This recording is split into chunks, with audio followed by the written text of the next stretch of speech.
practice. So where is the general medical laboratory practice chairperson?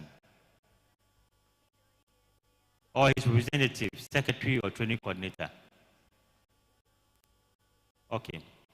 Please, let's observe to take note of this announcement. The Nigerian chapter, you would have a brief meeting in this same hall immediately after lunch, 3 o'clock. So you'll be meeting 3 o'clock in this same hall, briefly before the buses convey you out of this place to the various places.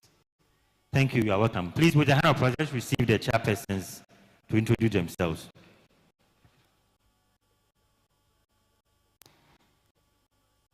Good morning, Mr. President and esteemed colleagues. I am Professor Musa Bidemi Muibi.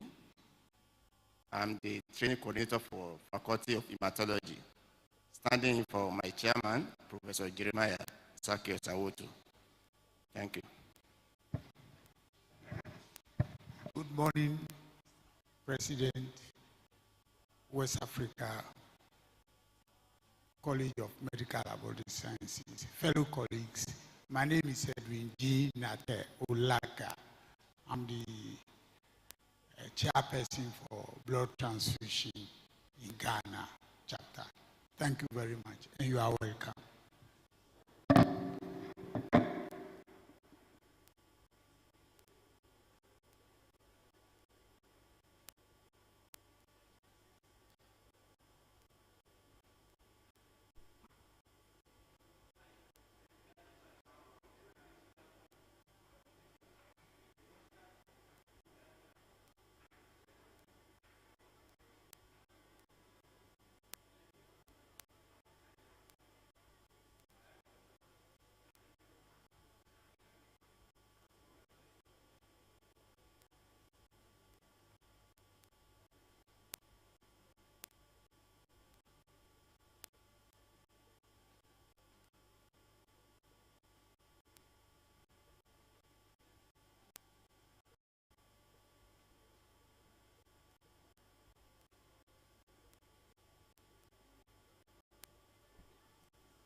Good morning once again.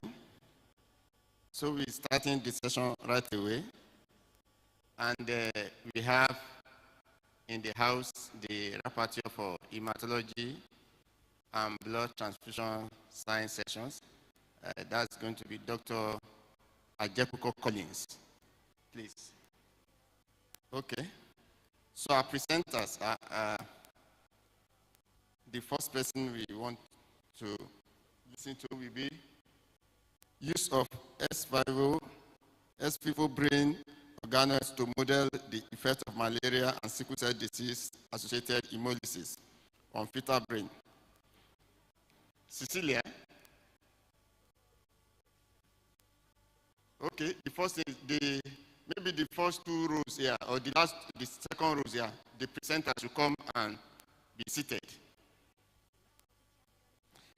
Do we have the presenter for that abstract? Abstract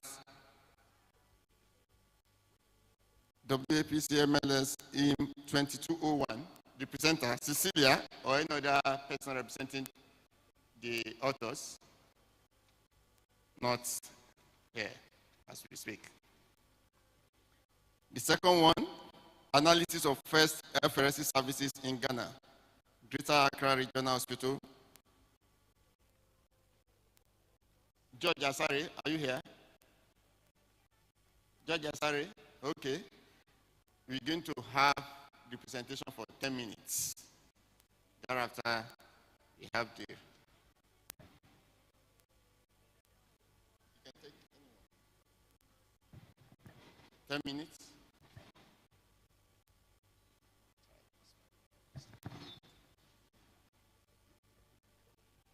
Projector. ICT. ICT.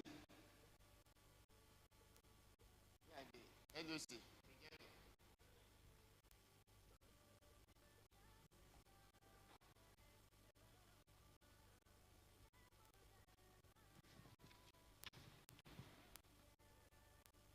And Ajugo should be getting ready to be the next presenter after George. ICT.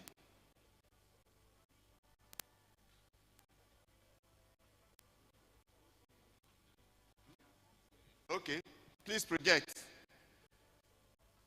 Second abstract, analysis of first FRSC services in Ghana, Greater Accra Regional Hospital.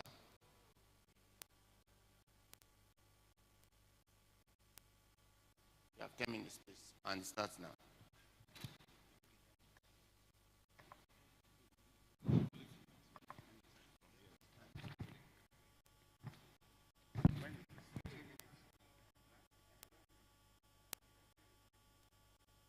Good morning, ladies and gentlemen. My name is Ernest Chede, and I'm here to present a paper on analysis of first FRSC services in Ghana, Greater Accra Regional Hospital. The authors are Professor George Asare, who is here with me this morning. We have Dr. Kit Fiador, myself, Dr. Loga John, and Dr. Emmanuel Stropenyo.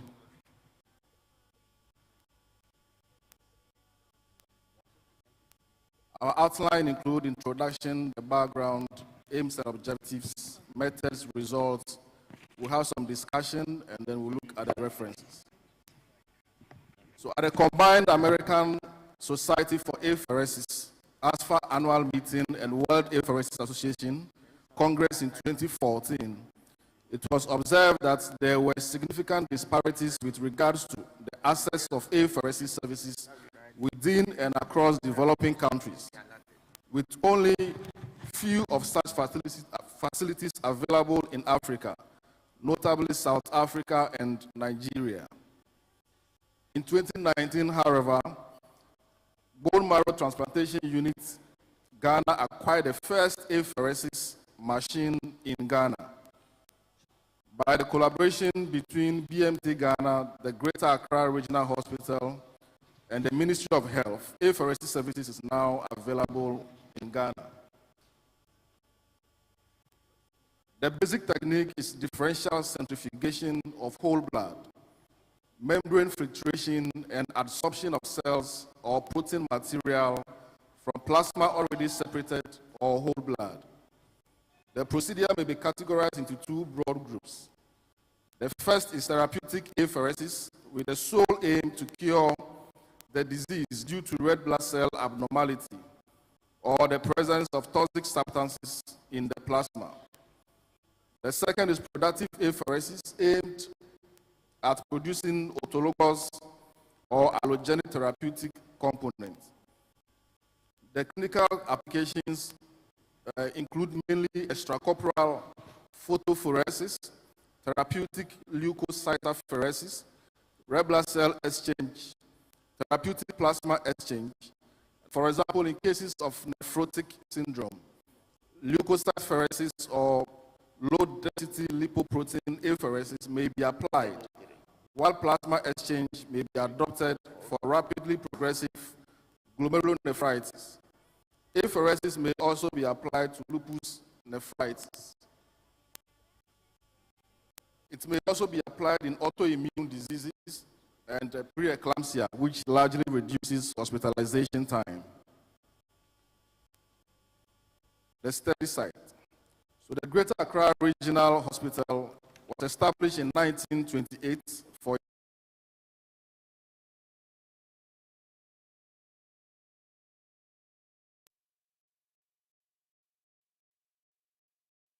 It's located at the Accra metropolitan area, occupying a land space of about 16 acres.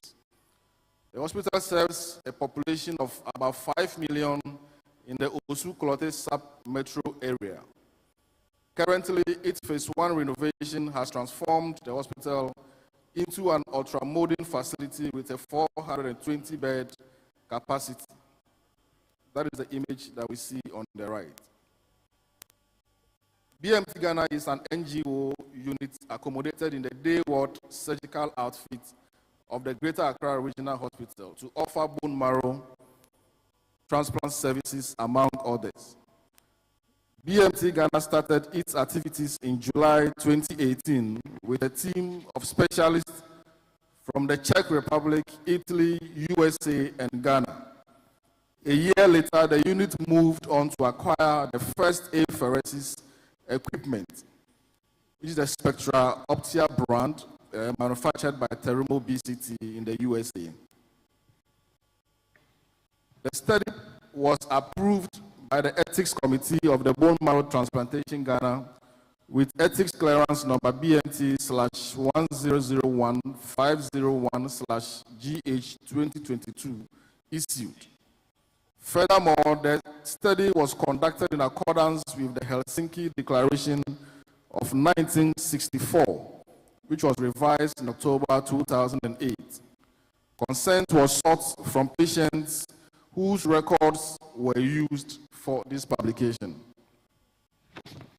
All donor red cells used were cross-matched with the recipient cells to ensure that there were no antibody reactions prior to the initiation of the procedures. Triple lumen central venous catheters were mostly used for red blood cell exchange procedures, whereas double lumen dialysis catheters were used for the plasma apheresis. So isovolemic hemodilution used for red cell exchanges was not performed, but will be considered for future red blood cell exchanges. For TTP, fresh frozen plasma was used. The records of BMT Ghana were examined, both electronic database platform and hard copies, for a period of 24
another 242 kilometers from Agona Swedru. We had about 2.3% traveling from Lagos all the way to Ghana, and we also have patients coming all the way from Douala in Cameroon to access this facility in Ghana. So majority of the patients who access this facility, about 53% of them are females. Then 86% of these patients were in stable condition, but had the procedure done. Some of them had done a TCD scan, a transcranial Doppler scan, which indicated that they were at risk for sickle cell, and so the procedure was recommended for them. 5% were also in crisis conditions, with one having an acute chest syndrome. Procedures undertaken between 2019 and 2021, red blood cell exchange had about 87%, about 4% for TPE, that's therapeutic plasma exchange, and then also a CMNC, continuous mononuclear cell collection, which are stem cells that were collected for transplant. Age distribution of patients who received red blood cell exchange. From the figure, about 31.3% of patients were between the ages of 1 to 5 years. Similarly, 6 to 10 years accounted for another 31.3%. This was followed by 12.5% between the ages of 11 to 15 years. Age distribution. Age distribution of the cohort of patients who received apheresis services within the 24 months of study. From the figure, more than half of the patients, about 53.1%, fell within the 1 to 10 years bracket. Now, sickle cell patients requiring red blood cell exchange transfusion are the major beneficiaries of the process. Minor reactions such as chills and tingling sensations at the patient's extremities were seldomly reported and managed accordingly. Tingling sensations were managed with 1 gram calcium tablets. Furthermore, no transfusion-transmitted infection has been recorded. Instances of instant relief from an acute chest syndrome and joint pains in sickle cell crisis were reported.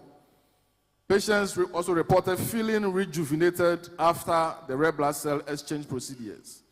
In this study, the age of participants ranged from 2 to 52 years, with a mean of 16.3 plus or minus 15.3 years.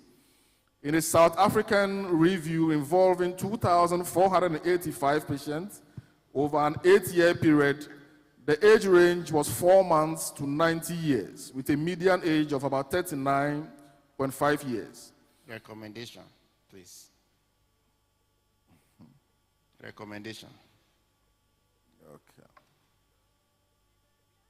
Or conclusion then. Yeah. So in conclusion, Ghana can now be counted among African countries offering apheresis services. The Greater Accra Regional Hospital is acknowledged as the only hospital in the country with this facility, thus improving patient care significantly. And in fact, BMT Ghana is receiving the Pediatric Excellence Award on Saturday, 5th of October, for being the best sickle cell cure center in Ghana. Thank you.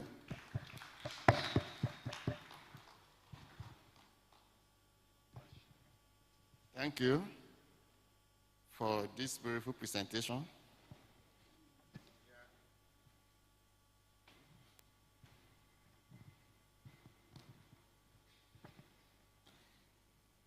As I call the next author to present their abstracts, I want to call attention to the fact that the abstract presentation session is, it requires good time management and for our authors to communicate their outcome primarily so that we can discuss it. So if you state the aim, abridged procedure, go straight to the result and discuss your result. That is what will help you to manage the time effectively and efficiently. So we're going to listen to reduced immunological parameters in blood donors attending Madonna University Teaching Hospital, LLA, Nigeria. But let me find out whether we have the author for identification and characterization of Plasmodium proteins in saliva of malaria-infected patients. Felix, are you here? Or somebody representing the authors? They are not here. Positioning diagnostic laboratories in West Africa to get diagnosis right, first and all the time. Author, are you here? Erabo? Not here. Actualizing MLSCN in vitro diagnostics regulation in Nigeria. The journey so far. Anybody representing the MLSCN? Okay. Effect of Odontonema scriptum on blood biochemistry. No, this is not this. Chem part. Okay. So we are only going to listen to Ajugo on reduced immunological parameters in blood donors attending Madonna University Teaching Hospital, after which we know what to do next. 10 minutes, please. Dr. Ajugo.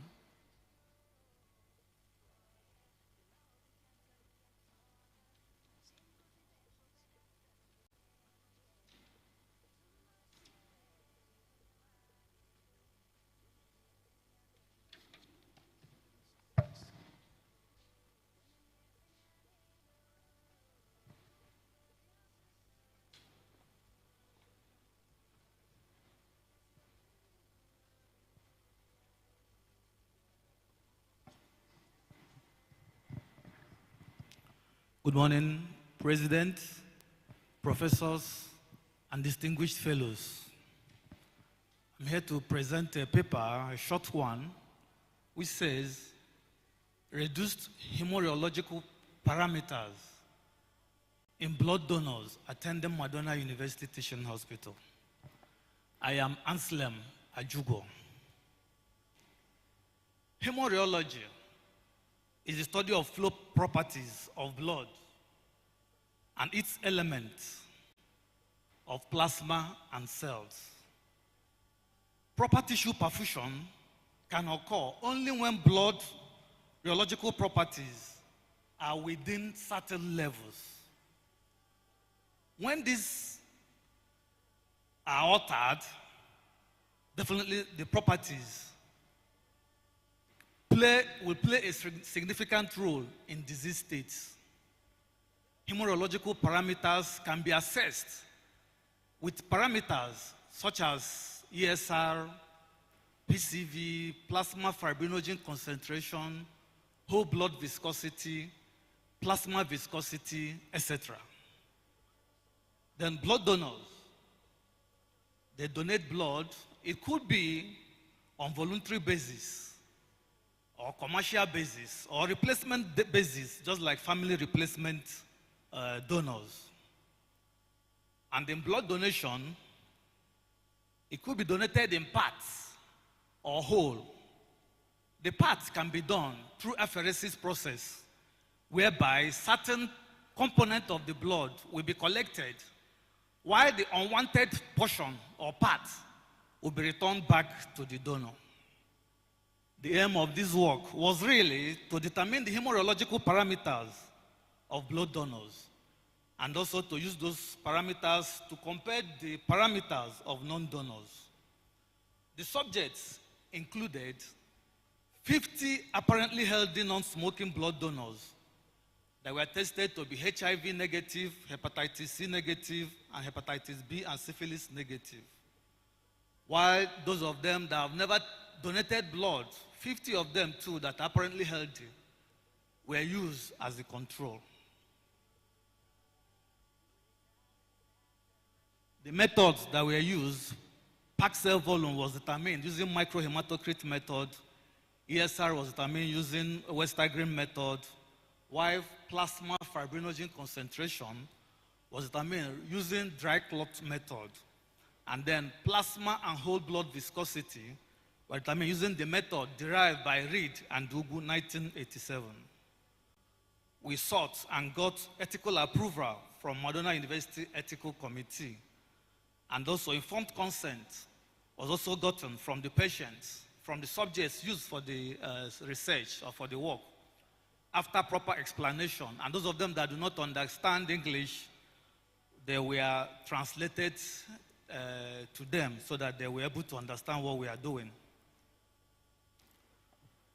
Then the results that we got from this research, we were able to find out that the PCV, the ESR, and fibrinogen, when they were compared, the donor and the non-donors were compared, there was no significant difference.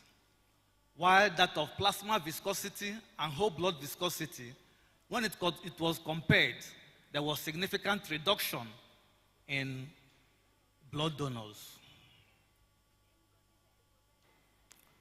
Like I said earlier, plasma viscosity is usually determined by, blood viscosity rather, is determined by plasma viscosity, whole blood viscosity, hematocrit, and these are things that constitute 99.9% of the cellular element and mechanical behavior of blood, according to Bascott, 2003. So the PCV, ESR, and fibrinogen that were in this work, they were not significant, like I said, while the plasma viscosity, whole blood viscosity were significantly reduced from the study. It therefore goes on, we therefore concluded that blood donors, they may be protected from the risk of heart and related diseases going by the result of the viscosity of their blood. As a matter of fact, individuals are therefore encouraged to donate blood as it has been proven to be healthy. I therefore wish to ask, when last did we donate blood? It is important for us to do that, having known that it confers on us some level of protection against cardiovascular related diseases, going by the nature of the blood viscosity. And that is some of the references that we have. Thank you for listening.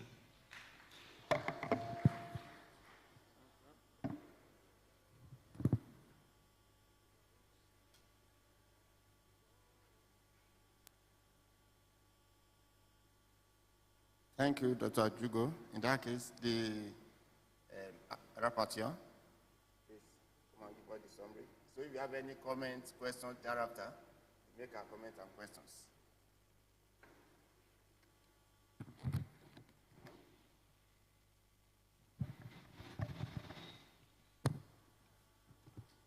Good morning, everyone. The presentations have been made, just two of them, and it is important that we give opportunity to questions and contributions to the two presentations. The one first made was by Ernest Sede on the analysis of first apheresis service in Ghana. And they had two major aims of this procedure, and they told us about the number of patients that benefited, citing sickle cell sufferers as major beneficiaries. So we are going to give opportunity to members to make inputs and ask questions so that we can better appreciate the relevance of the presentation. So we should be looking at, okay, maybe from this row, the first presentation.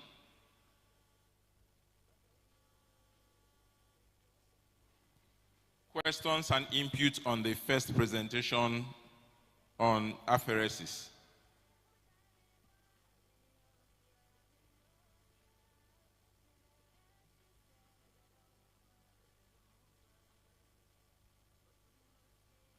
while we're waiting for people to digest, okay, you have a question on that?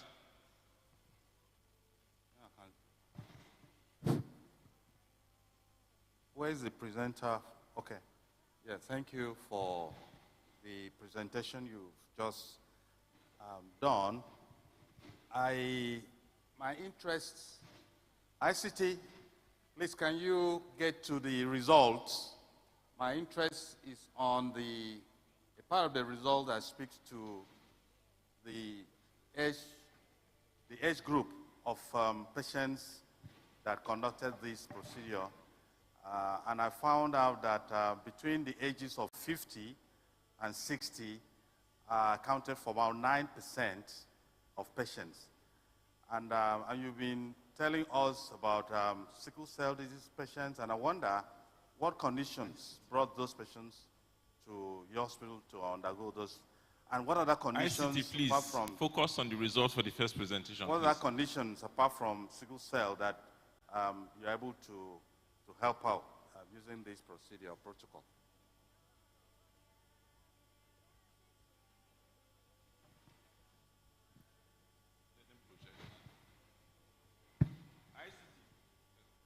Thank you very much for the question. So the 9.3%, which accounted, no, not this one. The graph, please.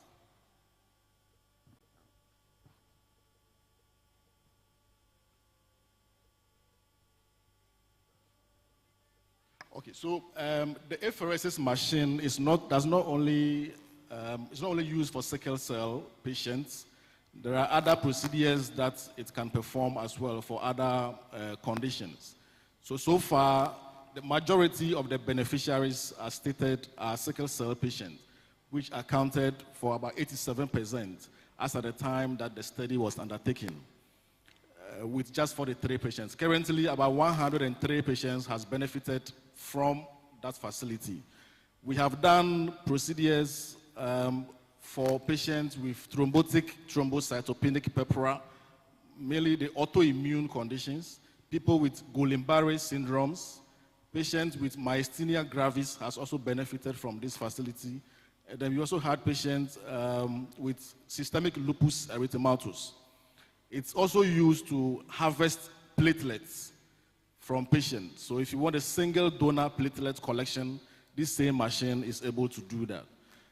And then, so the 9.3 that I talked about in the presentation, with that age bracket, she was a stem cell donor. So we use the machine to collect stem cells from that patient between that age bracket. So she wasn't a sickle cell patient. Yeah, thank you. Sorry, let me make some remark. Like harvesting stem cells from venous blood, the yield will be very, very small as compared to getting stem cells from cord blood or bone marrow. So the volume of stem cells that will be harvestable from venous blood, I do not know how that will be useful in a clinical setting. That's the first observation. Then, I also am an advocate of the use of cord blood to actually get stem cells, if you're interested in stem cells. Because in Africa, we truly discard or waste cord blood. Whereas in advanced countries of the world, we already have cord blood banks, the way we operate our conventional blood bank here and there. Then, I also want to add that it's possible, because you already said it, that our apheresis machine is not only for therapeutic, to take care of patients. Somebody can come for apheresis procedure to donate, okay? So if you got majority of the participants in this work to be between the age of 50 and 60, maybe some of them are actually donors, then I have also wished that the data you presented on the use of apheresis procedure here to address autoimmune diseases like myasthenia gravis, Guillain-Barré syndrome, maybe the table or graph would have been more explicit. I'm deeply aware that the prevalence of these rare autoimmune disorders is very, very low. So in subsequent opportunities, you should present those real data if you have them. It showcase the quality of the work that we do. I appreciate you again and your team. Thank you. Thank you very much.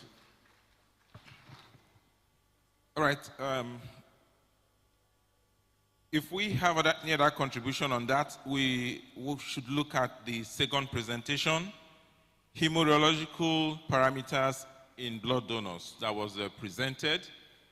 I want us to make contribution to this presentation also by way of question and then contribution. So the floor is open for question, please. Just indicate by raising up your hand so that we can get comments from you or questions on that presentation.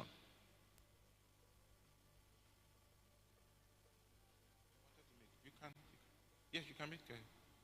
No, you. Sir, you wanted to say something on that? Okay.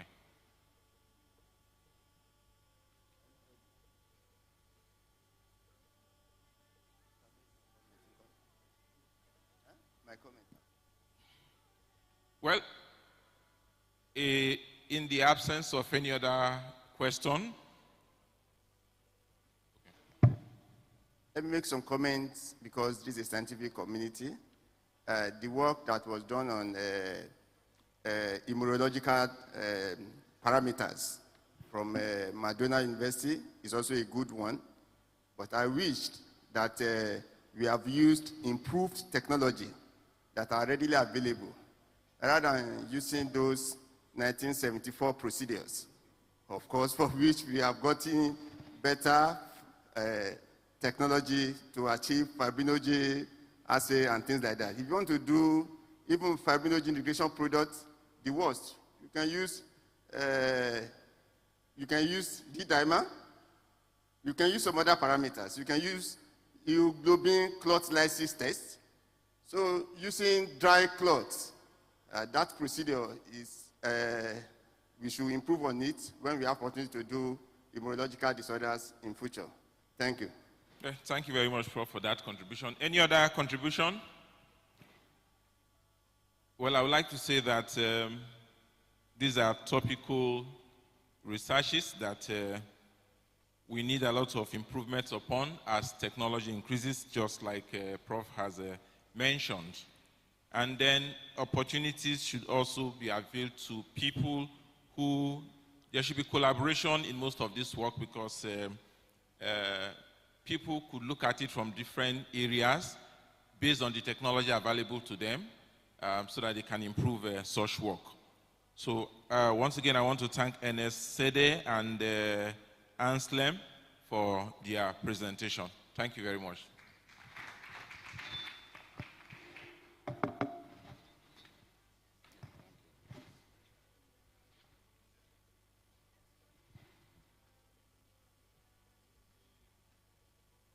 I want to, on behalf of the faculties of hematology, blood transfusion science, and general medical lab practice, appreciate the West Africa Postgraduate College for providing us this platform for this exchange of knowledge. I also want to appreciate our authors for sharing their work with us here. I want to put on notice that it is not a good culture for people to submit abstracts for this kind of to this kind of college, and without sending notice, and those abstracts that were accepted for oral presentation, the presenters are not here. So we will just be speculating what happened. We have a lot of questions we have wished to be clarified by the authors, but they are not here. Out of 7 abstracts that would have been presented, we only saw 2 of them coming up. This is a culture that we have to improve upon. So once again, we thank everybody for attention and cooperation. Thank you and God bless. Prof, I want to call you now, no? I want to call you now, yes.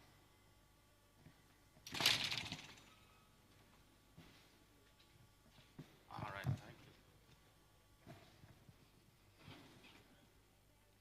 Please, can we give a round of applause to the session?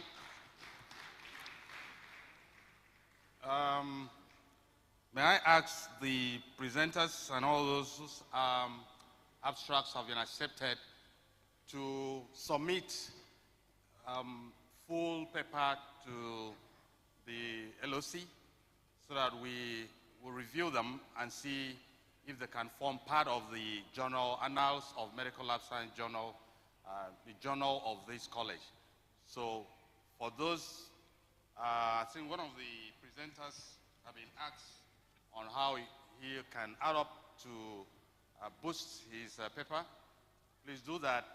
Put as much data as possible, and then you submit it to us. We'll review it and see if it can form part of the journal. Thank you. We are going to another session. This time, we want to listen to abstracts from faculties of clinical chemistry and immunology. We're going to form the panelists. Apparently, the regional chair for Faculty of Clinical Chemistry is one of the presenters. So he has asked me to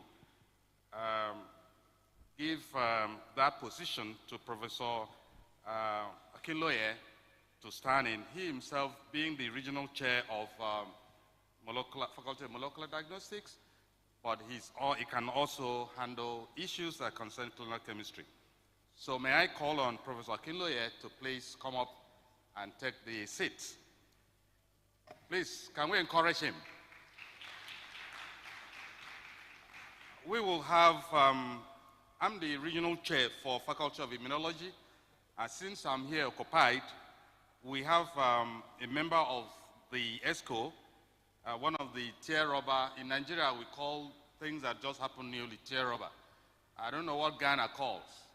So we have one of the tear rubber elect member of the regional faculty of immunology, Dr. Clement Isibo, will stand in on my behalf for Faculty of Immunology. Can we encourage him too? We need a rapporteur to take charge. And I don't know, Professor who is coming in, we need a rapporteur. Yes, yes. Your name, please? Rosemary Analike. Is it Analike or Analike? Or all of the above? Please come in. Please let's encourage her. Yes, the panel is complete. I will now call on the presenters. We have 5 abstracts submitted and accepted. If you hear your name, please identify and want all of them to file around some empty seats there. Gilbert, please permit me if I pronounce this wrongly. Gilbert Akwaboa. Is that correct? Akwaboa? Okay, Prof is standing in. Please, Prof, please take the front. Yes, the front seat. Prof is going to speak to the topic, the effect of, okay, he will come up and give his topic. Without wasting much time, can we call on Perpetua Dagadu, or anyone that represents that authorship? We have Samuel Ajay, Ifoma Orabueze, Ezekiel Naughty, and George Asare again. Prof, are you taking that up?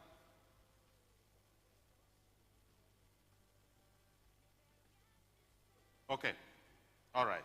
Thank you, Prof. Another abstract here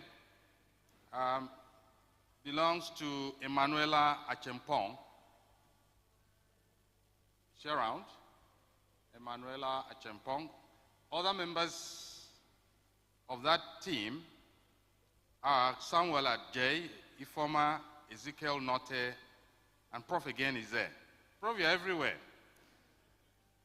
All right, so Prof will still do something. I'm told not that these authors are not available, they are writing exam. Prof will give us reasons. So we have to bear with them. Another abstract here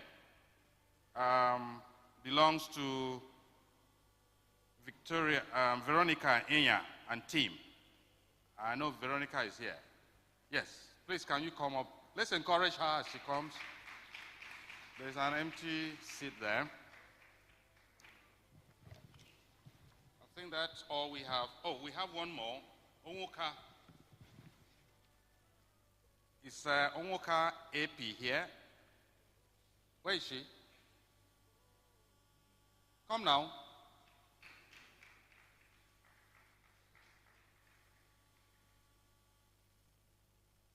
You are coming when you are going. Okay. Okay, so we have those authors of those abstracts they accepted that will speak to the respective topics. And let me also inform us, of course, we already had, that each presentation takes 10 minutes, and then we take all the presentations. At the end, we shall try to answer questions and seek some clarifications where possible. So I will leave the stage now for Professor Kiloye to take over and direct affairs. Professor. Maybe the club now.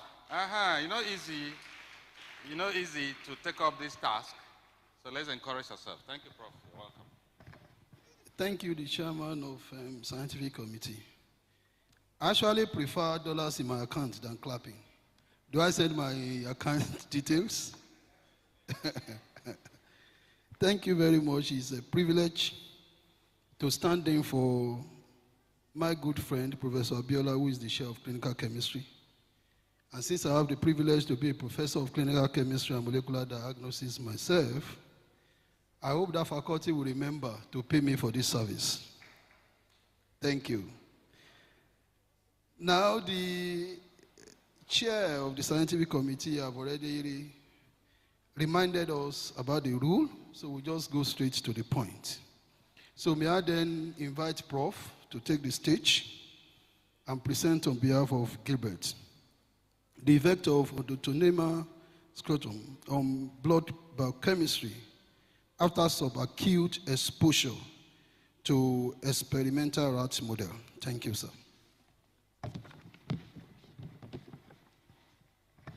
Thank you very much. I think my work has been made very easy. Present the title, present my aims, objective, results, conclusion. So that's very easy. More so when you are not the original presenter and you just have to step in at this is not even the 11th hour, the 12th hour itself.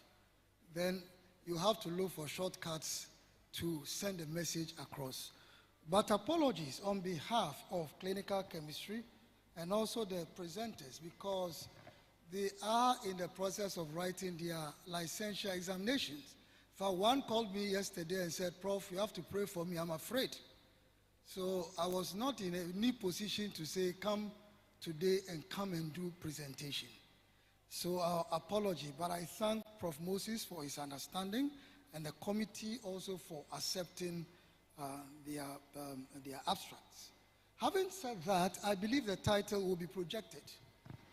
All I could get is a PDF and not a PowerPoint, so whoever is projecting should be very attentive so that we can move in tandem. Otherwise, I'll be speaking and there'll be nothing to show. But it's about the effect of odontoma strictum on blood biochemistry after subacute exposure to experimental rats. Odontoma strictum. So while I wait for them, we all know the issues of hypertension. I hope my 10 minutes, is it counting? They are showing nothing? Is it still counting? Hypertension is certainly one of the many diseases and the top-notch disease in most countries, including Ghana. And we have recorded about, talking about 10.8 million deaths globally for the year 2019. So the search continues for various forms of treatments that can take care of this. Yes, recommendations about, lifestyle modification, dietary modification, and we are in the era where people are looking for alternatives to the allopathic medicine, partly because you and I know that when it comes to allopathic medicine, a lot of them lead to erectile dysfunction, which is quite worrying, especially if you look at the age bracket where this disease actually begins to surface, and the fact that at that point in your life, you want to reserve whatever has been made available to you by God. So these are some of the plants that have been, used so far. Most people are quite familiar with hibiscus sabdarifa. Hibiscus sabdarifa. In Ghana, is used for a beverage that is called zobolo. So most people are quite, but the point is that in our quest to look for these things, we must also be very scientific and meticulous. Gone are the days where the practitioner, herbalist will just say, go into the bush, take 5 leaves, half a cup of water, just boil it. No. Now we are doing science in the era of empirical evidence when it comes to alternative medicine. So can I have the next slide roll so that our people can see this plant? It's a very common plant, ornamental for its value. However, in a place like Burkina Faso, it is used to treat hypertension. And then also a lot of work has been done on its antimicrobial properties. But in terms of biochemistry, no work has so far been done. And that is quite dangerous for us, because we need to first go in, whatever is efficacious, we need to ask ourselves, is efficacious, but is it toxic? And therefore, that was the aim of the study. Can we just roll on to the aim, leave the problem statement? So the aim was to determine the toxicity, and in fact, 2 organs are of quite importance to us. The liver being the first organ that is hit by anything that we consume and also responsible for detoxification, as well as the kidney, which is also responsible for excreting toxins, and other waste products out of the body. So that was precisely what we went out to look for. Our design was quite simple. We used sprague dolly rats, looking at weight of 150 to 200 grams, and we put 5 per group, and we gave them various doses of Odontonema scriptum. It's an aqueous extract. So after the aqueous extract was obtained, it was freeze-dried, and we're able to give doses of 500 milligram per kilogram body weight, so 500,000, 1,500. And this was administered over a period of 28 days. All right, so we can now jump over to our results. It was administered by oral gavage, so we can jump over to the results. If I can get table 4.1, that will help. But the point is that no death occurred, and there was no significant change in weight. No toxidromes were also observed. And relative organ weights were not significantly different, although the wrong thing has been put there in terms of the symbol. So let's go to table 4.1, and I can speak to this table now. So if you look at table 4.1, because the statistical tool that we used was ANOVA followed by a post hoc, right? So the ANOVA indicated that in terms of sodium, there was some significant difference. And you can see the p-value is 0.027 there. And in terms of urea, signal difference was also observed. But when it comes to potassium and chloride and creatinine, no signal difference was observed. Certainly, this was followed up by a post hoc analysis. But let me go to figure, let me go on to the figure, the next figure, which is, yes, this one. For liver function, you can see that between the doses are there, the low dose, look at the blue one is a low dose, and the green one is a medium dose. So for ALT, that was where we picked significant differences. So between the low dose and the medium dose, there was that significant difference, giving us a value of 0.008. And then when we look at the MOV, or the value, the control, and again, the medium dose, there was a significant difference of 0.004. All right. But the good thing you can see is that these signal differences do actually reflect the fact that ALT was lower. It was lower and not elevated. And once it comes lower, it means that you will be looking at a hepatoprotective effect. And a similar thing, when you look at other parameters, AST, gamma GT, ALT, yes, you can see differences, but statistically not significant. I'll quickly move to the histology then, because that is quite important to examine the thing. Let's have the next slide. To examine the thing histologically. So you can see the two slides there. The first one has to do with the kidney, and we did not see any difference in terms of the liver architecture. You can see the Bowman's capsules there. Unfortunately, I don't have a pointer, but if you are familiar with histology, you will see the Bowman's capsule there, and you can see that the architecture has not changed between A and B. When you come to the liver histology, again, you can see the portal vein there, if you are quite familiar with this. And then on this side, the hepatocytes are quite showing, and there are no differences, no pathological differences. Yes, so back to the conclusion of it, which is quite important. One, let's take note that our sodium was reduced significantly, and that then would back the fact that it's being used as an antihypertensive drug in the Burkina Faso, because the sodium is one of the parameters that will cause the blood pressure to go up. So it supports the fact that, yes, that diuretic process could be part of the mechanism of getting rid of the sodium. Then the other thing we can say is that it is hepatoprotective. It is hepatoprotective. Our urea values also came down. Urea values also came down, so it is not nephrotoxic at all. So in conclusion, yes, we can say that from the biochemical point of view, odontolima sputum, that is being used for hypertension, is quite safe and it can be used. Even at those high doses that we use, 500 and 1,000, 1,500, because there are huge studies and it shows that it can be used. Perhaps we must look at the subchronic or chronic study, which will be at a lower dose but over a long time, and we can come to that conclusion. Thank you very much.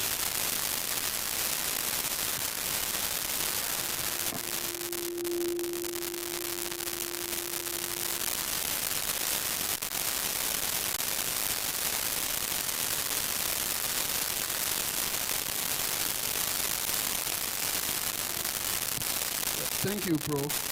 If you don't mind, maybe we'll give you the opportunity to take all the other papers before the other presenters.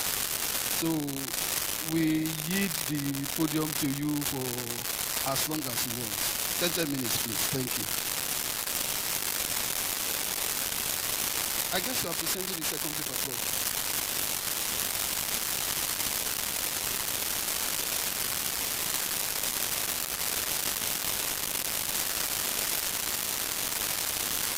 I explained that even in my get the PowerPoint, have not been published. So this one, for example, is a PDF that is not a PowerPoint. I explained that because there is a huge office. Sorry.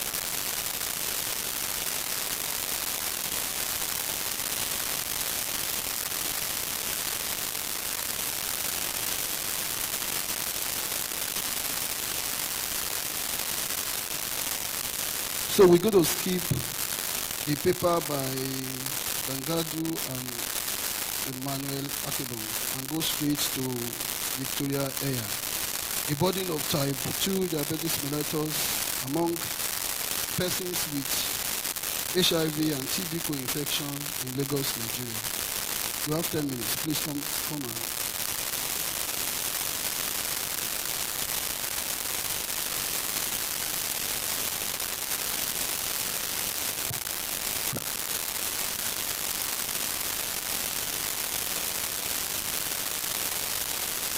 Good morning, distinguished scientists. My name is Enya Veronica. My presentation is on the burden of type 2 diabetes among people living with HIV/AIDS and TB co-infection in Lagos, Nigeria.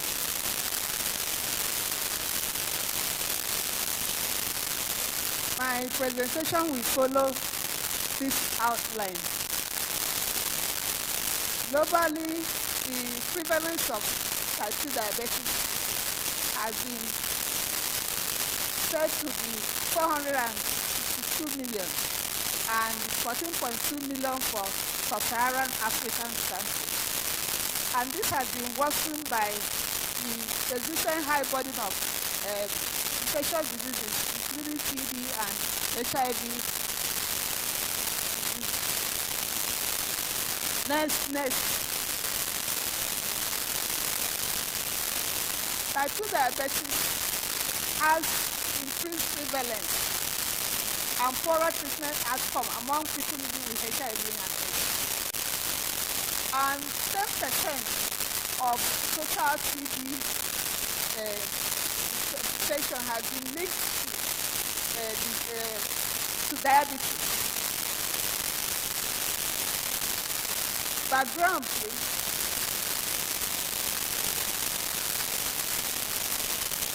And the risk of TB death is double in people who have diabetes, especially in middle and low income countries.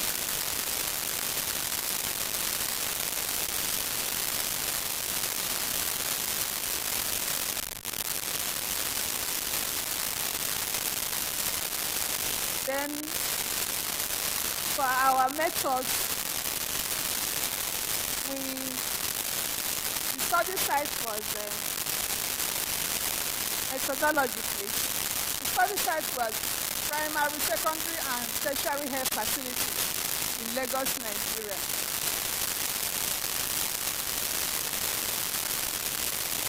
Next slide.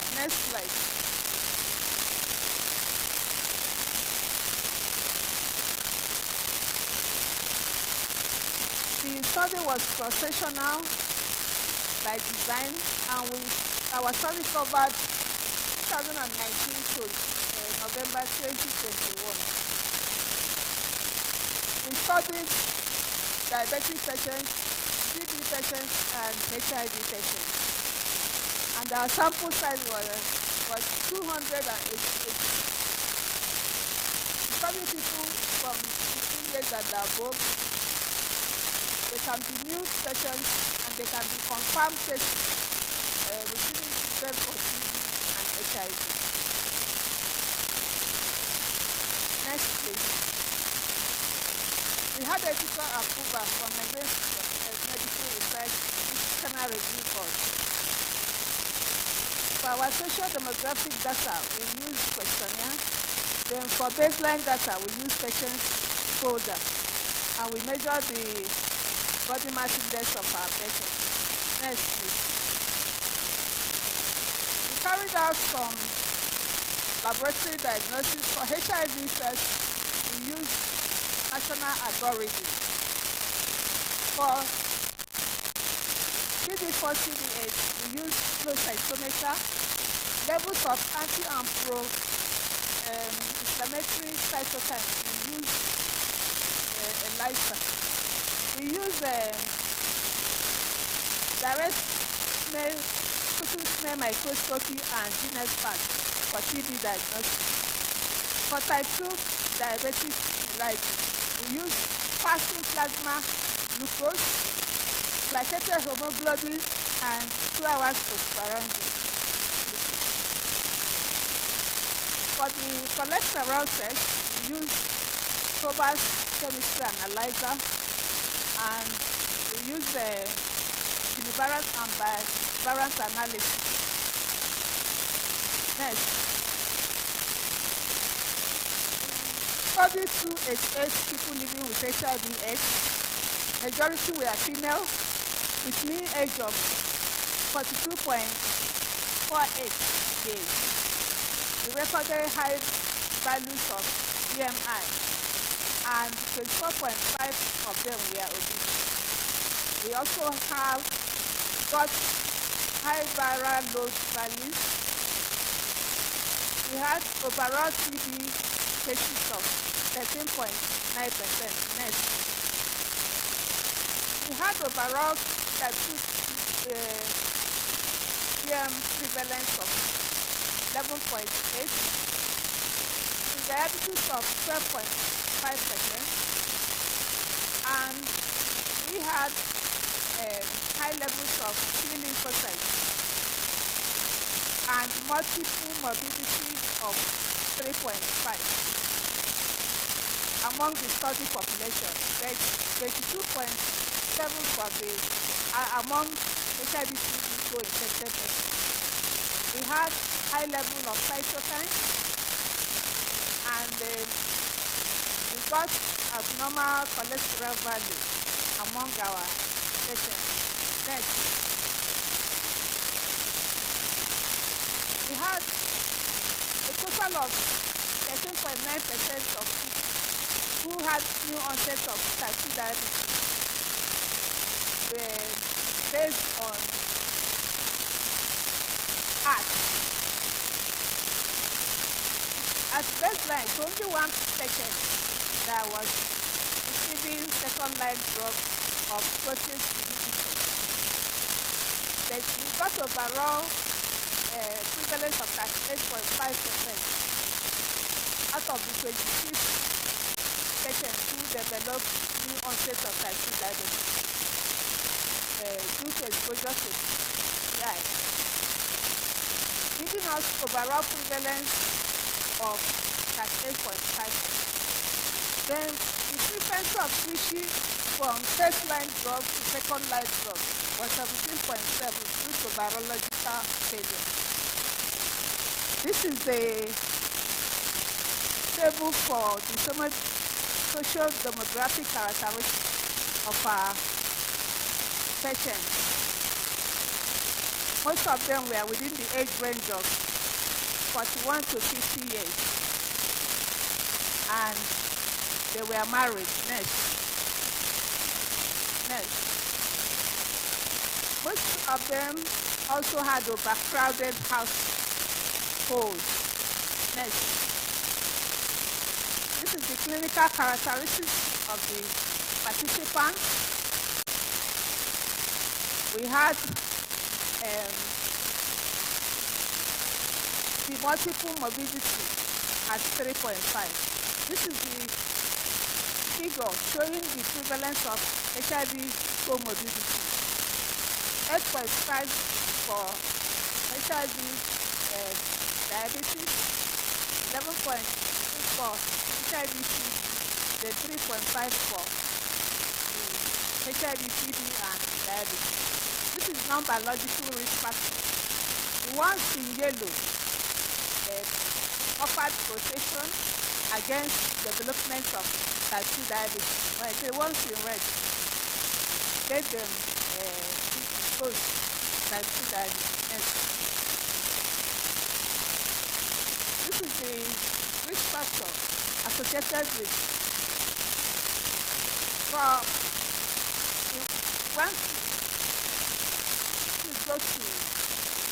go to discussion. Our overall prevalence of 11.8 was different from what earlier studies reported due to difference in age range.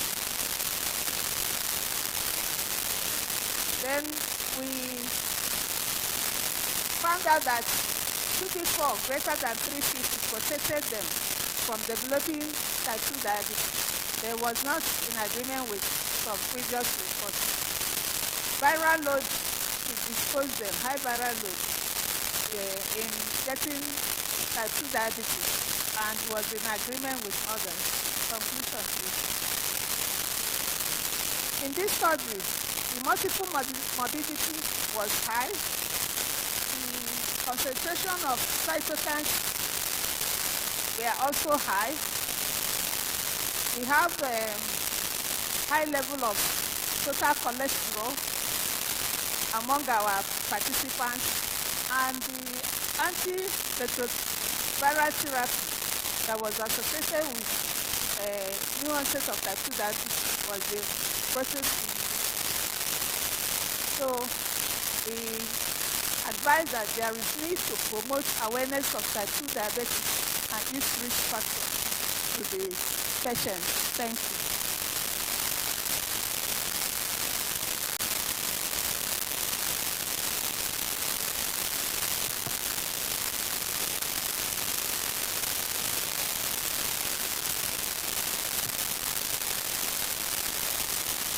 Thank you, madam. You can take your seat.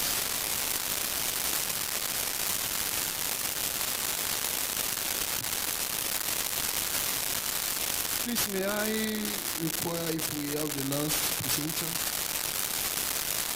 OKAP.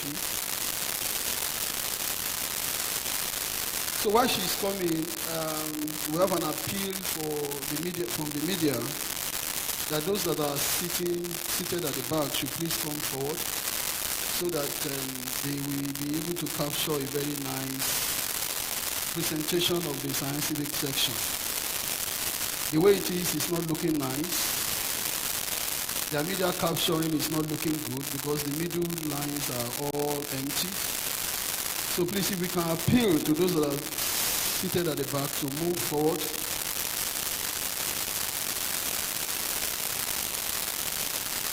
That is why you have seen them focusing the camera only on the presenter. They can't go to the audience because the presentation in the audience is not good. Please come forward, please. Those that are at the back, we are appealing. We are begging. I know you are comfortable where you are. Please, we are appealing. Let's give a good media representation of the scientific section. Please come forward. Don't let me start. Don't tempt me to start mentioning names. I know all of you. So don't force me to start mentioning names. Please come forward. Thank you very much. I really appreciate that. Thank you.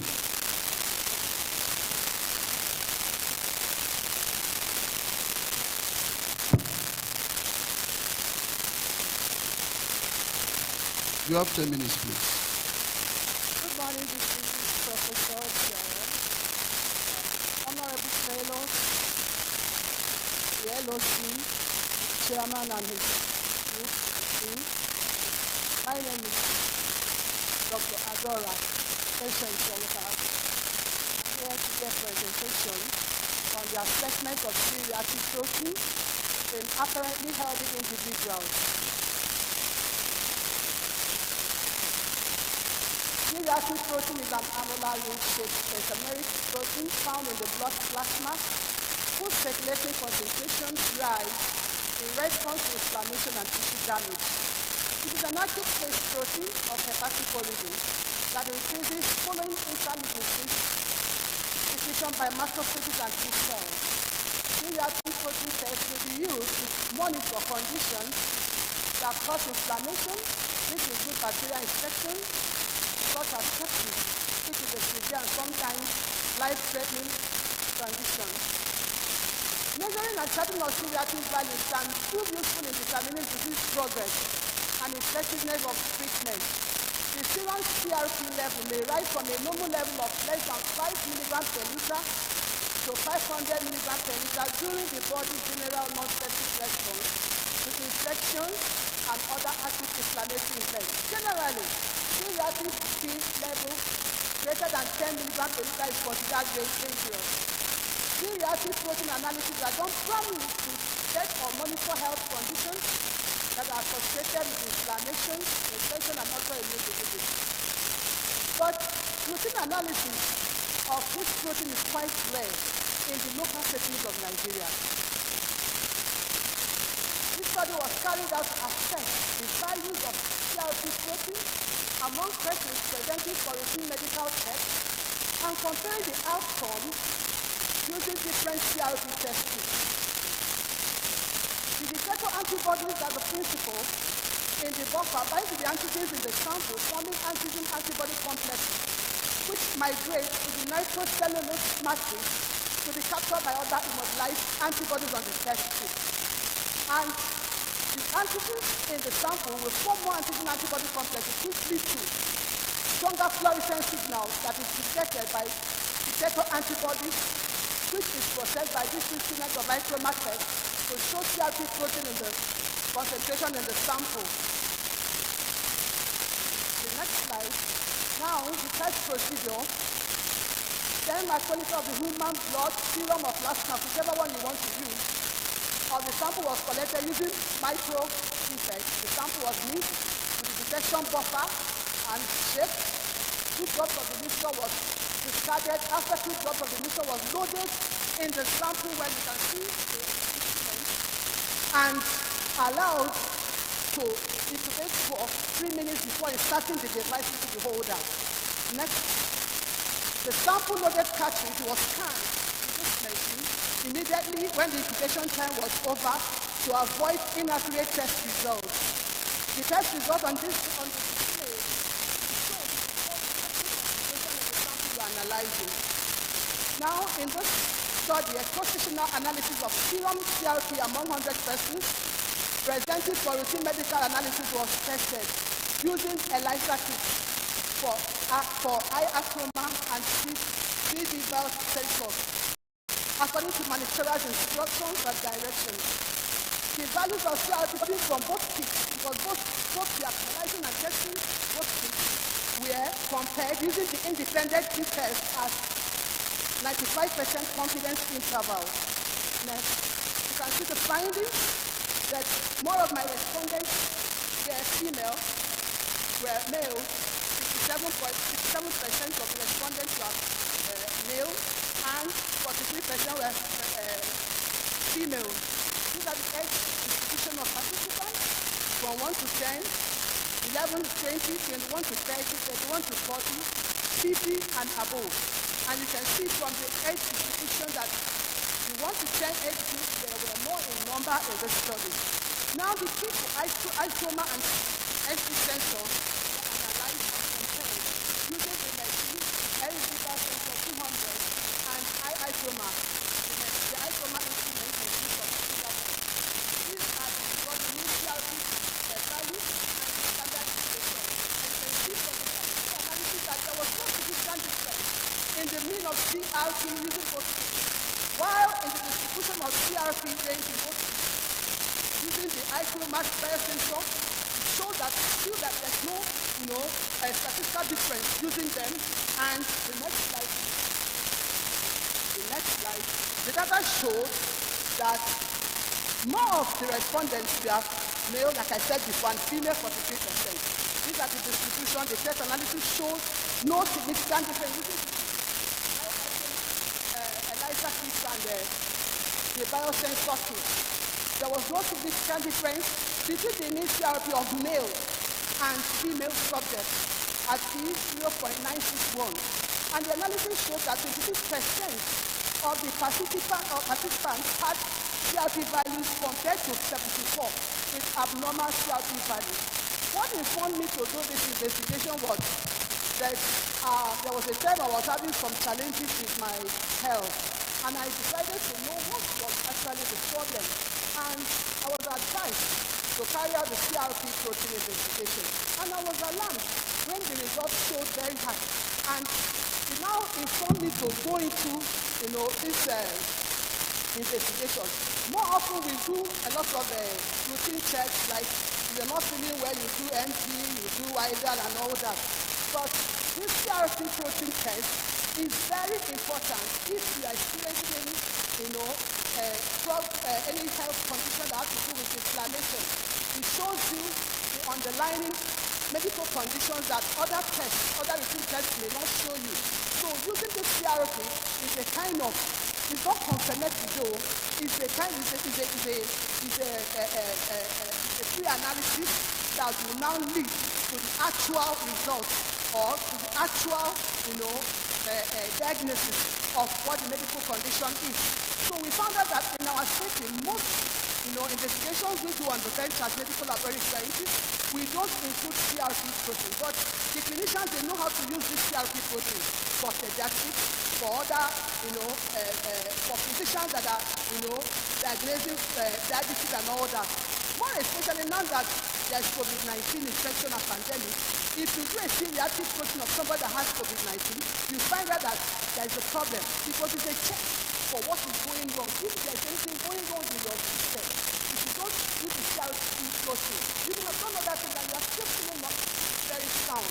But I'm advising that if you do the CRP protein investigation, it will give you a clue of the next level to take.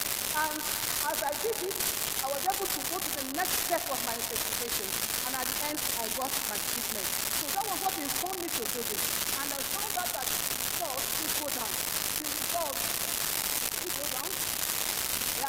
the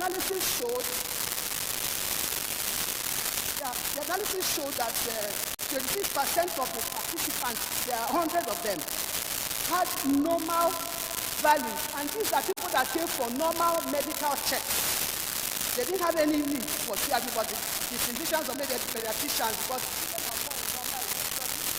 had 26% normal results compared to 74 with abnormal CRP protein. So it's sticking out somewhere. And there was no significant difference in the distribution of abnormal CRP by gender at the P0.934. Also, there was no significant difference in the distribution. Please, you should be rounding up. You have 2 minutes more. Group. Conclusion. As biomedical scientists, we should include CRP tests as part of our routine checks to assess CRP levels in the blood as an inflammatory marker in disease conditions such as cancer, arteriosclerosis, autoimmune diseases such as lupus, cardiovascular diseases, infectious diseases, and sepsis. Thank you very much for listening.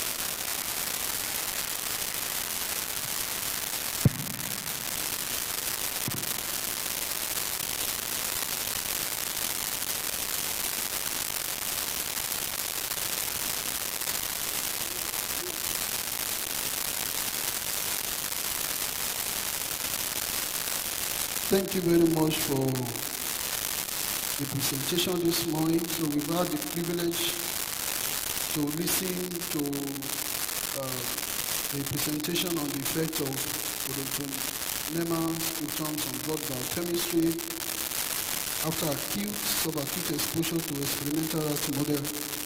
We have listened to the burden of type 2 diabetes mellitus among persons with HIV/TB co-infection in Lagos, Nigeria, and finally we've listened to assessment of CRP protein in apparently healthy individual. Now the floor is open for discussion. Now if you have a question, if you have an addition, if you have a need for clarification, the floor is open. Just indicate by raising up your hand, please.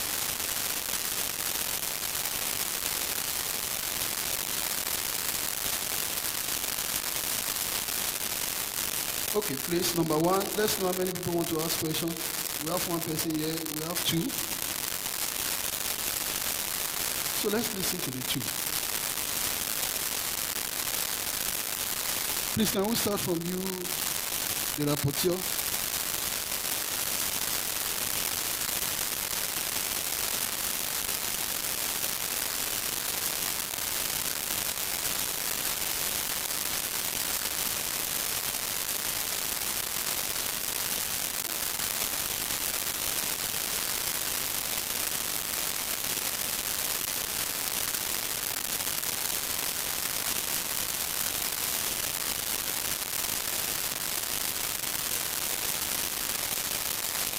Chairman of the LOC, distinguished colleagues, good morning. I'm here to do a rapporteur of the 3 presentations that were done. The first one was effect of odontonema system on blood biochemistry after subacute exposure to experimental rat model. He told us that the plant is actually used to treat hypertension, and that the aim of the study was to look at the biochemical and toxicity on the liver and the kidney. Used male adult spread. The administration was 2 oral dosage. No death was occurred in the study.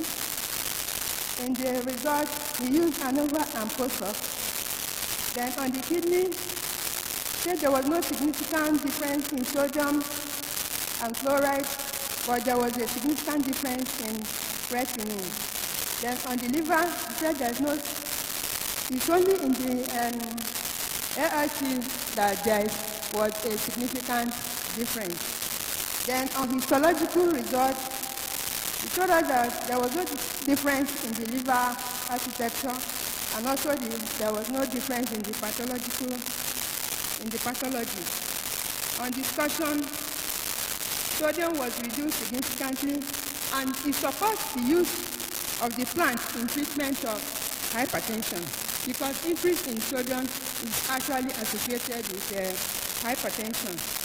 We also said that urea was also reduced, which implies that the plant has a hepatotoxic effect. The second one was burden of type 2 diabetes among people living with HIV and TB co-infection in Lagos, Nigeria. On the prevalence, we said that the prevalence increased among people living with HIV, and 10% was linked to diabetes.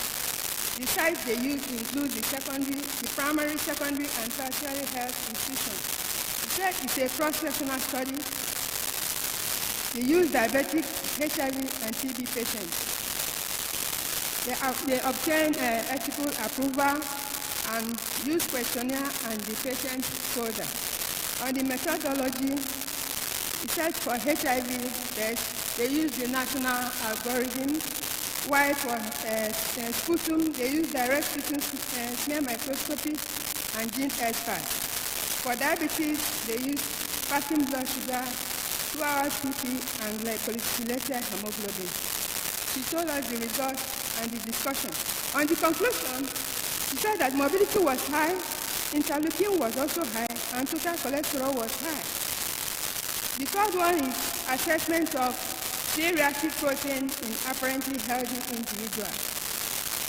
She said that C-reactive protein is used to monitor inflammatory conditions, and the aim was to assess the value of CRP among persons presenting for routine medical checks.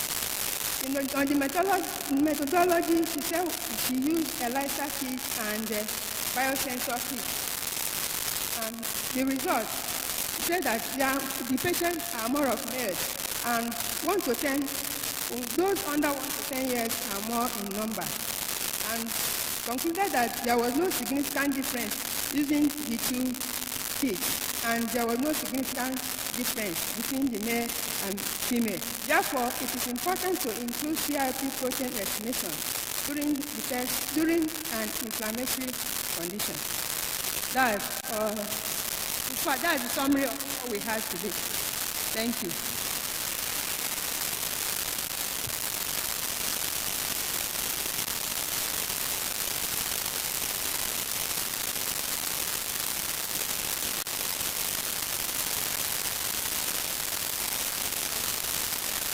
Thank you very much. We go to the section of discourse now. I think we're going to spend 10 minutes, question and answer and discourse. And I will want to bring the chair of immunology to handle that section. But before then, let me take an advantage that I'm privileged to share this section by making comments on each of the presentations. Now, I want to say with all sense of humility that toxicology study is very comprehensive. And using the word blood chemistry is also too ambiguous. From the presentation I've seen, the focus of the authors are on organ toxicity, and they have worked on liver and kidney. So maybe it would be moderate to say that the effect on liver function test and kidney function test. That would be more focused, that would be more precise. And then the second presenter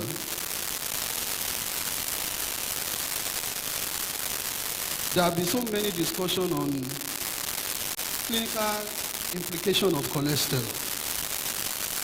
And since I'm on the IMCC board on cholesterol implication in disease condition, let me just clearly say that the total cholesterol does not really give much of clinical presentation or clinical application. What is important is the bad cholesterol, the LDL.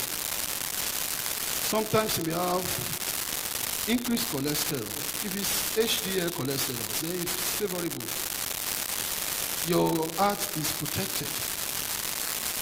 But even when you have reduced cholesterol, the reduced total cholesterol, and your LDL is high, that's an indication for trouble. And so we need to clarify that. And then finally, that really makes me very uncomfortable, especially when I see the advocacy of the presenter on the routine use of C-reactive protein. Now, thank God that she also understands the fact that C-reactive protein is not a specific test. In the tropics, interpretation of the C-reactive protein is a little bit dicey. Because in the tropics, we have a lot of inflammatory processes, especially infection. The reason we don't know is that our immune system is highly activated to fight some of these infections, and we don't come down with diseases. And I'm not surprised if you have 70% of elderly people having increased CPR because we are exposed every day. Pregnant women will naturally have increased CPR. Many of us that overcome malaria infection will have increased CPR. We will almost have increased CPR in almost every facet of life. In the tropics, because of what we are exposed to. So using it for clinical value in the tropics has a big question mark, and it should be done with caution, please. Thank you very much. May I bring in the chairman of the immunology to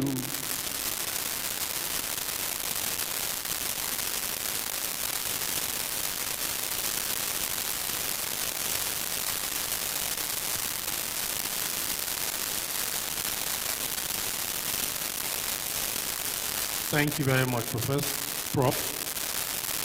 He has said all, we've heard all the summaries. Please, let's get the presenters to answer our questions. So please, we will start from this end. Any questions for any of the presenters?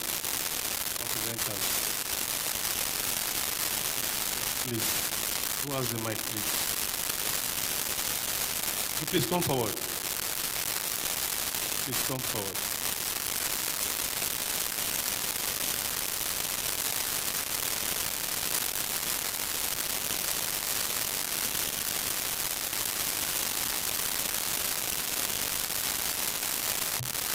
Good afternoon, everyone, standing on the existing protocol.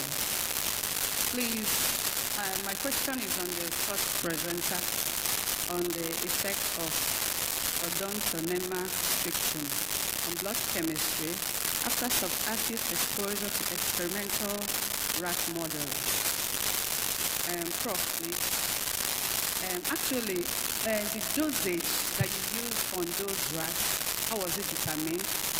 Was there LD50 conducted on those aqueous samples used? And also, you recommended that it can be used in the treatment or in the management of hypertension.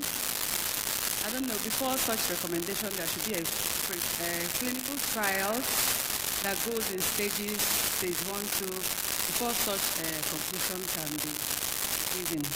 So I don't know whether there is a LD50. I don't know whether. So he's standing in for somebody else. I don't know if you can tell us.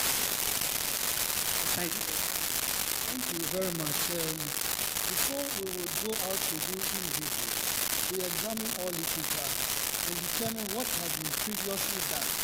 And based on that, we begin to select the dose that we think will give you your objectives. So it's not arbitrary.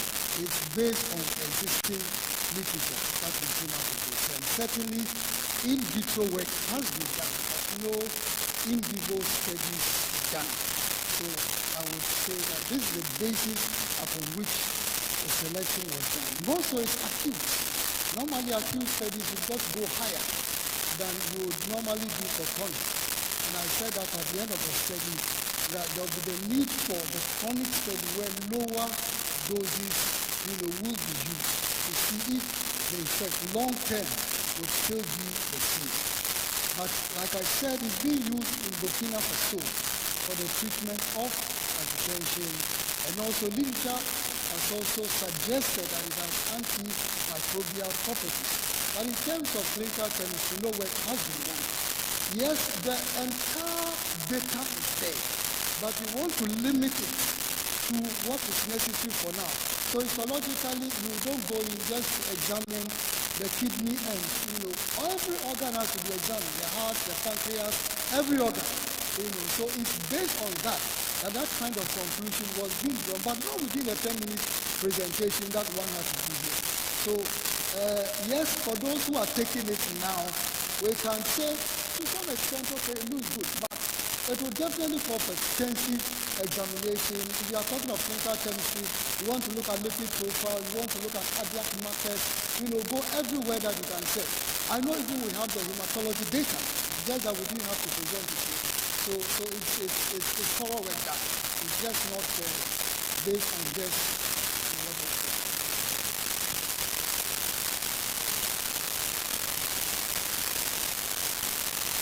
It should be cited, because if a pharmacologist is here, he will bring it up, because I faced such when I was defending my PhD.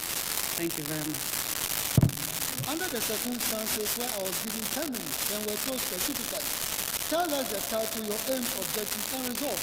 So you realize I cut the background off. If you realize, I cut the background. So I could have taken you through everything, but I needed to just simplify. But thanks. Thank you very much. Please, any other question from this angle before we move? Please, any other question from this angle, please? Please. I'm coming. For the first or second presenter, which one are you? Okay. Can I get one of the support staff for LOC, please? No, forget the record of the mic. Somebody wants to ask a question.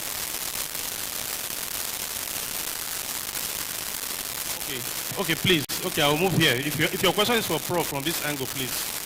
Okay. I have two hands up here.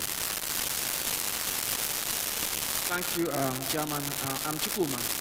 I have observation and recommendation on the aspect taken by Prof. Samuel. And then the other plant studies. Generally, I noticed perhaps it was deliberate, but nothing was mentioned about any of the phytochemicals in the plant.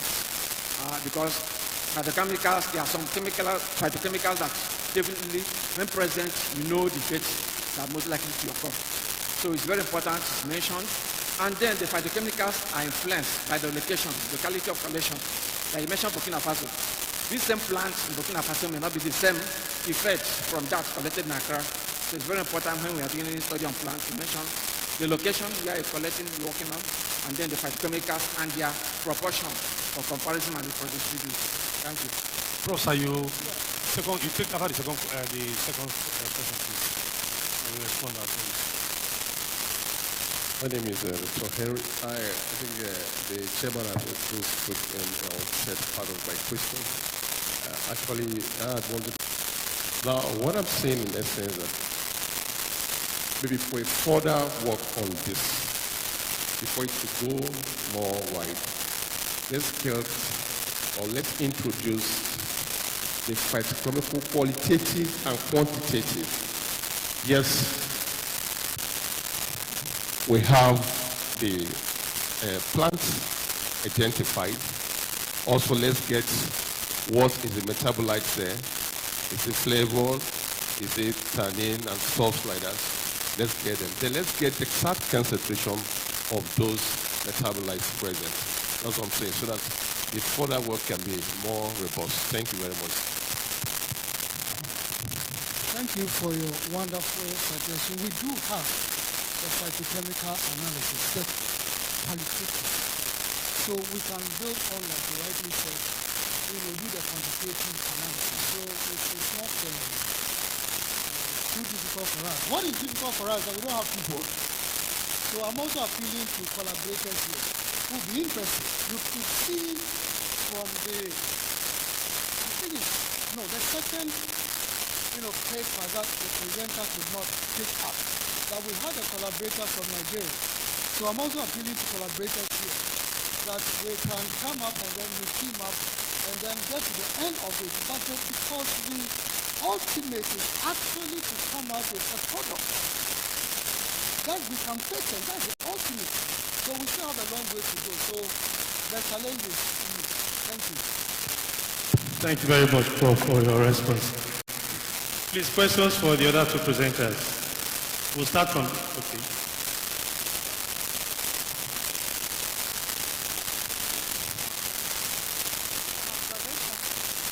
Good afternoon, everybody. Yeah, please, my goes to the person that presented on CRP. Actually, what Prof has analyzed everything, but I still want to find out whether she actually checked the behavioral aspect of it. You know, from the record, he said that men recorded higher prevalence. What could be the cause? Did you check the behavioral aspect of the men? Then from the age, you mentioned that among the age bracket between 1 to 10. So what could be the cause? Why did they have higher, you know, on that C-reactive protein? I want to know.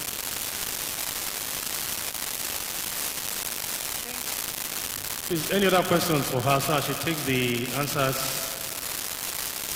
simultaneously? Any other questions on CRP? Okay, please, the mic. Thank you, Prof. To answer the question, tell us what motivates you to go into that study. Thank you, Prof.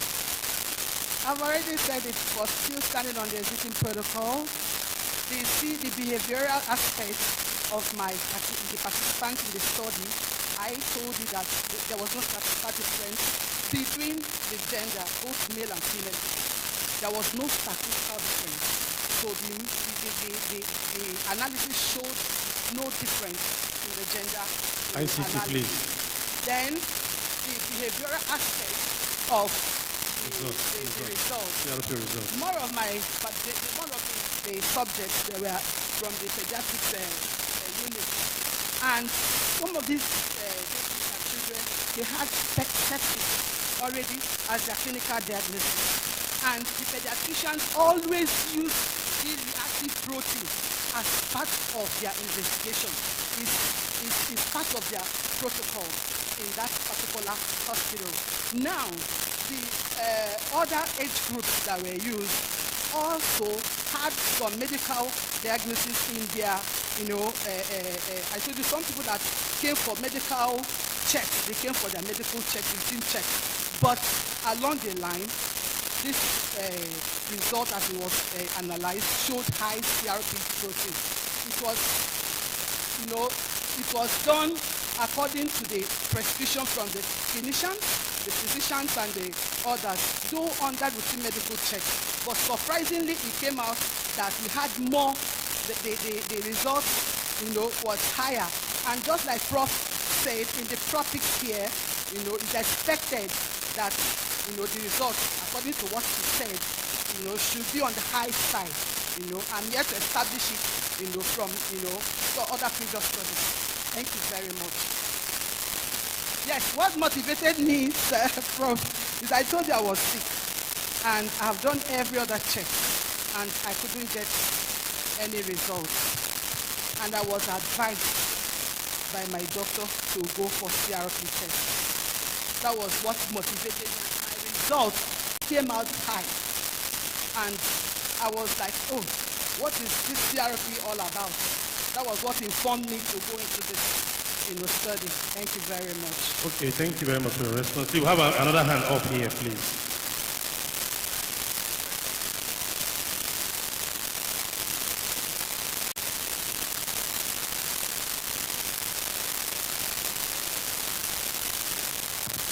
Thank you. Good day, everybody. Please, Dr.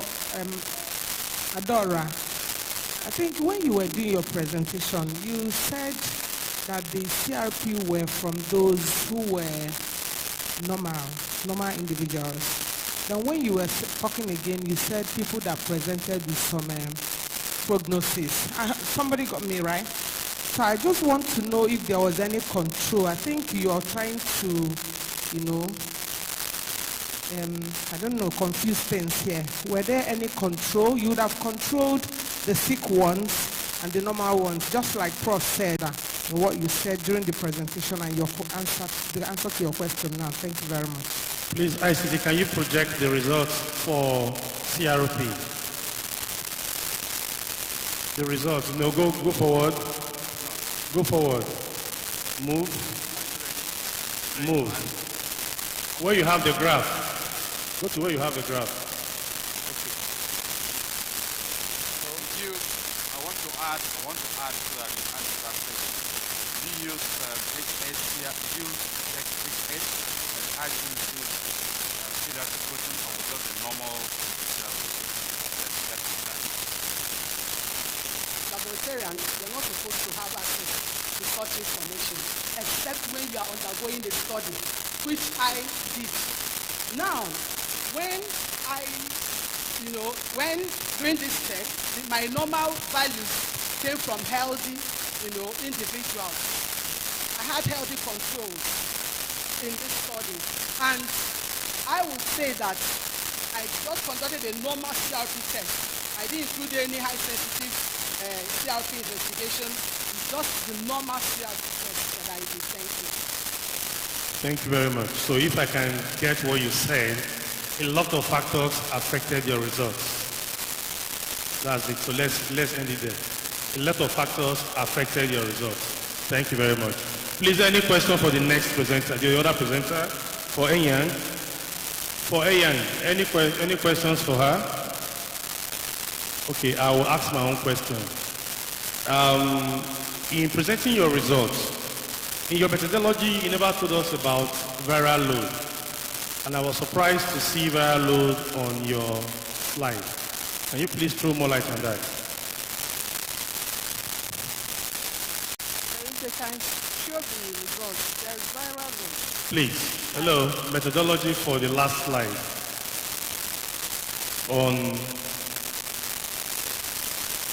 For the last presenter.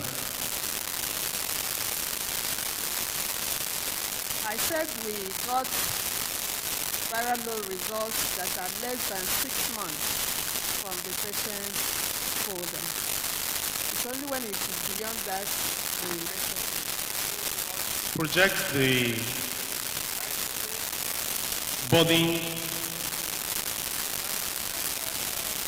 burden of type 2 diabetic mellitus among persons with TB/HIV co-infection in Lagos.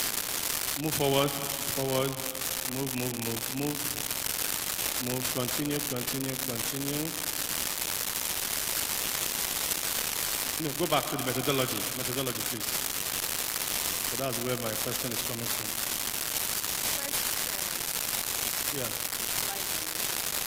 Okay, go to methodology 2. Methodology 1. I did not see any viral load there. I don't know. My eyes are... So, but please take note of that. Please just take note.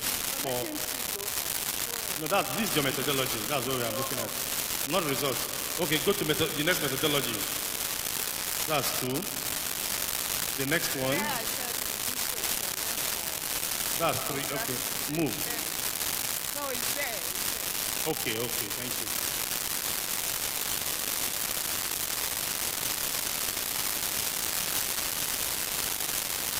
Yeah, you said patient folders baseline information, not baseline viral load. Okay, I'm sorry. The viral load is part of it. Viral load is part of it. Sorry, maybe in order not to be overcrowded. CD4, CD8, viral load, and so on and so forth. The result is there. Go to results.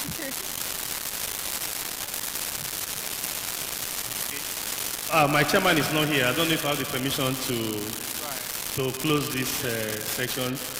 So thank you very much for your active participation. I wanted her to answer one question because her supervisors are my professors. Thank you very much. So,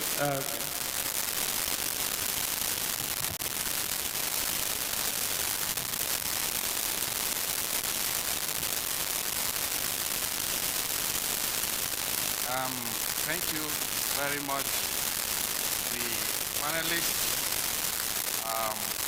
Professor Oluyemi Akindoye, Clement Ibo, as well as the rapporteur.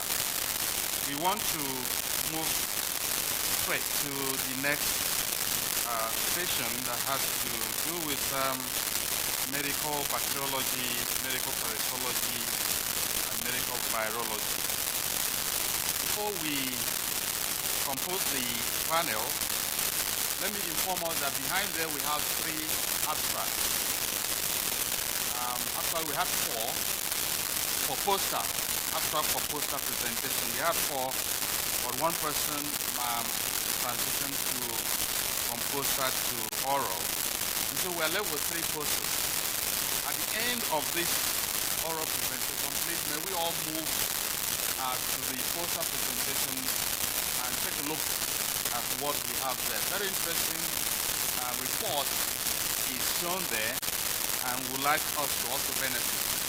I urge the presenters to stand by their posters so that they can answer questions that come. We want to introduce some variety. Sometimes it's good to spice things up to encourage our presenters and our authors. We want to choose the best presenter both for oral and poster. How about that? And so I have a team of professors that surreptitiously will do the assessment. They already started the assessment. But we want to accept the very first presenter, Professor Azare. Because you can't assess him, the scale will be like this. You assess him and assess all this. Do we agree? Good. So, Prof. Sir. Yes. So, I agree that we exempt you. So, we have Professor Ferdinand Esurako. That is one of the assessors. And we have Professor Eugene Ike. Those are the assessors. So, at the end of the day, they will tell us who among the presenters, minus Prof, that we need to commend and acknowledge as the best presenter for oral, and who among the 3 abstracts there, the posters there, that is the best. They know what to do, they are professors, their own right, and so they know how to do the assessment and give us the best. And we will pronounce and give a handshake. In my state, in my country, Nigeria, we had a president whose handshake was better than millions of naira. And so I tell you, the handshake we'll give to those presenters will be worth than millions of cities. Cities is pursuing, millions, cities pursuing dollar, and or maybe by the time the handshake will pass, the pursuant will reverse. So we're going to have a very interesting session as that will happen. So please, Professor Ferdinand Esurako and Professor Ike, continue with your good work. Having said this, I want to introduce the panelists for medical bacteriology, medical parasitology, and medical virology. May I welcome, and you encourage, while I welcome Professor James Damien, who is the regional chair of medical parasitology. Prof, he happens to be the national presido of Nigerian AMSEN, and we are to him. Make welcome another erudite professor, Professor Use. Professor Francis Use is going to support the panel to assess, to look at the presentation and guide as appropriate. Make welcome Professor Mirabu Katfeng, powerful molecular diagnostics. His area cuts across everything, so he has to be there to tell us and correct us and also rebuke as well as putting right so that others can learn from what will be presented. Professor Katfeng will also serve as rapporteur to that powerful team. Having said that, we have many presentations in this session. As I call your name, please come out. Those that are presented, can you go back to your seat? Let's encourage them to go back to their seat so that others can take the. We have for abstract micro 2201, the same. I'm sorry if I don't pronounce this name, but Christopher Pelletry. So we have him or her. It be a him or he. Is he here? What of grades maybe? I know Prof. Ike is in that team. Prof, do you want to do anything? Okay. All right. So we jump. The next presenter is Olabisi Oduwole. I know she's here. Please let's encourage her to come to take her seat. Following her is Ngozi Chukwu Zowulu. Yes, she's there. Encourage her too. Another presenter with the abstract number micro 2204 is same Olabisi Oduwole. Okay, she will take two presentations, two abstracts. We have Benjamin Mensah as another presenter. Is he around? Prof, is he one of those taking exams? Prof, what's the problem? Or do we have Steffi Selling? Or Julius Mobile? Or Mobile, sorry. Or Habad Vista? Or Ulrike Winland, Joseph Kofi? These are all authors for that is there. Which of them? Is the person there? Poster. It's a poster. Bro, we want to speak. We want to call the name.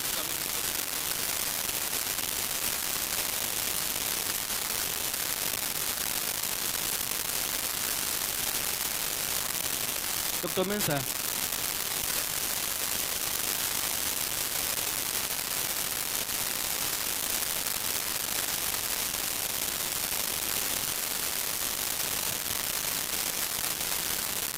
Right. So, may we also have Hadi Ba. Hadi, H-A-D-D-Y-B-A-X. Hadi Ba, is he in the house? Or other members of the team, the research team, Caesar F, Cyan Jere, Boop Kumba,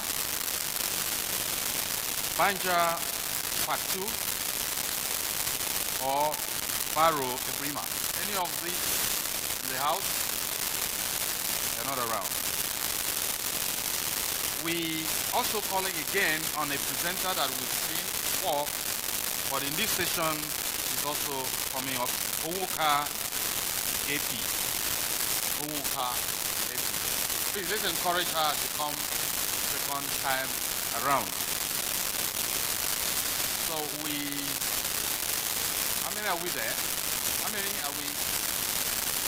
4. So 4 out of 11. Not a good mark. 1, 2, 3, 4. So 4 out of 7. Okay. 4 out of 7 is a pass mark, so and pardon them and accept. At this point in time, I will allow the chairman of the faculty to take over and direct the session.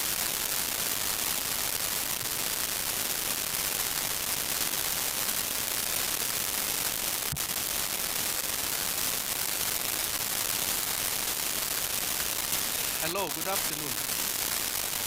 You are welcome to this special session.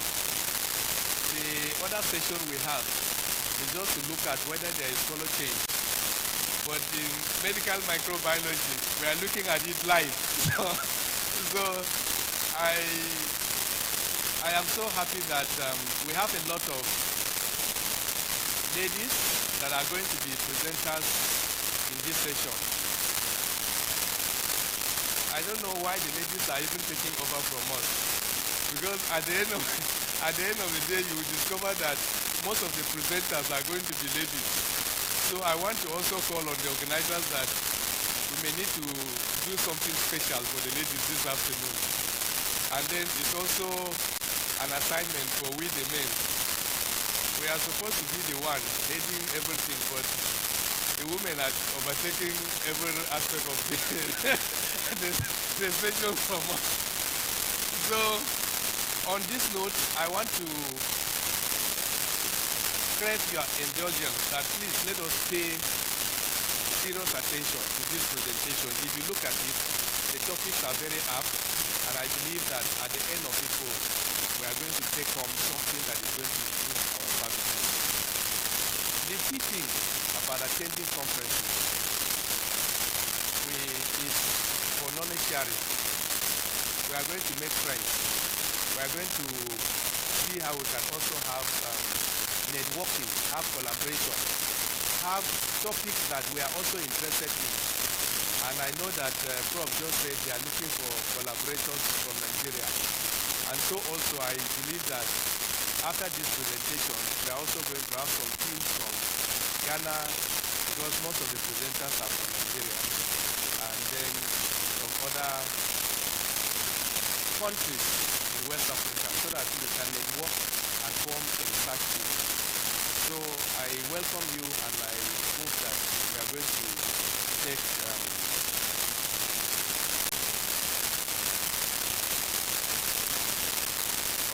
So the topic is prevalence and distribution of intestinal parasitic infection among children living in a hard-to-reach rural community in Nigeria.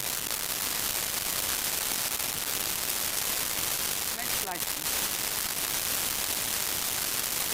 Intestinal parasitic infection still remain a major public health concern in low medium income countries. And Nigeria being the most populous African country, we bear the highest burden of this problem. Intestinal parasitic infections are caused by certain hemins and protozoans that colonize the gastrointestinal tract of their host. Next slide. Some of the hemins include Ascaris, Leucoides, Trichuris, Trichuria, hookworms, and Entamoeba histolytica. According to the World Health Organization, mass drug administration of endemic communities is a major strategy for controlling these parasites. A WHO report shows that, flow with me because I'm using my laptop.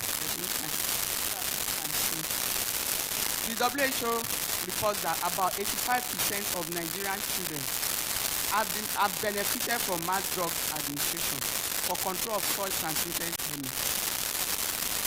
So it can be argued that 85% of mass drug administration coverage should translate to a downward trend in this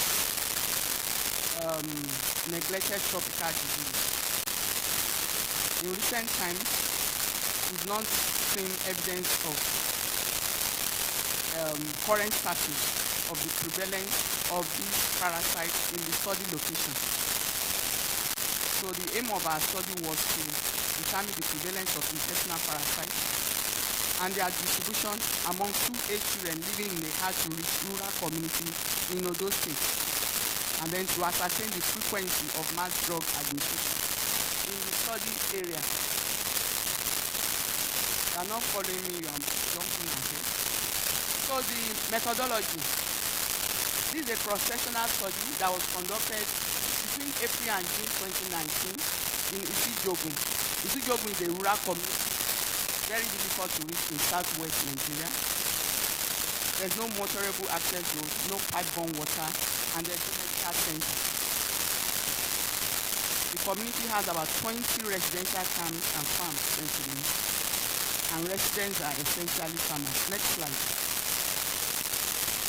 These are pictures of some of the students. We obtained extra approval. We took consent from parents. And inclusion criteria include children between age 2 to 17 years. And we used the formula there to obtain our minimum sample size based on the prevalence in the study area.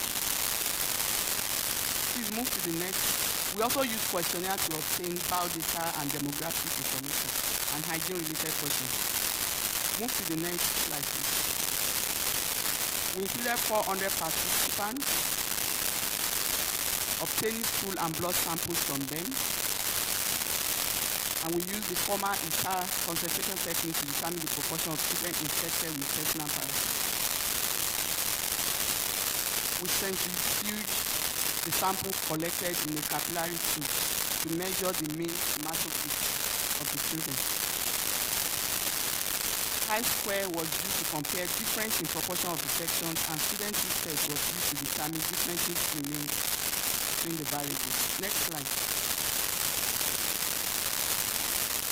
Although we included 400 school children, we were only able to obtain samples from 399 children. Half of the respondents were female. The mean age was 9.99.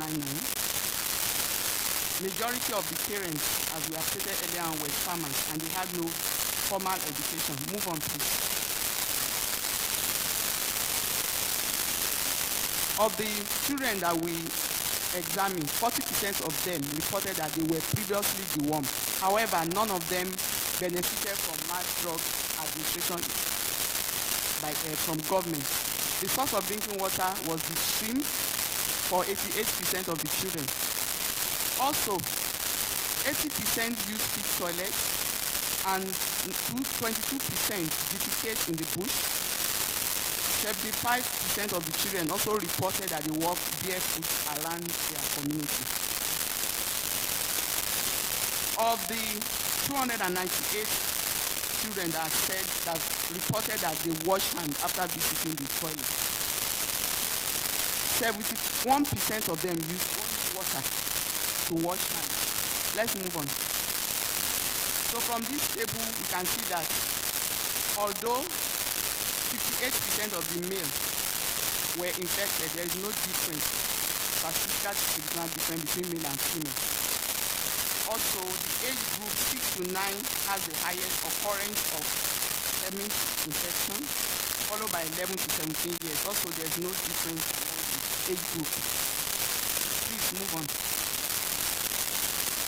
Ascari lumbricoid was the most distributed at 22%, followed by hookworm. So the overall infections of those that had single infection, 43% of the children, while 11% had multiple infections. Please, let's move on. The overall mean hematocrit of the participant was 34.5%. And we observed that children that had hookworm or that were co-infected with other parasites had mean PCV of 16.25. It's statistically lower than the PCV of children who were infected with other intestinal hernias. Please move on.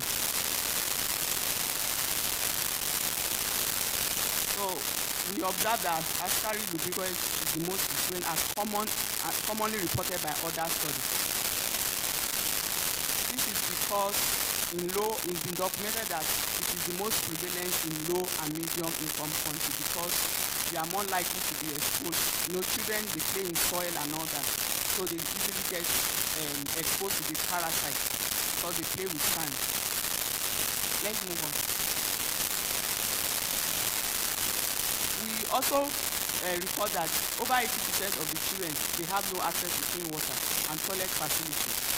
So these have further compounded the problem or the burden of intestinal parasitic infection in the community. So intestinal parasitic infection is been documented that it thrives in community where there is no, adequate facility for, hygiene-related activities. and we document that hookworm is strongly associated with anemia.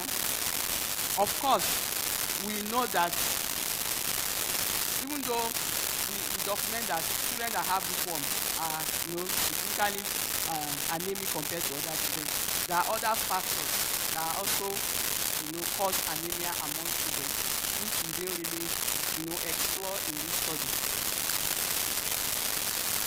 So a closer assessment of our results shows that there's an anomaly. Although 75% of children wash their hands, but they only use only water. So there's a need of public, public health interventions that need to be done to create more awareness about washing hands with soap and water, because we know that it prevents communicable disease, as we see even with children COVID-19. A lot of washing hands has to be done. Please, let's move on. The time is short. So, in conclusion, we are advocating that when mass drug administration is being done, children in hard-to-reach communities should be given special attention, because we know that most time government, they focus on communities that is easily accessible. So they need to give more effort in accessing those remote areas. Let's move on. Thank you. That is it.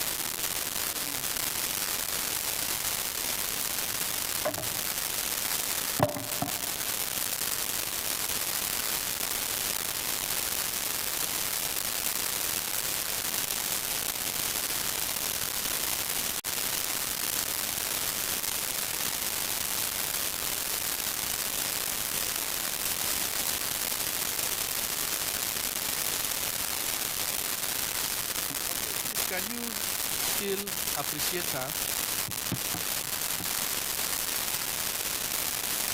Okay, so the next presentation is going to be taken by Ugozi Chukwu. He's going to talk to us about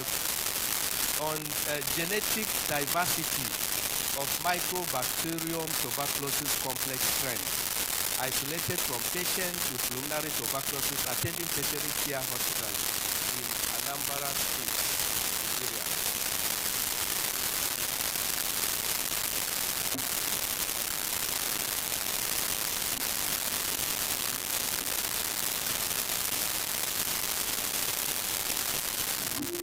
Hello. Good day, ladies and gentlemen, my senior colleagues, and my colleagues. Still standing on the existing protocol, my name is Dr. Ngozi Chukwu from Nnamdi Azikiwe University, Department of Medical Microbiology and Parasitology. I'm going to talk on today. I'm going to discuss with you people on what? Genetic diversity of Mycobacterium tuberculosis complex strains isolated from patients with pulmonary tuberculosis in different from different hospitals, like about 4 selected hospitals in Anambra State. So introduction, you look at the outline, go straight to introduction. Globally, tuberculosis is a health threat despite efforts to eradicate disease. Nigeria, as you know, is among the countries with high TB burden.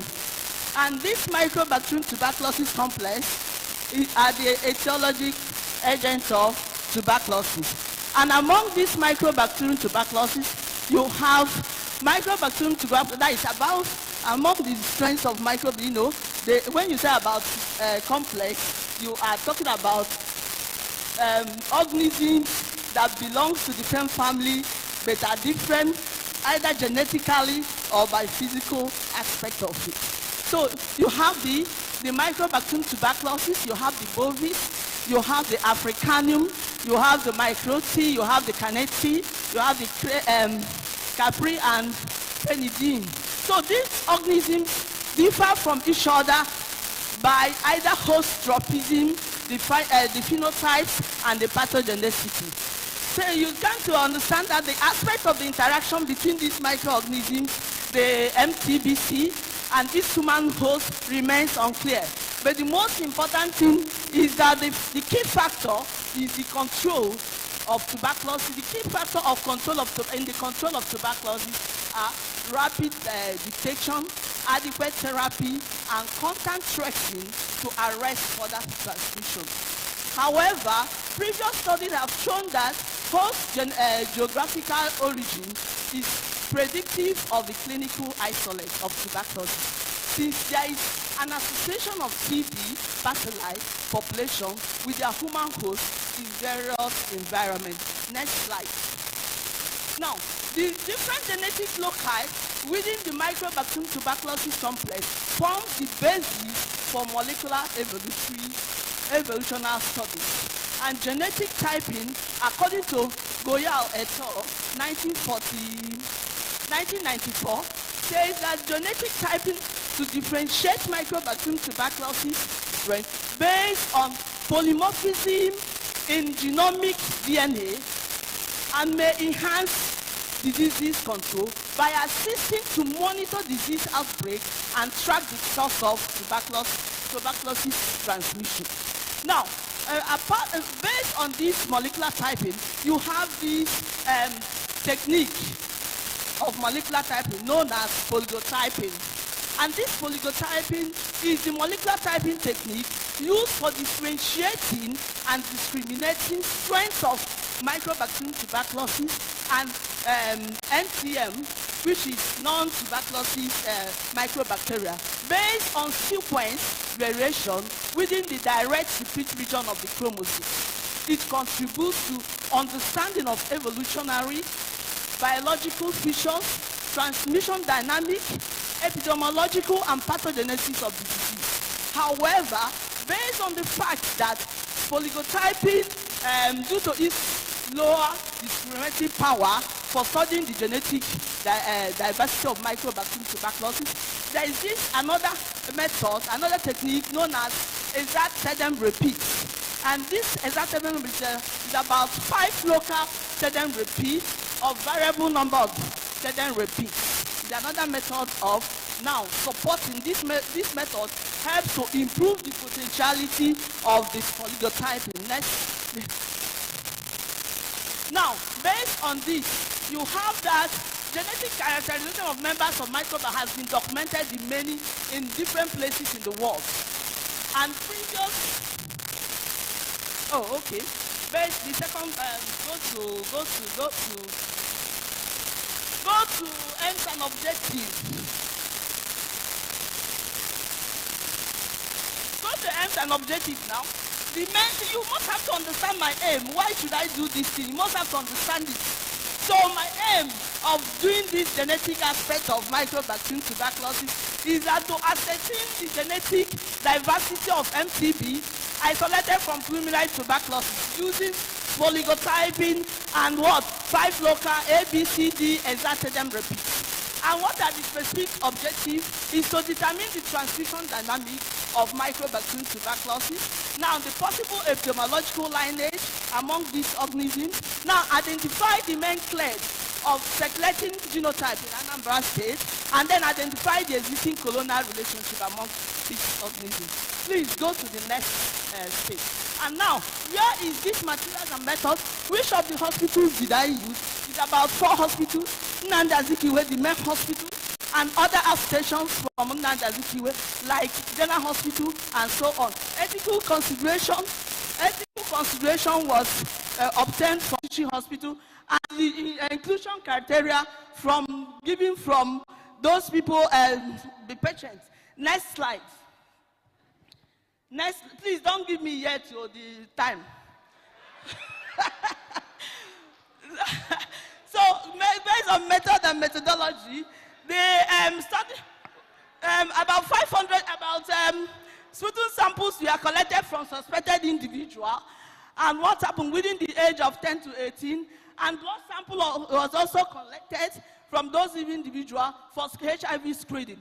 And based on that, microscopy was done on those samples using ZN nursing method, and culture was done. Then what happened? DNA, culture was done at Zacklin Hospital, and this thing was done in different hospitals where I collected the sample.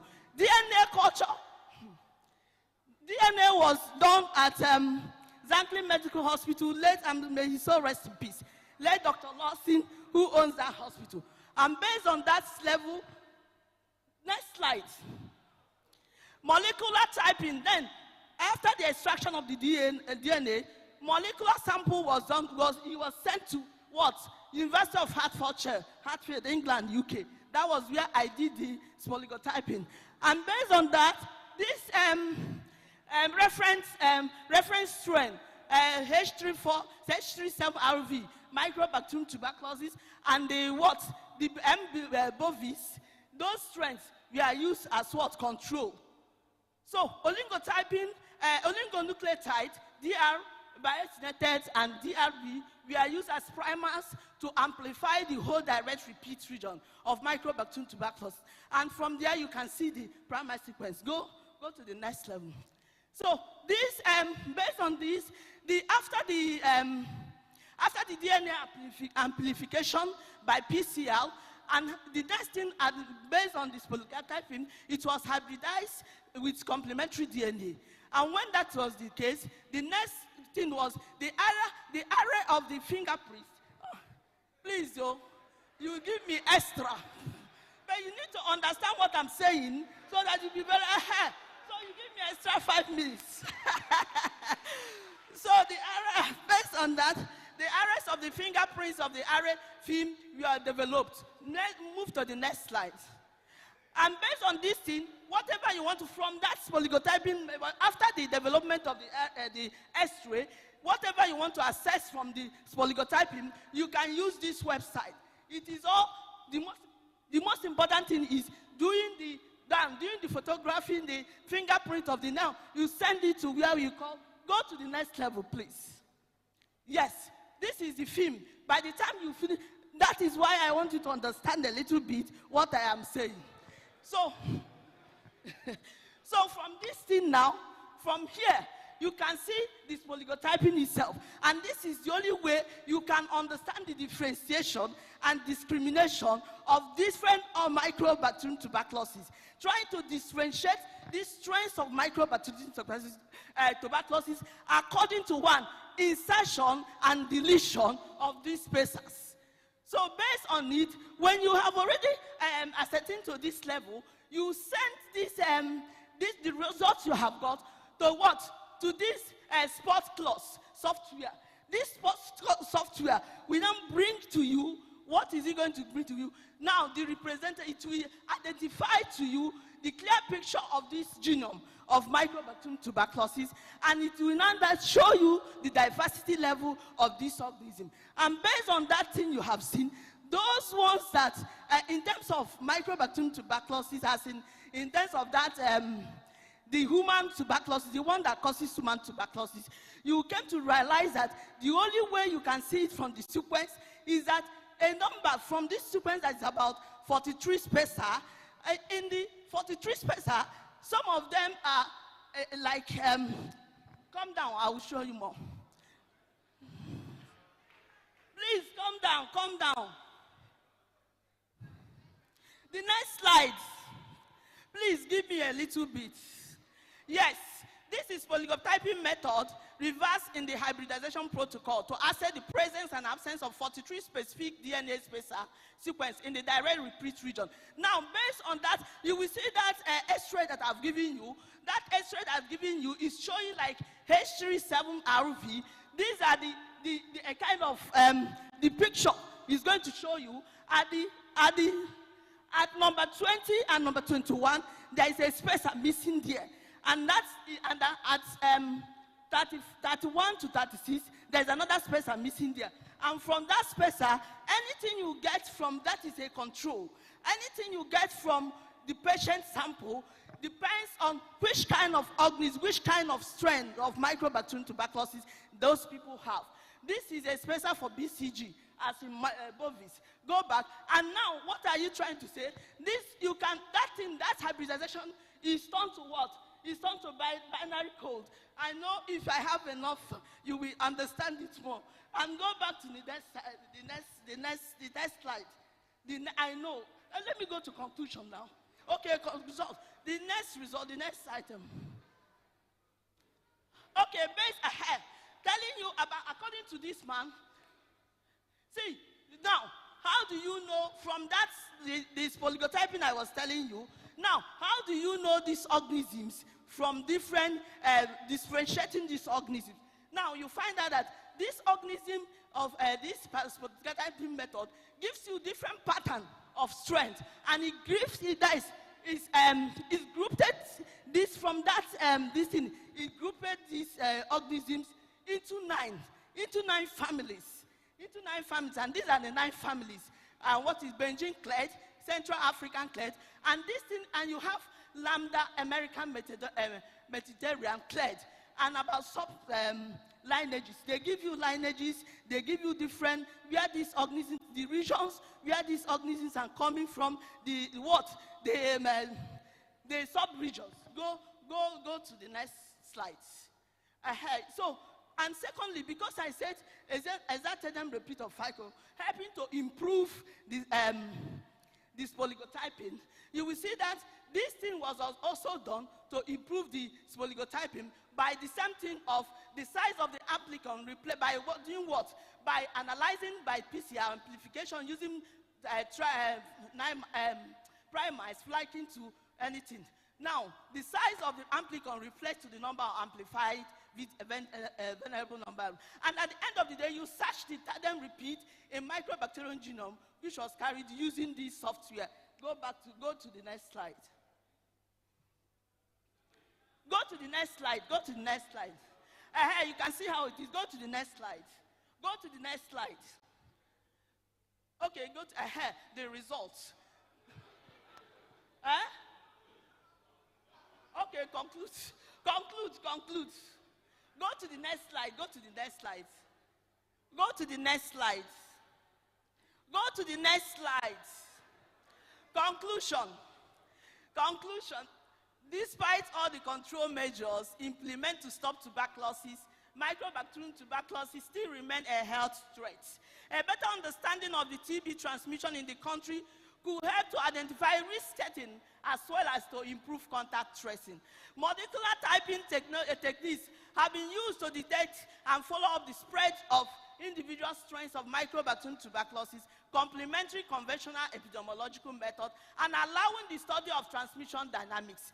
In contrast, this study described the genetic diversity database of microbacterium tuberculosis isolated from 4 hospitals in Anambra State, analyzed the population structure, assessed the complicity of the global transmission, TB transmission, and found out that polygotyping identified with a probability of 98%. Now, you find out that at the end of the day, a single predominant type of microbacterium tuberculosis, this microbacterium tuberculosis, Sensus tristo, prototype ST1, ST61, VIT 2299 belongs to Lamstan, Cameroon. So all the microbacterium tuberculosis from Nigeria comes from Cameroon. And what are they? All from Cameroon, and the clade, and that is the clade from Cameroon. So, and this thing could be as a result of, in animal, it could be as a result of what? Go to the next level. Go to the next slide. Now, it could be as a result of what? Immigration, educational visitation of the country's trade links, and so on. Now, this Lam10 family confirms the endemicity of what? Of the prevalent in Nigeria, and should be considered a network of ourselves. You would have allowed me to finish. No, don't worry. Thank you. Can we another round of applause?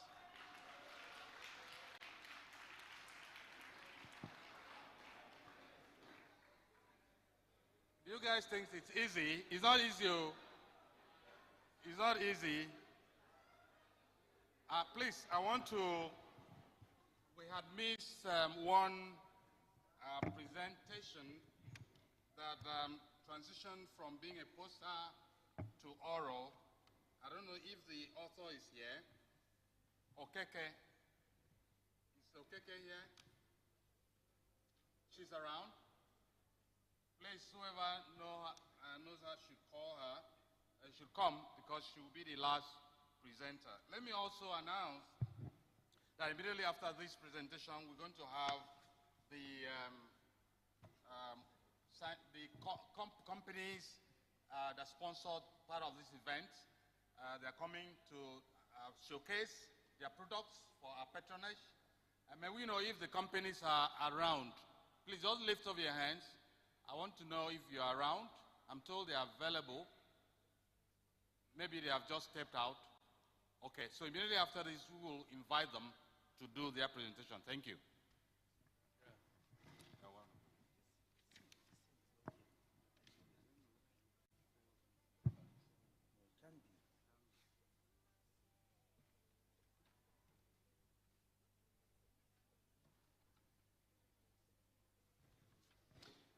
Okay, good afternoon. When I told you that medical microbiology is life, I'm sure Dr. Ngoska has made us, all of us. Okay, she made the thing lively and everybody was just laughing and clapping. Okay, let's move to the next presentation first.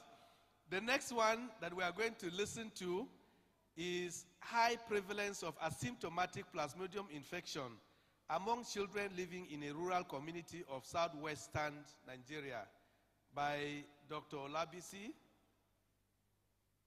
Oduwale. So please, can you welcome her with a clap?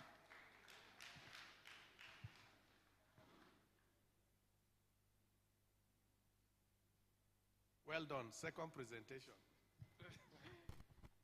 Thank you once again.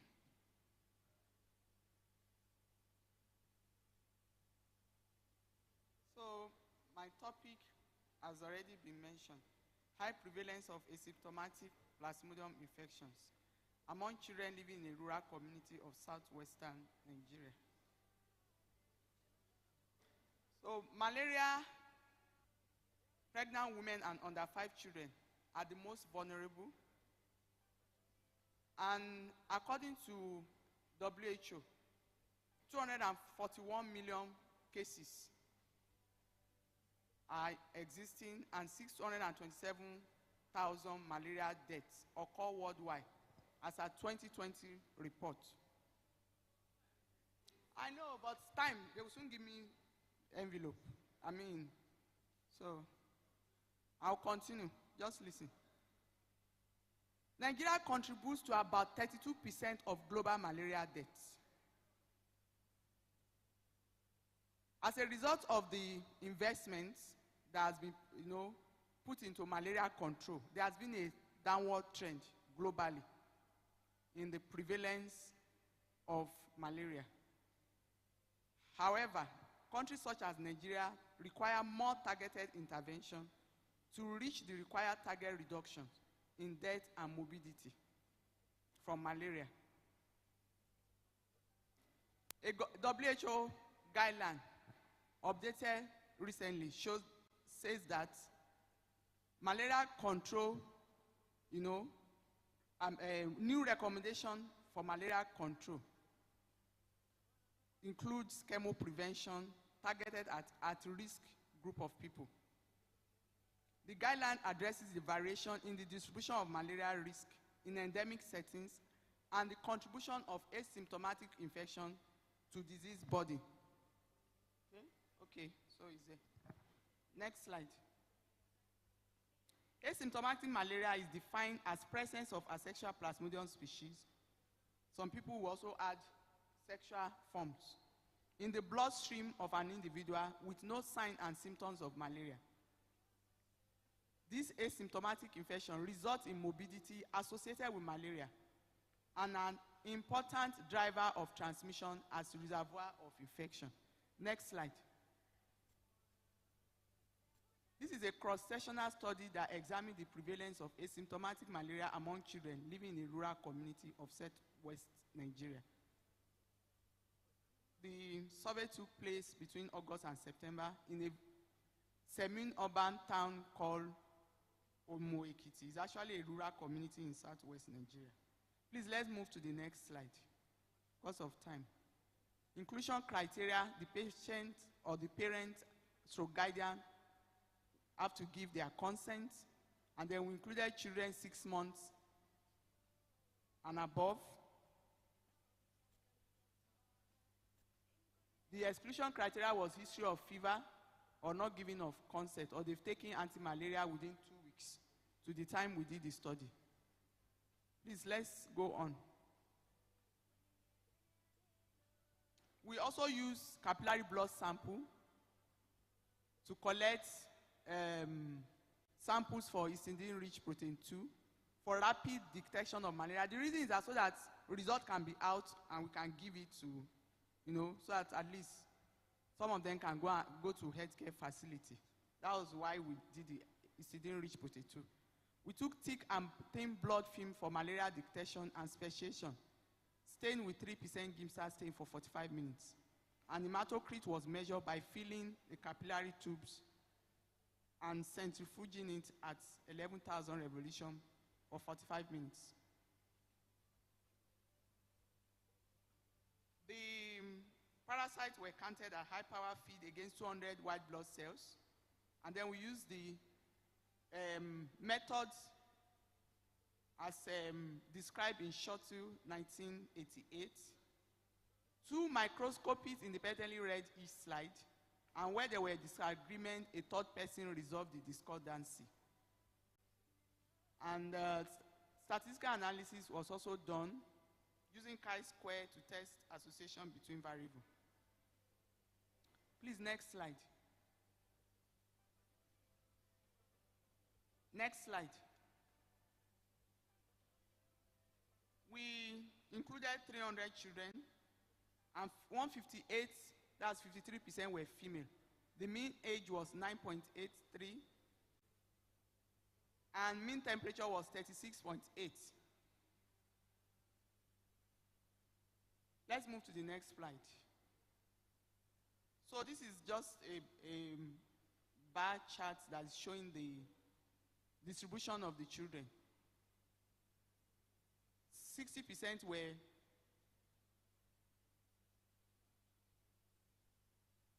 between age less than 5, in the age group less than 5 years rather, 60% were male.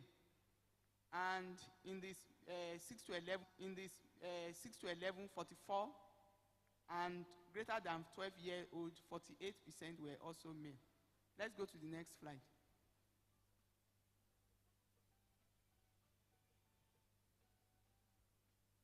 Overall, the prevalence of asymptomatic malaria was 48% by histidine-rich protein 2 and 47% by microscopy. We are not comparing the diagnostic accuracy of histidine-rich protein 2. It has already been established, but we use it to collect sample, and you can see that there's really no difference anyway.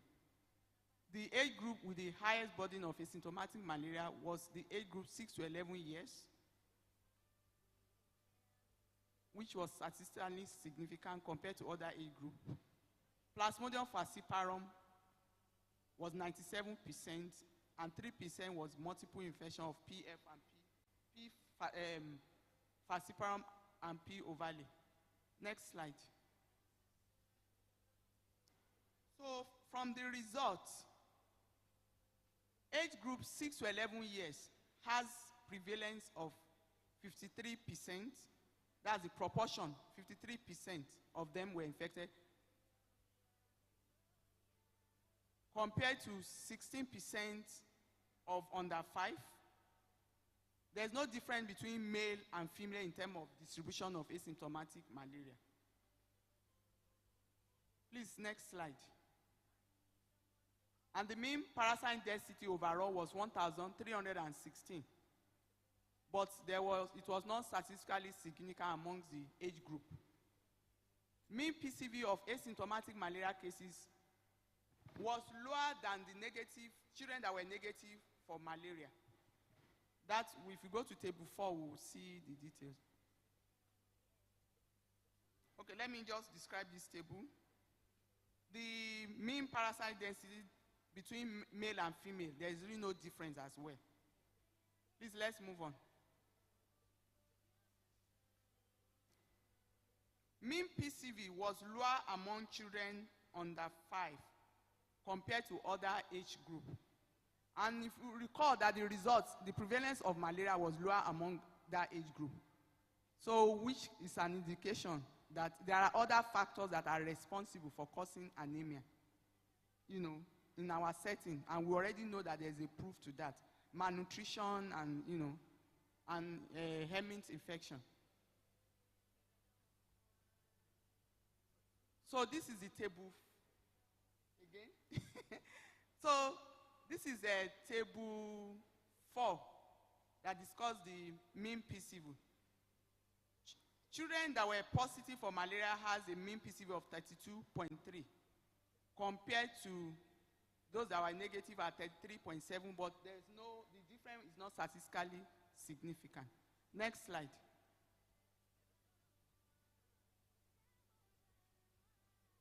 So, overall, the prevalence was 41%, lower than what was recorded in the study carried out in central Nigeria. And we also found out that low PCV was more pronounced among asymptomatic children, which means that even though there are no symptoms, there are other morbidity that children that have that condition may suffer. And the age group that was mostly affected are children that are older than 5 years. And we could also say that it's because we know that most malaria control programs are targeted at children under 5 and people that are pregnant, neglecting other age group. Let's move on. So we are concluding that asymptomatic malaria cases in a population require serious attention because it is a potential vehicle for malaria transmission. And if we must prevent or, if we must promote or work towards elimination of malaria, we have to look into children that are older than 5 years.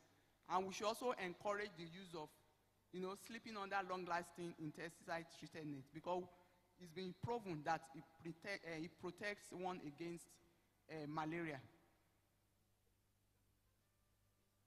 The study limitation was that there was no follow-up of participants to determine how many will eventually develop clinical malaria.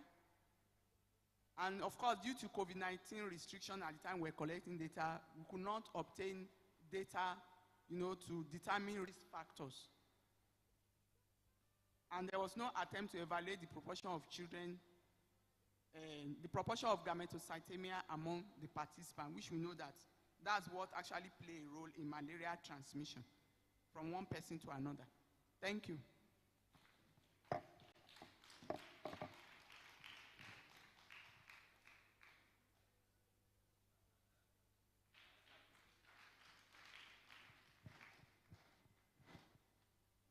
Okay, so thank you very much, Doctor. Now we are moving into another presentation, just very brief, within 10 minutes we'll be done. We are going to listen to a presentation on reported post-COVID-19 vaccination reaction among vaccinated persons in Rivers State, Nigeria.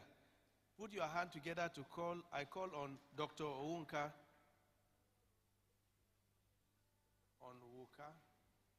to come and take the stage. So, ICT, please, can you move straight?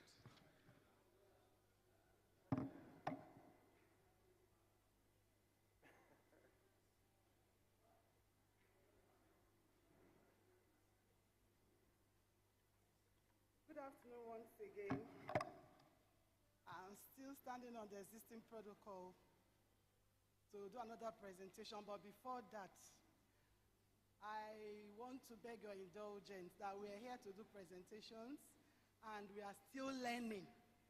Most of the professors there are my teachers. And please, anyhow, we are here to learn.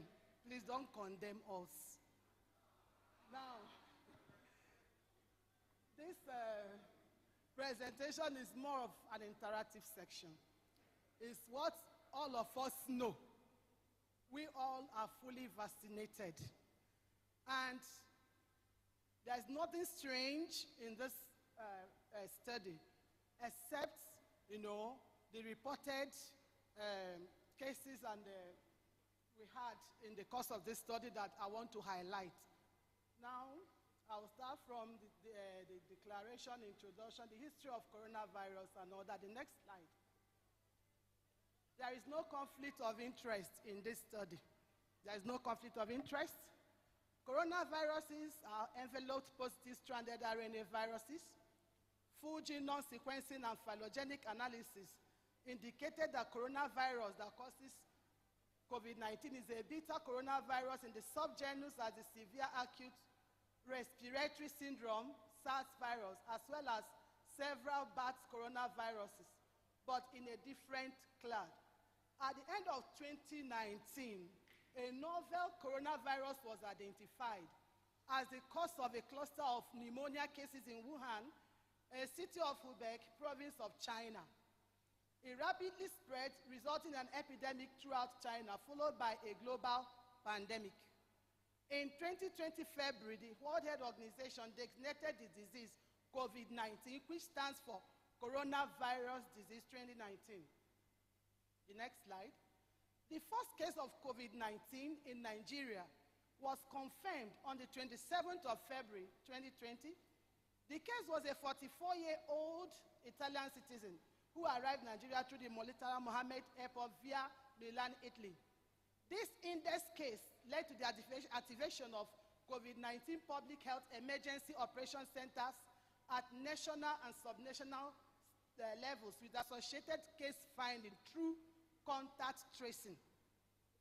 Since the confirmation of the first COVID-19 case in Nigeria, cases of death have risen steadily in the country, although the government has implemented the public health interventions, the most recent being vaccination. This is the structure of the coronavirus. You can see the spike proteins, the membrane protein, the envelope protein, hemagglutinin, esterase, and the spike domain, the NTDC domain, and the X1 and X2. The next slide, please. Now, the symptoms of post-COVID-19. Signs and symptoms of coronavirus disease may appear 2 to 14 days after exposure. The time after exposure and before having symptoms is called the incubation period. COVID-19 can be spread before you even have the symptoms, and this is called the pre-symptomatic transmission. Common signs and symptoms can include fever, cough, tiredness. Other symptoms include shortness of breath or difficulty in breathing, muscle aches, chills, and all that. The next slide. Some people may experience worsened symptoms, and the symptoms vary from age groups, from different age ranges, from what we had in this study. These symptoms are called post-COVID-19 conditions, and some children experience a multi-system inflammatory syndrome, a syndrome that can affect some organs in the body and tissues.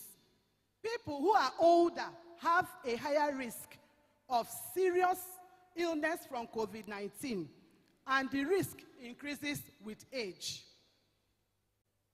Serious heart diseases such as heart failure, coronary artery disease or cardiomyopathy, cancers, chronic obstructive pulmonary disease, type 1 or type 2 diabetes, overweight, obesity, high blood pressure, smoking, kidney transplants or bone marrow transplants, pregnancy, liver disease, and others can cause more serious reactions when you take this vaccine. The next slide. As of 15th November 2021, the country has 4 brands of COVID-19 vaccine received from the COVAX facility, and these are AstraZeneca, Moderna, Johnson & Johnson, Pfizer vaccines. Note that before these vaccines came into use, they were first certified by World Health Organization. In Nigeria, in addition to World Health Organization approval and authorization, the National Agency for Food and Drug Administration and Control certifies all vaccines safe for use. Even when the vaccine is in use, NAFDAC continues to check and monitor the vaccine to ensure that all safety guidelines are maintained. The next slide. The next slide, please. So some patients with symptoms, according to Mena et al. 21, experience it and experience worsened conditions, and that led to vaccine hesitancy. You can agree with me that at a time the social media had this information. They were giving people false information that at the point of jab, that it can elicit a metallic reaction that can even lighten a bulb. I don't know whether any of you had it. It was on the social media. And that resulted to vaccine hesitancy. And some people were even saying that that it has this metallic chip of, I don't know, you know what it means, you all heard about it. And that resulted to vaccine hesitancy. And that was what informed me to go into this study.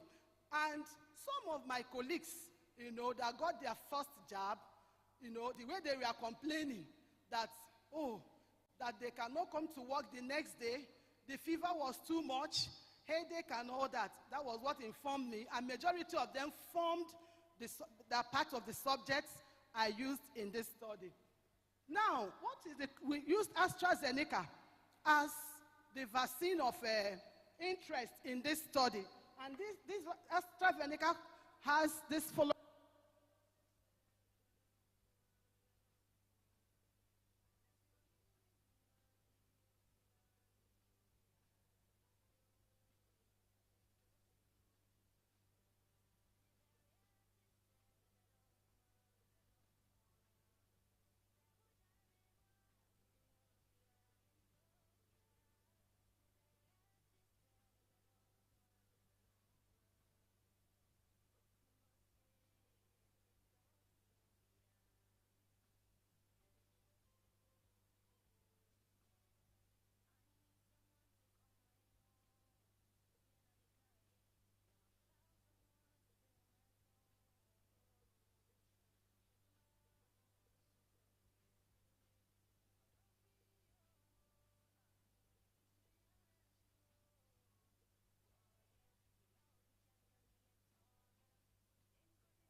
Okay. Go back. The benefits of taking the vaccine. I want to go there. Okay, aim and objectives. The study was carried out, to identify and assess the distribution of symptoms reported after receiving COVID-19 vaccine. An assessment of reported symptoms of COVID-19 vaccination was carried out among individuals who have received at least one dose of the Oxford AstraZeneca COVID-19 vaccine, AZD1222. A cross-sectional study of 154 persons received COVID-19 at the Obio Cottage Hospital and the University of Port Harcourt Teaching Hospital in Rivers State, Nigeria. And the respondents were interviewed using a structured pro forma data collection sheet, which includes the age, their gender, the date of vaccination, symptoms of vaccination after each dose.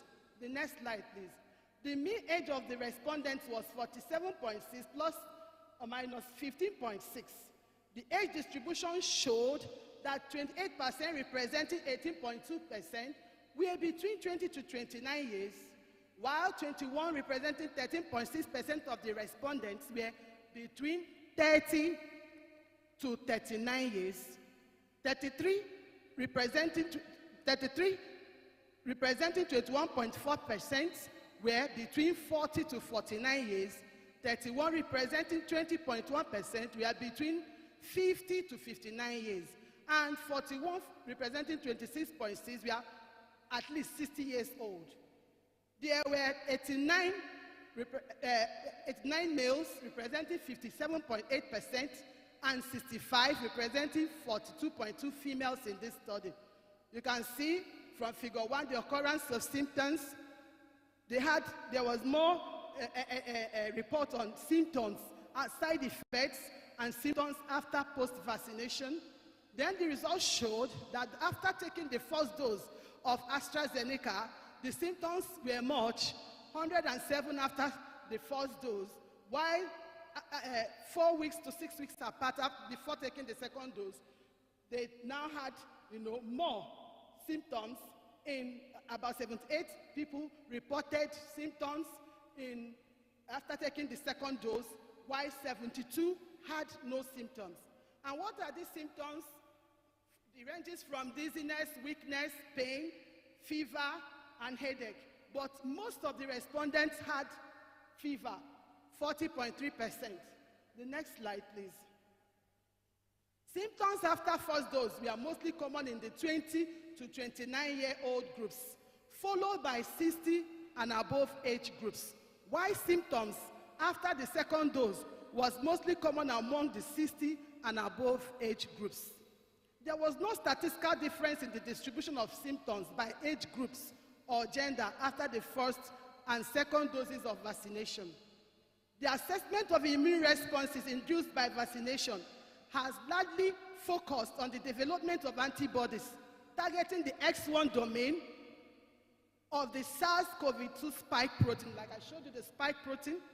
And a key benefit of some vaccine regimens is that anti-X immunoglobulin G antibody titers are higher than for natural infection with serum from vaccinated, compared with serum from vaccinated individuals, showing greater neutralization capacity against homologous SARS-CoV-2 viruses in vitro.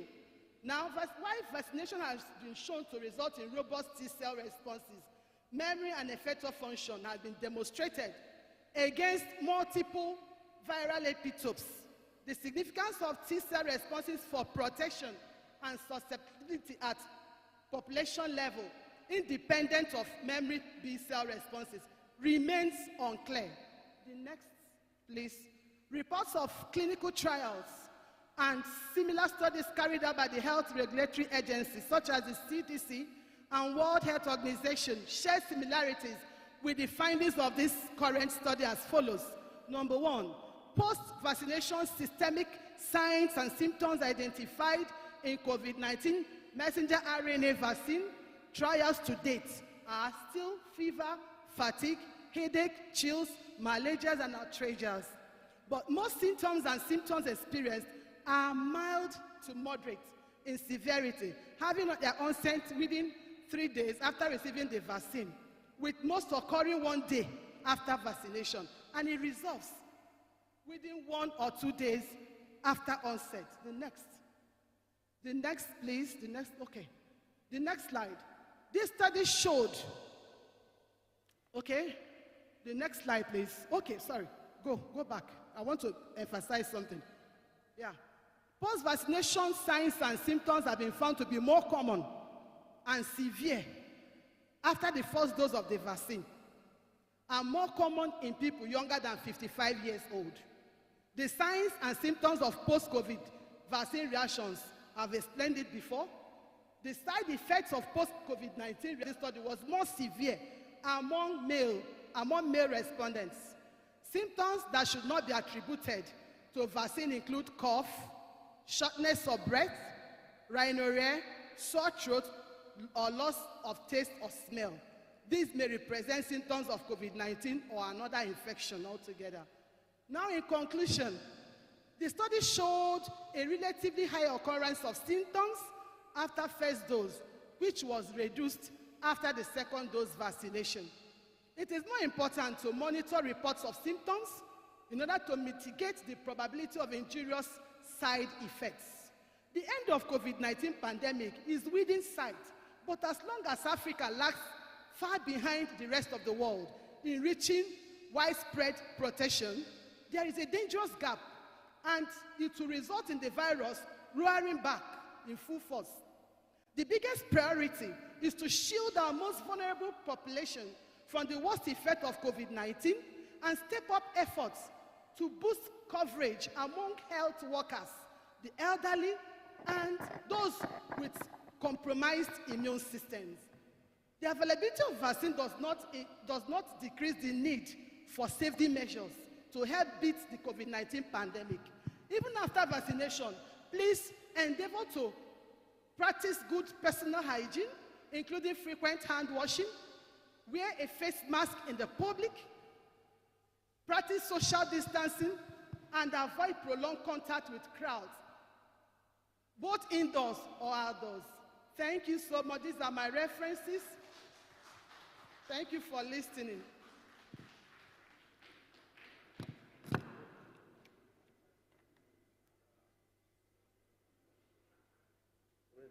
Okay. Yes. You can go. Okay. Please appreciate her once more. I want to still advise presenters, observe the time that is allocated to you. Some of these areas, for introduction, just tell them if anybody needs any further explanation, he can see you later so that you can give your presentation within the time that is given to you. Please. I want to call on Dr. Ben Mesa. Dr. Ben Mesa is coming to talk to us just very briefly, he said 5 minutes, on the prevalence of trichodysplasia spinulosa and Merkel cells polymervirus among immunosuppressed adults in Ghana. So please put your hand together to welcome. Thank you very much. Thank you very much. So, what happened is that I have hematology bias, so this work, so we agreed that it would be showed there. The real presenter missed her flight from Germany and she was unable to make it for this. No, it's not this one, please. So the one Mr. Omari put up, this is not this one. This one is hematology. This one will be my area. So I'll speak to prevalence of trichodysplasia spinulosa and cell polyomavirus among immunosuppressed adults in Ghana. So polyomaviruses have been there since, over 60, 70 years. A group has been discovered since 2007. There are 8. Among those 8, it has been found out that they are connected with cancer. Now, our interest is in childhood cancer, so we collaborated with a team from the University of Cologne, Germany, and to find out whether we looked at 241 skin specimens from clinically diagnosed immunosuppressed adults with different skin presentations. So, a group of immunocompetent adults, HIV negative with no skin lesions, were consecutively sampled in a case control study. So we looked at immunocompetent and immunosuppressed. And ethical clearance was free from the Ghana Health Service. CD4, CD8 were done to establish their immunocompetency and suppression levels accordingly. The results. So among the immunosuppressed males were up to 63%, females 36%. Merkel cell polyomavirus was prevalent at 11.1 among the immunocompetent. So I have skipped the running of the specimens for the viral identification. So we used our real-time PCR.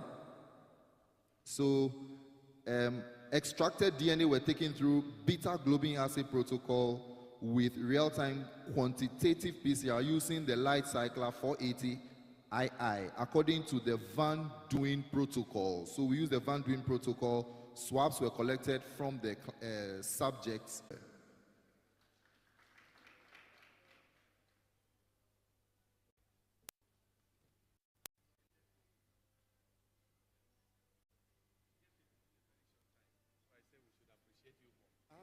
Yes, I say we should appreciate him more because he gave the presentation within 5 minutes.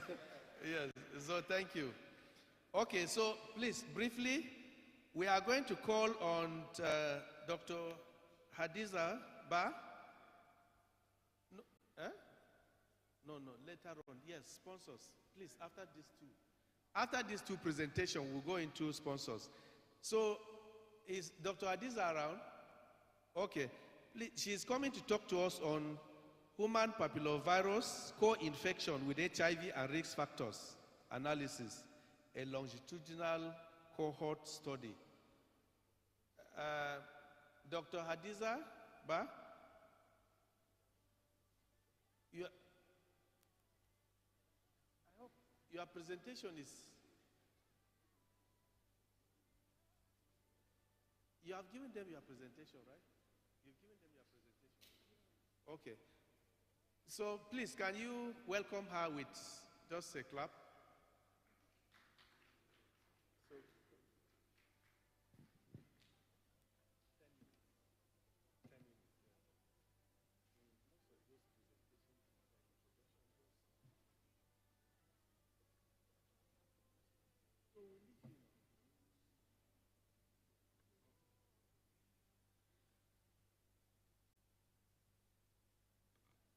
Hello, good afternoon.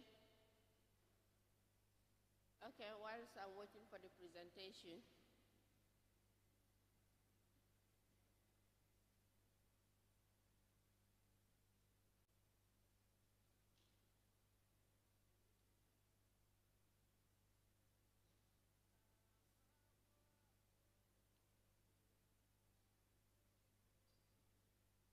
It's the one with my name. Ghana presentation, Dr. Ba. Is that file? Oh, okay. All right, good afternoon. My name is Dr. Hadiba. I'm from the Gambia. So I'm going to give a brief presentation on human papillomavirus co-infection with HIV. This was a small project, a pilot project that was nested in a bigger HPV prevalence study in the Gambia. So just a way of introduction, human papillomavirus, in short HPV, is known to be associated with cervical cancer. So it has been shown that it causes probably 90% of cervical cancer cases. And women or people that are immunocompromised, when they are co-infected with HPV, they have problem, and it leads to cervical dysplasia, and finally could lead to cervical cancer. Because in immunocompetent individuals, the virus may be, the lesion that they cause, which could be low-grade lesion, can regress. However, in immunocompromised individuals, it is bothersome and it is aggressive, and it can lead to cervical cancer if it is not treated and managed adequately, especially on time.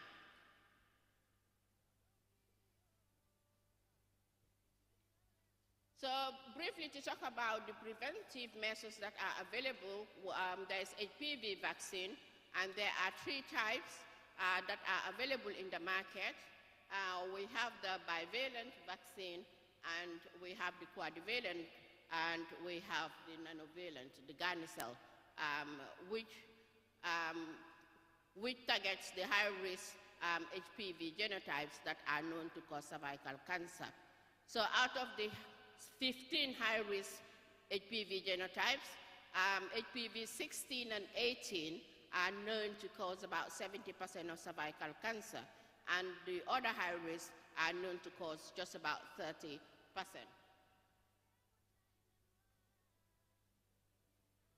So looking at the Gambia situational analysis, Gambia is a very small country. I'm sure all of you know Gambia. It's in West Africa, and it's a very small country with 2.3 million population. Cervical cancer is the most frequently diagnosed cancer, and it represents about 30% of all female cancers. We have a national HIV prevalence, which is 1.9%, which is slightly low, but we are not complacent because it is a very small country, so therefore 1.9% of HIV seroprevalence is a cause for concern for us. HPV prevalence is known to be about 13%, and the seroprevalence of HPV among HIV women, we don't know. So this was a small pilot, like I said, just to know what would be the HPV prevalence in these immunocompromised women. So the aim was to determine HPV seroprevalence, look at the seroconversion time, and look at persistent infection among these women. This was a longitudinal study. That means that samples were collected baseline after 9 months, 18 months, and then 24 months. So we all know that sexual practices and safer sex are some of the preventive measures. So we also wanted to look at what would be their attitude since they are immunocompromised. What is their attitude towards safer sex practice? So women aged 20 to 49 and were recruited, and they were HIV positive. So we took serum sample, pap smear, and also we look at epidemiological data on sexual behaviors. The serum samples were screened in triplicate against HPV 16, 18, 35, 51, and 52, and 58. The method we use is pseudotype neutralization assay. That's what we use for the neutralization antibodies. And for the HPV DNA, we use PCR targeting the late gene of the virus. Cytology was carried by 2 different cytologists, and results were confirmed by a pathologist. So baseline laboratory and treatment characteristics of these women. We have 21 that were HIV positive, 1 HIV 2, we had 4, and 4 had dual infection. And these are the CD4 count. However, I must stress that less than 350 CD4 count cells per millimeter cube. This was before WHO reviewed the CD4 guidelines. So after the subsequent recruitment, women that have CD4 count less than 500 or above were recruited. So only 4 were on ARVs and 25 were not on treatment.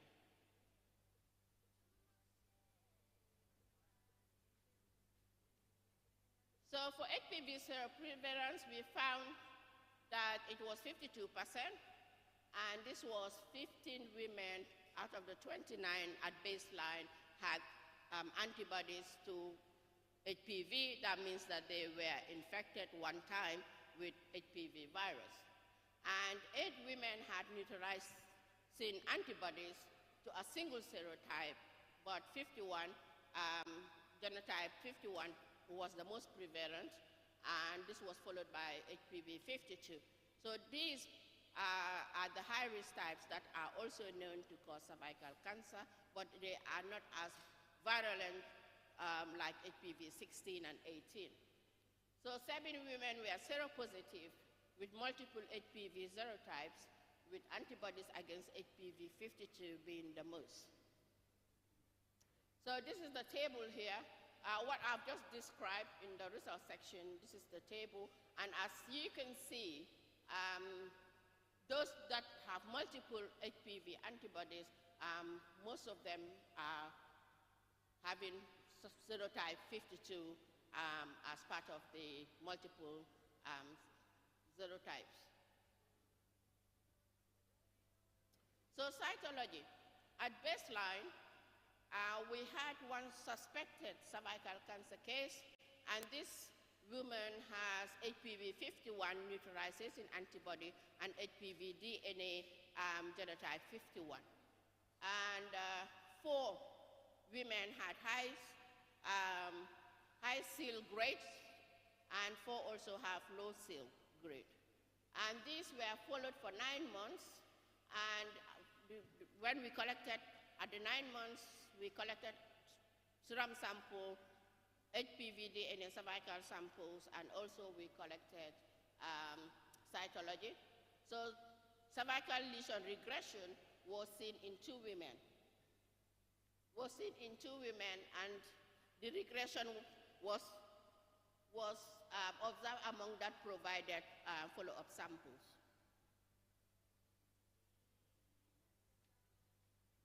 So this is what I've just described in that sample.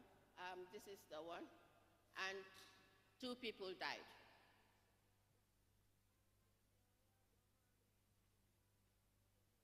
So this is just a graph to show what was on the table and the different genotypes that were responsible. And the 2 women that died, one have HPV 16 and high-grade cervical lesion, which progresses to cervical cancer, and the other woman has HPV 51 DNA and also HPV 51 antibodies, and she later died. So at 18 months follow-up, we had one that became seronegative, but the other women, they lost their neutralizing activity against other serotypes, remaining only 1 serotype at 18 months.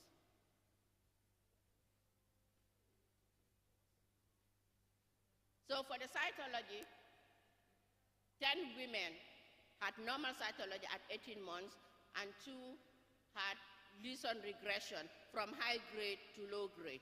So, but 10 women had normal cytology. And 24 months, all these women were put on ARVs, and with ARVs treatment, because their CD4 count were low, so all of them had lesion regression, and then they had negative HPV antibodies and HPV DNA.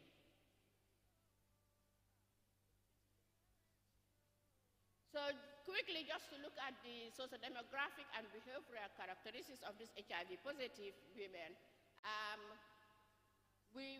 majority were married, and the majority had low level of education.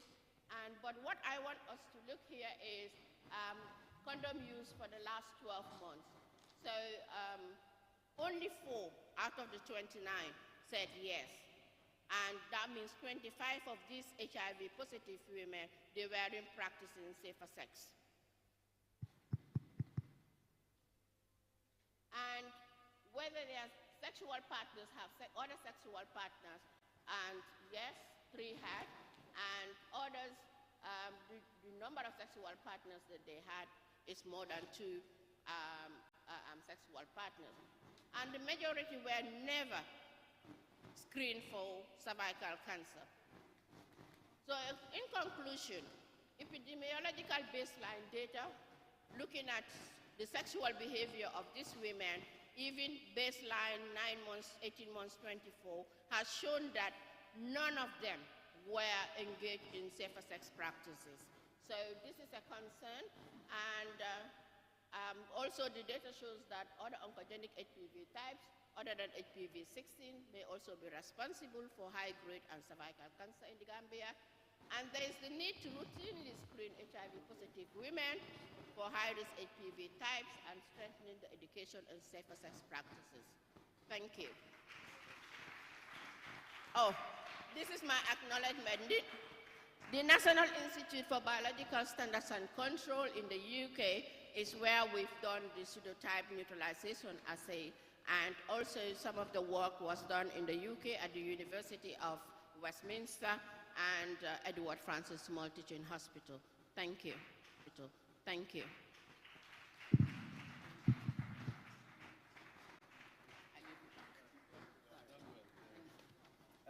Please appreciate her small, once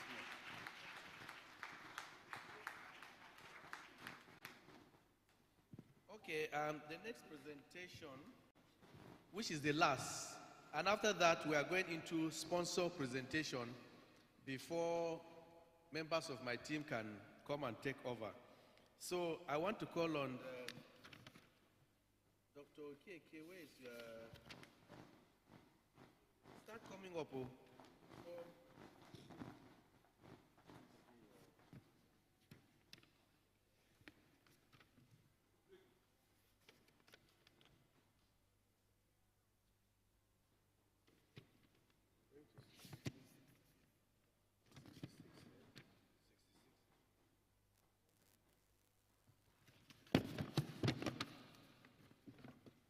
Okay, so I think this is the only presentation that we are going to have in mycology.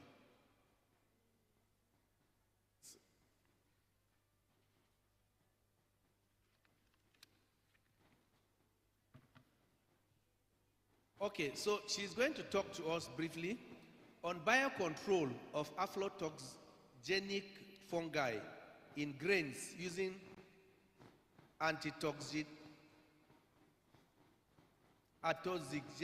strains, implication for food safety and food security. Where? In Nigeria or in the world? Good afternoon, everybody. It's good to be here. So that's the topic, biocontrol of aflatoxigenic fungi in grains using atozigenic strains, implications for food safety and food security. I have only 10 minutes, so I'm going to skip some of the basic stuff. So aflatoxigenic fungi are fungi that produce aflatoxins, and the atozigenic strains are the ones who do not produce aflatoxins. And now we know that these toxins, they are hepatotoxic and highly carcinogenic class of mycotoxins, and they've been linked to HCC, that's hepatocellular carcinoma, especially in Africa. The burden of HCC is really very high, and that has to do with our diet and the kind of things that we eat. So they are of concern in food safety, and it is estimated that you have about 5 billion people in developing countries that are at risk for chronic exposure to aflatoxins through contaminated foods. And then in the food chain, you have like 25% of the world food grains that are contaminated by these toxins. So when it comes to food safety and public health concern, aflatoxins and generally the class of mycotoxins are a very, very big deal. And on the African continent, it's a real problem for us. So most of the aflatoxins in the global food supply, they are produced by A. flavus and then A. parasiticus. A. flavus is the most common causal agent of contamination. And then for this study, we carried out a study to identify the atozigenic fungi from maize and guinea corn, and the study area was Plateau State. Next slide, please. Skip this one. It's just study population. So like I said, it was maize and grain. We had the sample collection, the sampling technique. We used the multi-stage sampling technique, employing a simple random sampling method from different sampling points within the designated areas. Next slide. Skip this one. This is just a GPS mapping.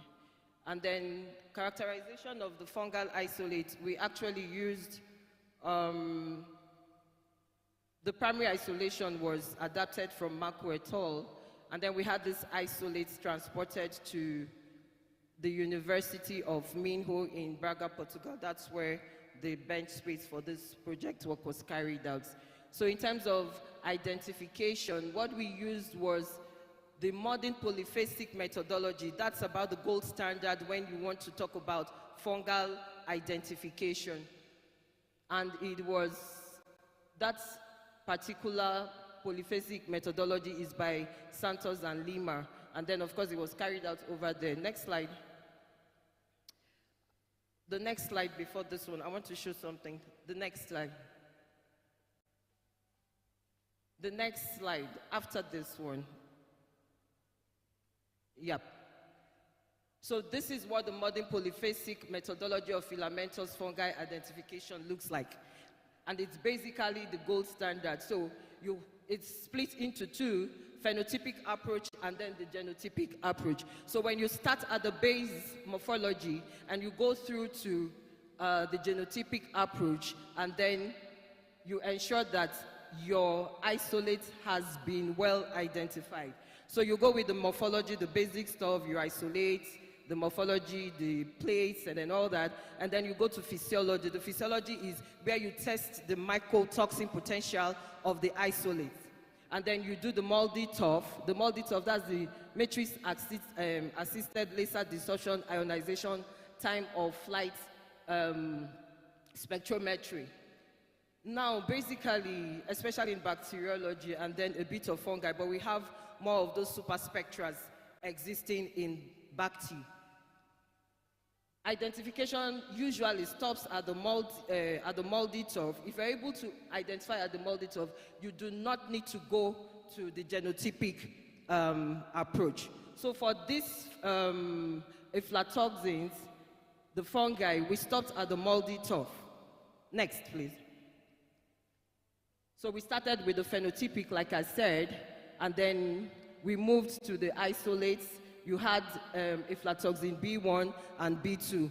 AFB1 is usually the most potent of these aflatoxins. And then you had the spectral analysis by the MALDI-TOF MS, which identified the Aspergillus species.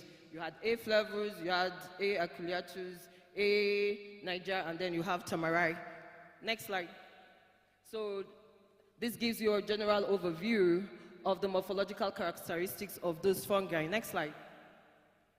One by one, this is what the plate looks like on macroscopy on CYA. That's Zapec yeast autolysate agar. That's the reverse side. This is for aculeatus. Next. And then you have, these are conidiophores. Just keep moving. These are just basic pictures of what those organisms looked like. And then you have flavus, you have niger, and then you have tamarai. Yeah, keep going. Okay. Now, these are the biochemical features and the secondary metabolites. Like you can see, you have class B and then class G. So, Aspergillus aculeatus did not produce any aflatoxin. And then you had Aspergillus flavus 1, flavus 2, and flavus 3. The flavus 2 didn't produce any aflatoxin, the same with niger. And then the tamarai too was the same thing. Next slide. Now, this was the sample identification for the MALDI-TOF. Next slide. Yep. So this is the dendrogram. When you blow out this on the MALDI-TOF, what you have is a superspectra. A superspectra refers to isolates that have been characterized. And then they are in a gene bank. And when you bring your own isolates, you match it with it, and then it gives you the closest relationship. And that's why you have the phylogenetic relatedness amongst the Aspergillus isolates. So we already had this gene bank in MUM in Braga, and all we did was just place our own isolates. And then you can see the phylogenetic relationships that identified UM1s are the ones that exist in the fungal gene bank. And then you have this typing, and that's how we were able to identify the organisms. Now, if you have a gene bank for a specific species, and you can get to this stage, the implication for food safety and food security. When you talk about this, what we look at is basically the HCC, the aflatoxin-induced HCC, the food link, and then its implications for public health in Africa. So, can you go back? Yep, thank you. So the food link, when you talk about food safety simply means the measure of confidence that you have that whatever you eat is not going to make you sick. I'm just giving you a layman's definition. So it's the confidence you have, layman's definition. So it's the confidence you have that if you eat, for example, we've taken some snacks. The concept of food safety, some snacks. The concept of food safety, as far as that snack is concerned, is that you're not going to get a running tummy, you're not going to develop any foodborne illness by eating that snack. So that's basically what food safety means. And then when you talk about food security actually refers to availability and accessibility. The food, is it enough? Are they getting it in the right sufficient quantities? And is it enough to meet dietary needs? And now when you tie this up together, for public health in Africa, it's really a big deal for us. Next slide. And it's like that because in developing countries, as we find ourselves in Africa, of course with a bit of more emphasis on the West African region, most food staples are susceptible to contamination with aflatoxins. Like in the study area, maize and guinea corn are part of the staple diet. So you can imagine when you have as much as 25% contamination or even more in those grains, you can imagine the health effects that it has on the population. So it is likely that significant additional losses will occur. Next slide. The challenges we have on the continent, majority of our countries do not have fully developed. It's not usually right to say we don't have food control safety systems, but the truth is that they are not very fully developed, and because of that, it's difficult for us to properly control and monitor those aspects of the food chain where the risk for aflatoxin contamination is greatest. We talk about HACCP, hazard analysis, critical control points. So along the food value chain, it is difficult for us to control. And then we have other factors. Like this is just like an abridged version. But you know, when we test these samples for contamination, we also test the ground samples too.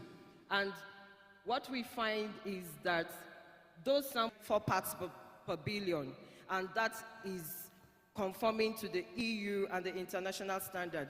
But what we try to advocate on the African continent is to find out what works for us that we can use for local surveillance. Because if you want to send your products for export, the EU standard is that it has to be 4 parts per billion coming from us. But we've kind of had this back and forth argument when you talk about international standards that cuts across the global food supply chain. And then you have paucity of data on foodborne aflatoxin levels. Some people die from contaminated foods. There was a time back home, it had to do with beans. People just had some beans and then they say having that. We don't have systems in place that monitor this. And so it's difficult for us to adequately report. Tie it up to the next one. On the reporting of foodborne outbreaks due to aflatoxicosis, in the absence of effective disease monitoring and surveillance systems, among others. Next slide. Okay, maybe this will come up, question and answer. In the African continent, we have the PACA, Partnership for Aflatoxin Control in Africa. They've done quite a bit of work concerning aflatoxin control. We have the Partnership Platform Meeting, which is a biennial conference that takes place. The first one took place in 2014. At the AU headquarters in Addis, and we were there as the first set of people. Then you had 2016, you had 2018, and 2020, we didn't have anything like that. And basically, the issue of food safety and food security on the continent is something that everybody is involved in. We need a multi-sectoral approach. Yesterday, one of the presenters, the key speakers, was talking about a One Health approach, and that is what we've tried to do, because these aflatoxins target the crops themselves, they target the animals, and then they target the human beings. So we need a One Health approach, a multifaceted approach to be able to deal with these menace of aflatoxin control. Can you go back 3 slides before this? I want to show you something. Before this one, please. Yes, I have to do this because that's part of the agreement. Acknowledgement, Professor Dr. Nelson Lima, in whose laboratory the practical aspect of this work took place. He's a renowned mycologist in Europe and was the president of the European Cultural Center for I think 2 or 3 tenures. And then to my laboratory mentor, Dr. Celia Suarez, who is the curator of the MUM Fungal Collection Center. And then that's the logo of my university. I want to thank my professors, one of whom is here. Throughout the very many years we had to do this work, he stood by me. That's Professor Ike, and then my own direct supervisor, Professor Grace Ayabinkwe. Thank you very much.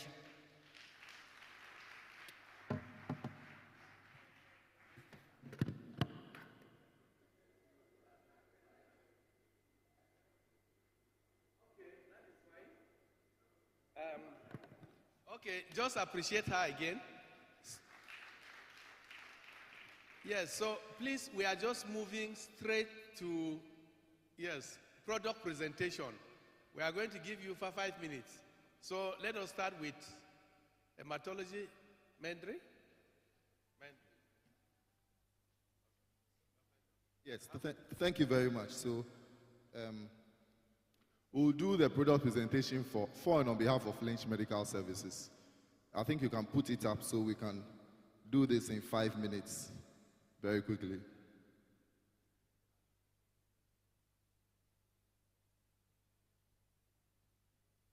Yeah, so basically, my name is Ben Mensah. One of the key sponsors of this organization introducing the Mindray BC700 series, a new hematology analyzer. I know currently being used in Kenya. I have been fortunate to handle one here in Ghana. We have 1 or 2 so far in Ghana. Having used it and liked it, I thought that I accepted to help them.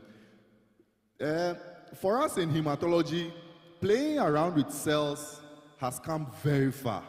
In fact, blood cell parameters are now being used in machine learning, what they call machine learning, to revolutionize medical diagnostics. And it is because hematology, especially blood cell counting, continues to move from one stage to the other. Shall we have the next slide? So we use a lot of these analyzers in our hospitals. I know some of us have used the Coulter, which is also one huge breakthrough in cell counting. The Mindray 6000 BC, Sysmex, all of them, flow cytometric methods.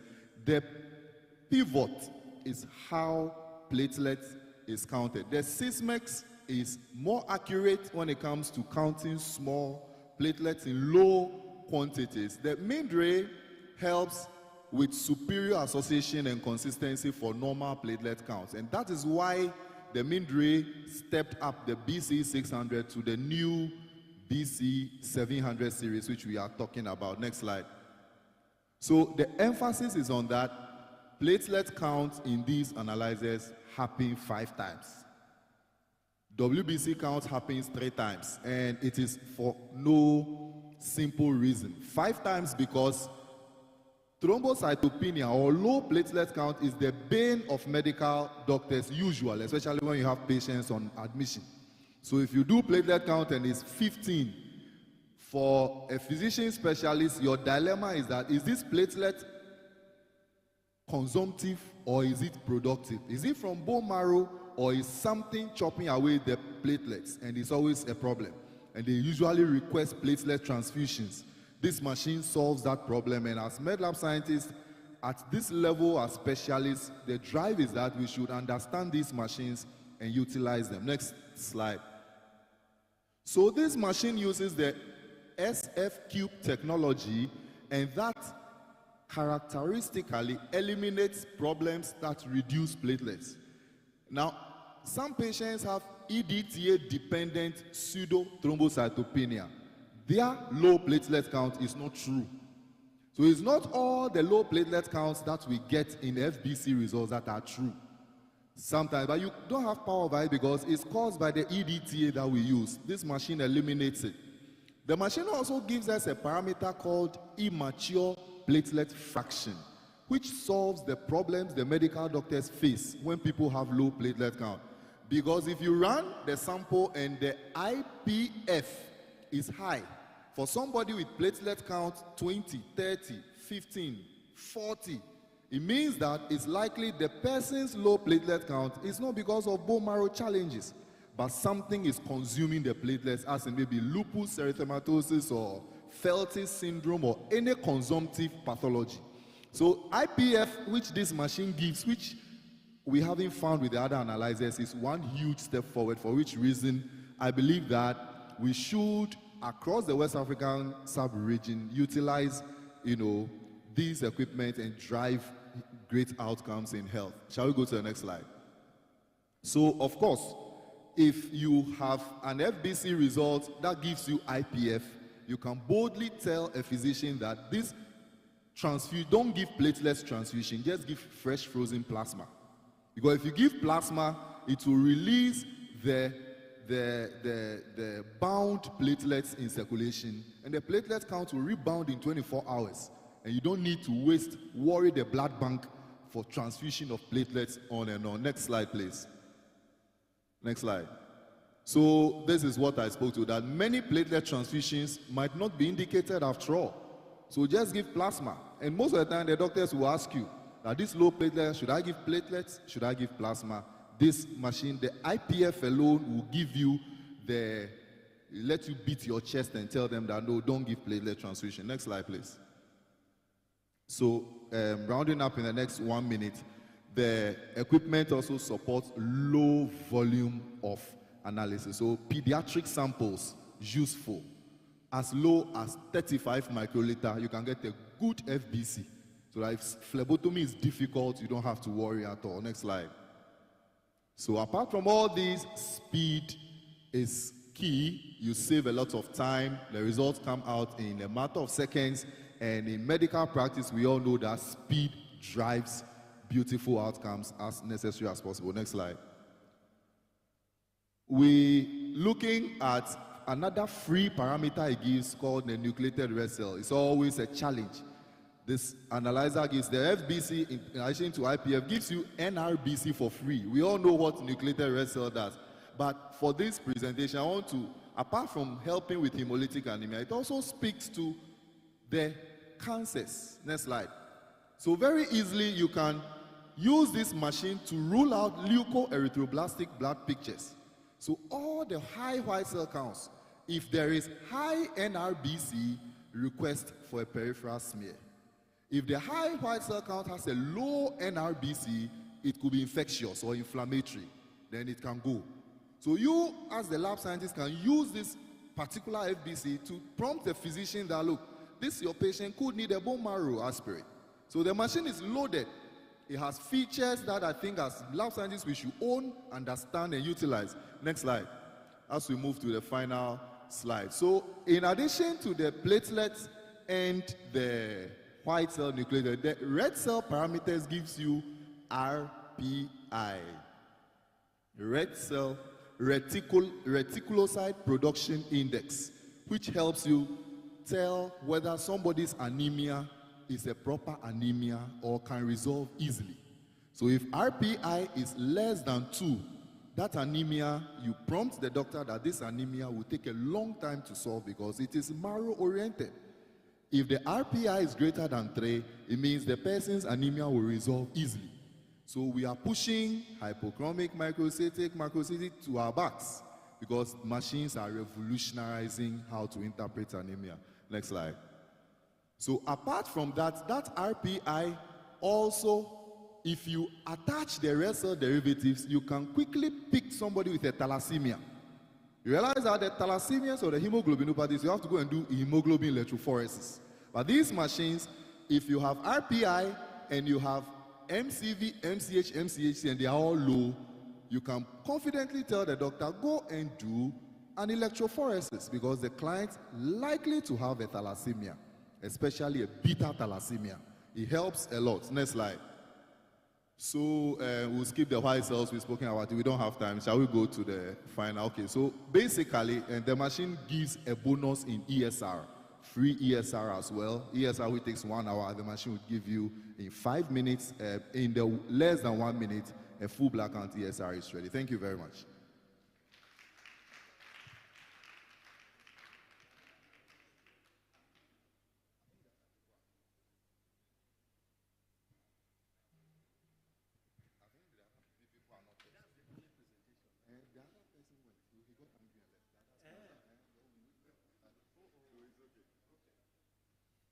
Yeah.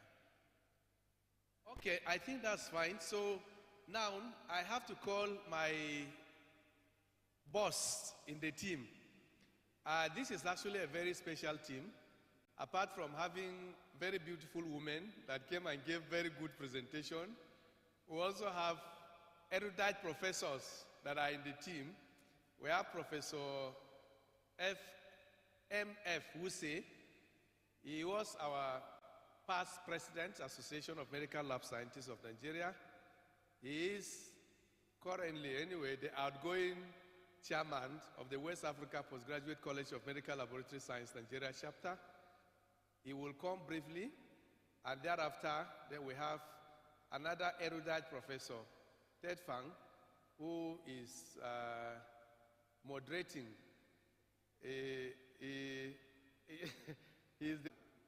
Thank you very much. Distinguished fellows, ladies and gentlemen, I think you agree with me that this was a very captivating session. And I really want you to join me, to appreciate our beautiful ladies. Because I was asking myself, I had only 3 presentations. I think, can we clap for them once again? I don't know why women want to take over, after taking over the kitchen, they want to take over the world of science again. I think it's all good.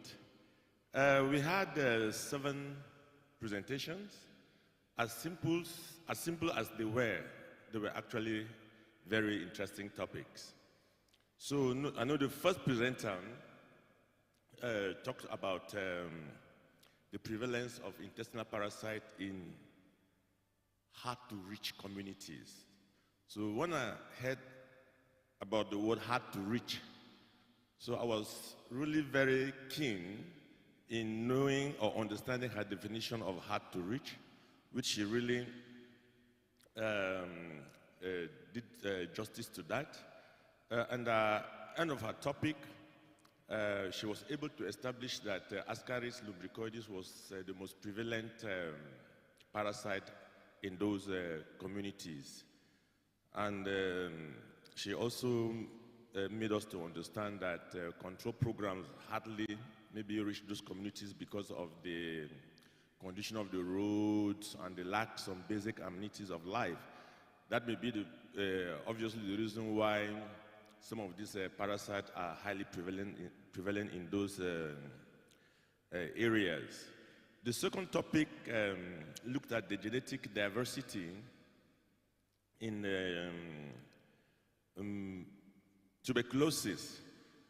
In her topic, she did well, by mentioning the myriad of techniques available, in the detection of these genetic markers. She talked about the spoligotyping,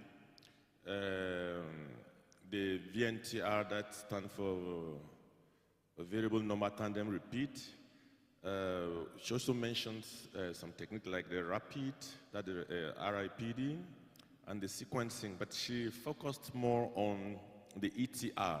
Is that against what we thought, that the children below the age of 5 are more susceptible to malaria, she has been able to prove to us that that is not the case. Now it's children above the age of 5, simply because of all the control programs that focus basically in that age group. So that is a very valid information. It's time to also inform our helpers, those who are supporting us with this control program, it's time to start looking at children above 5 years old. Thank you for that information. I'll leave this conference with that. The fourth topic, yes. was the post-COVID vaccination reaction. That was also a very interesting and very captivating topic. So what to take home is that 86% of recipients actually came up with symptoms, ranging from mild to severe. And for the first dose, recipients between the age of 20 and 29, exhibited more symptoms, while at the second dose, it was recipients above 60. So these were information that were not in the public domain, and I have to thank the presenter for educating us on that. So, and she also advised that we need to be vaccinated. How many of us are vaccinated in this hall? All of us. We know the kind of vaccine we took.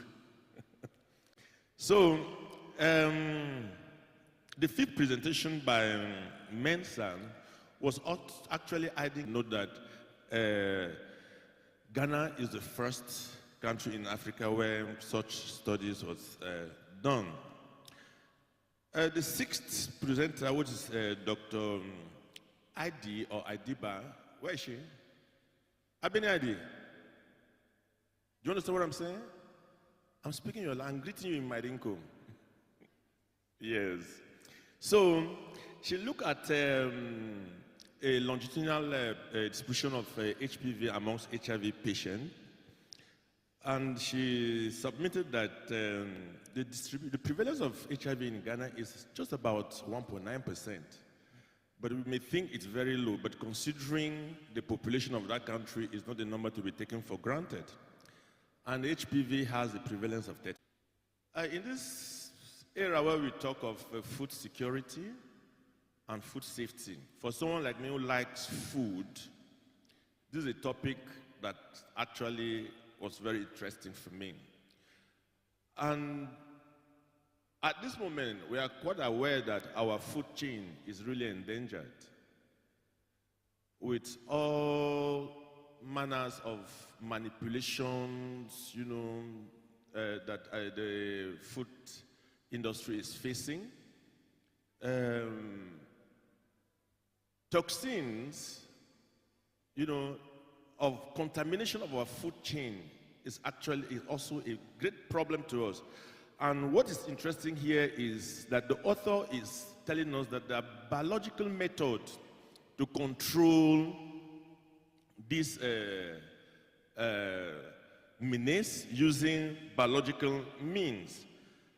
And it was quite interesting that she was able actually to identify some atoxigenic strain that we can use to control our food chain. So on that note, I think I've done justice to it. Let me call my chairman to come over and take the microphone from me and maybe anchor the rest of the program. Thank you.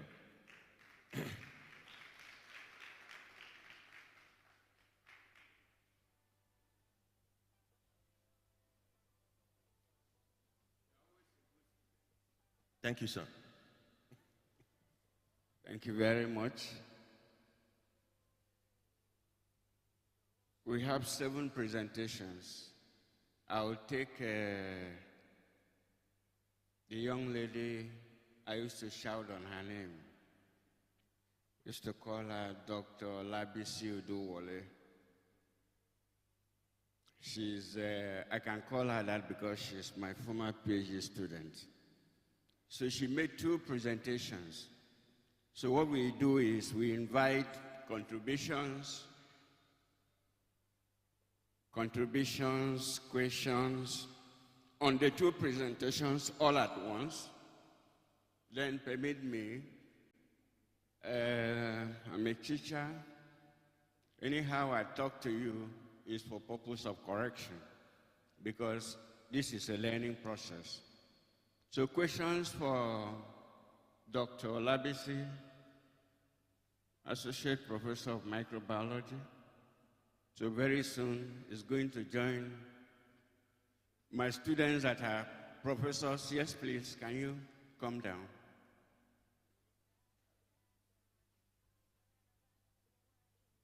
Please, quick and to the point. Let us know whether it's the first or second presentation. Thank you. Good afternoon. I want to take both of them together. Yeah, it's mostly corrections and just one question. From your presentation, there were so many typo errors. Then I've learned that in any presentation that has to, or in any thesis or any research that has to do with human subjects, that you get ethical approval, which you did. But we didn't have any ethical number, the approval number, and it's very, very necessary that you put ethical number to be sure you really got the ethical approval. Then in your discussion, or mostly, virtually all the work you wrote, everything you wrote here, there was no source. You were writing as if you were the person that got all the data. Even when you were talking about 32% and Ascaris being the most distributed, there was no source. Then during the criteria, the sample size is not supposed to be part of the criteria. You just mixed up the criteria with other informations.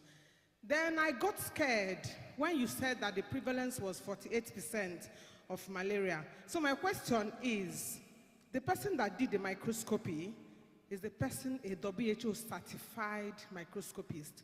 Because I don't think that 48% is quite correct in quote. Thank you so much.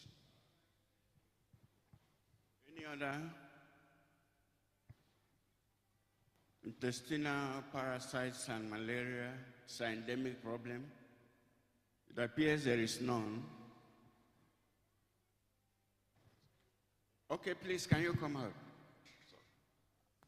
Prof, I'm giving her the microphone. All right, go ahead. Go ahead, go ahead. Good afternoon, everybody. I stand on existing protocol. My question is kind of a concern to the speaker. I still find it very, very difficult to understand a community that is hard to reach, and then at the same time a rural community.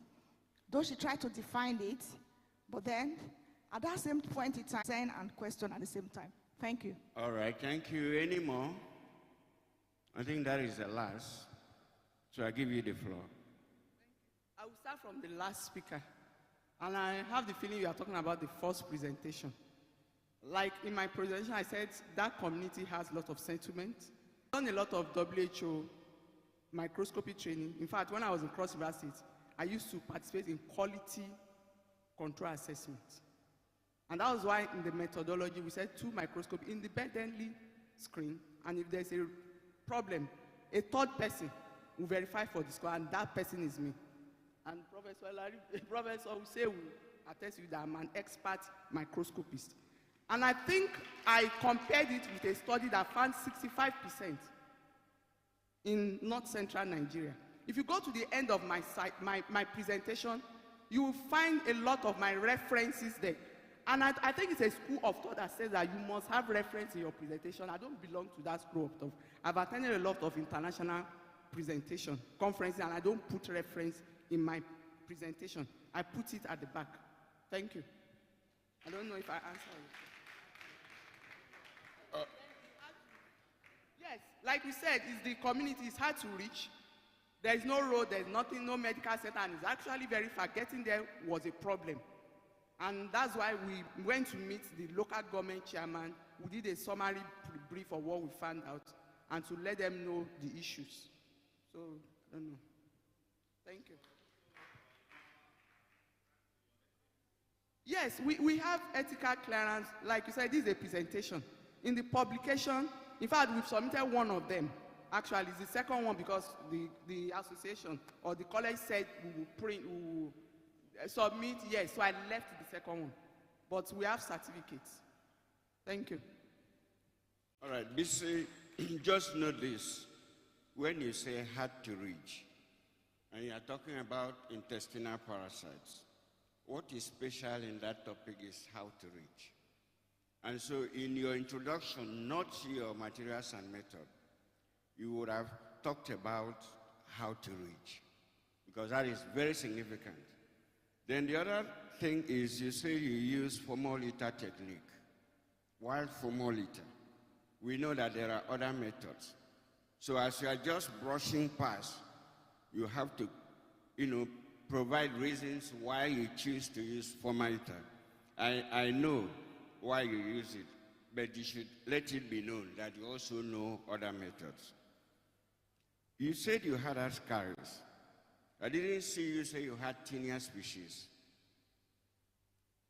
You didn't get tinea species.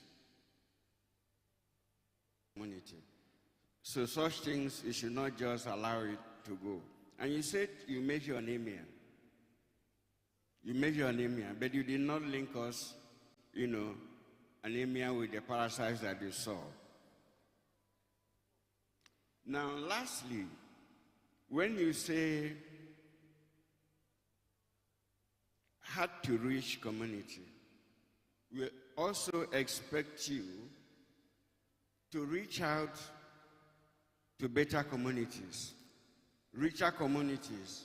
Attention has been drawn to the fact that the lady that presented Dr. Okeke on aflatoxin may be living. So we now take her questions. You have any questions for her? Any questions? Or you are fully satisfied? Aflatoxins are becoming very, very important, It appears there is none. You want to ask? Please go ahead. I hope we get the question, please. Okay, thank you. Any other? My president, you have a question? Okay. Okay, what you have presented is actually very fine, but I just want to advise that I have come across publication that they link aflatoxin to hepatocellular carcinoma, most especially caused by hepatitis B. And so for further work, I would want you to try to link your work to it. That will help you. Thank you. All right, thank you. It appears that is the last. Okay.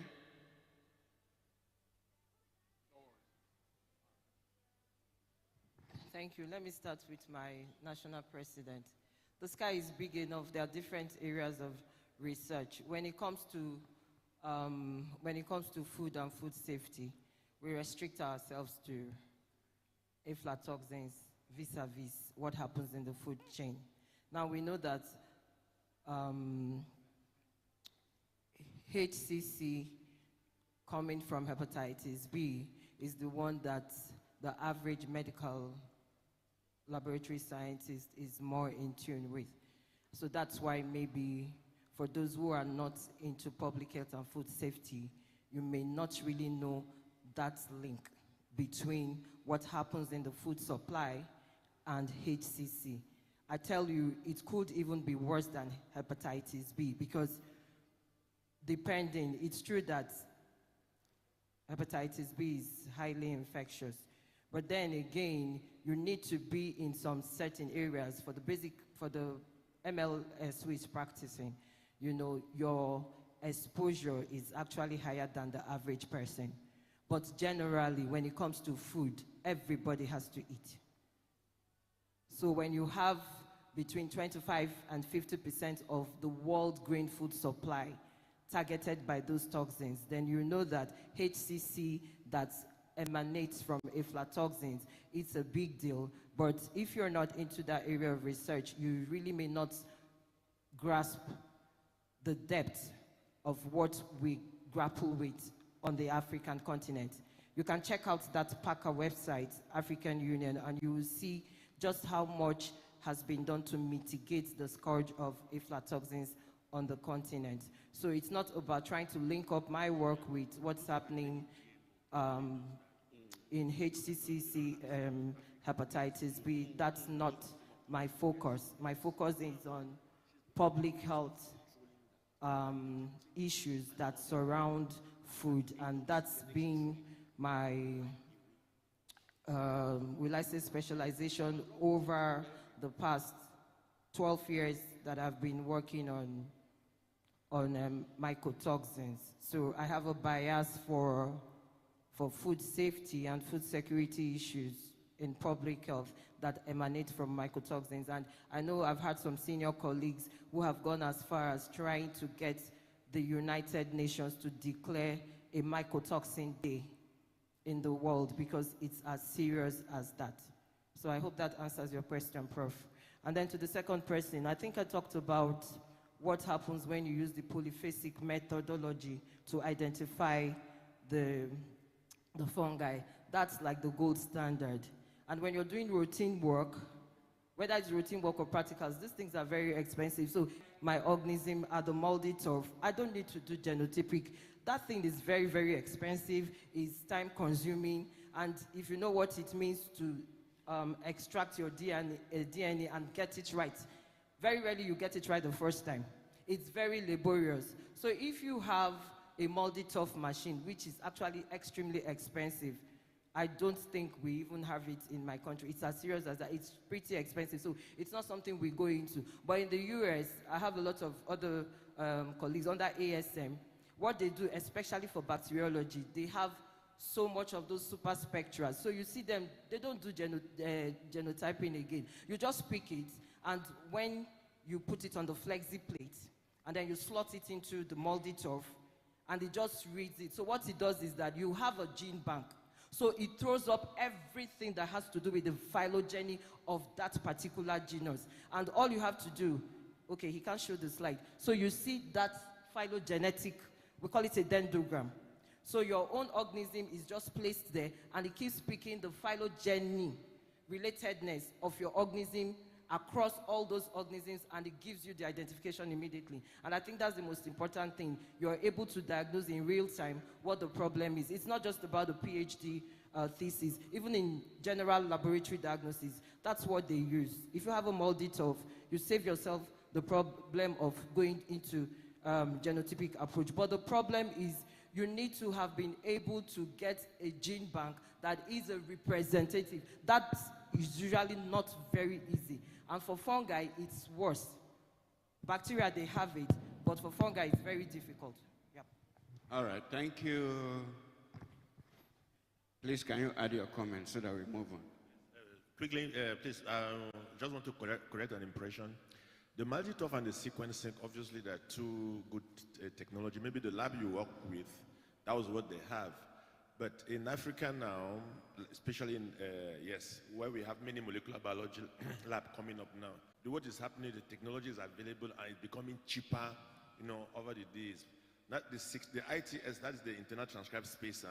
You can amplify and send for sequencing because we already have sequencing labs, I'm sure maybe in Ghana and also in Cameroon. So that protocol is actually a bit cheaper than the multi-turf here in Africa. Thank you.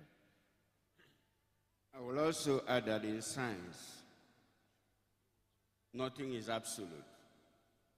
You speak and give the space. So you don't over.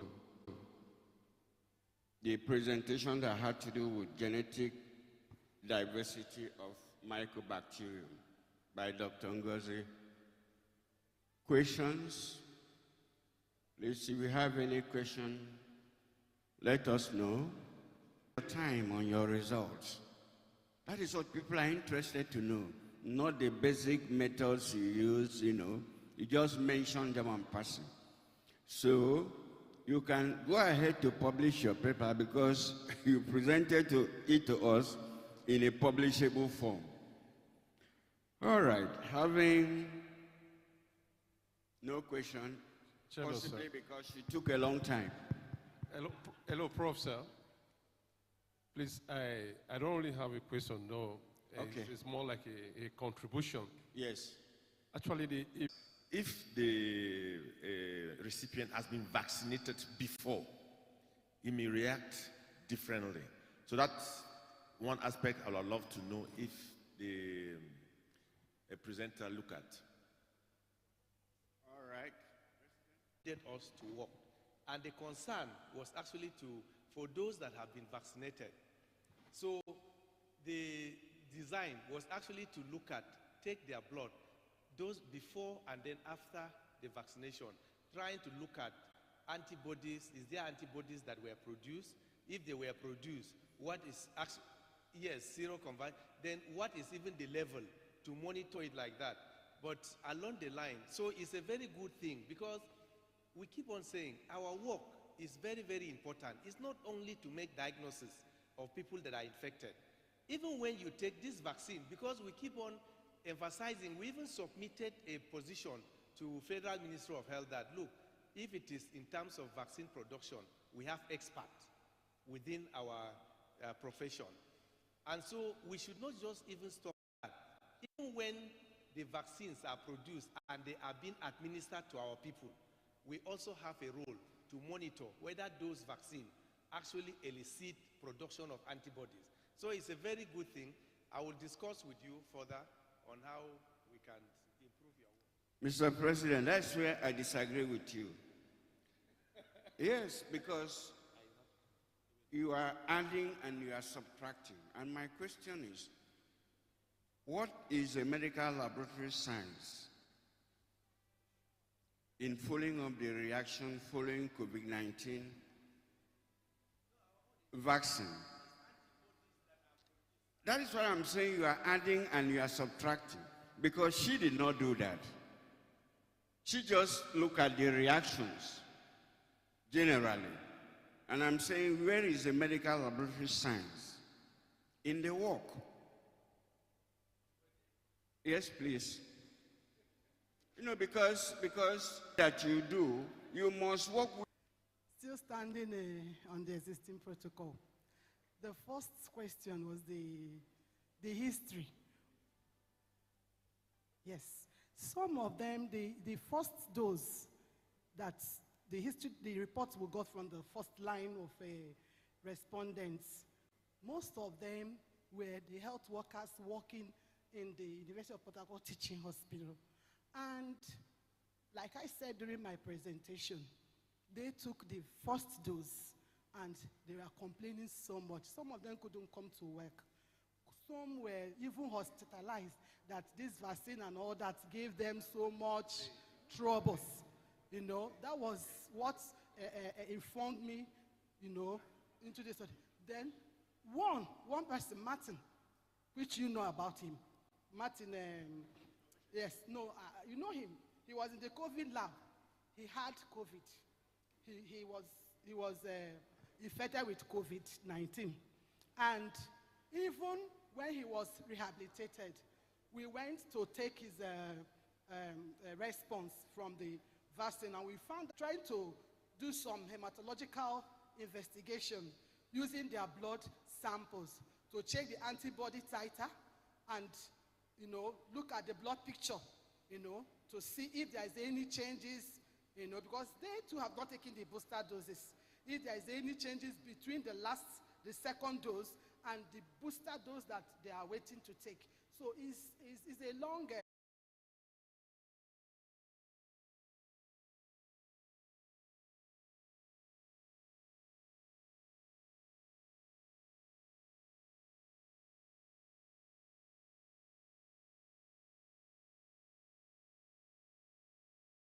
Please, I just want to make a little observation. We need to be ethical. We don't need to mention people's name when we want to make presentations.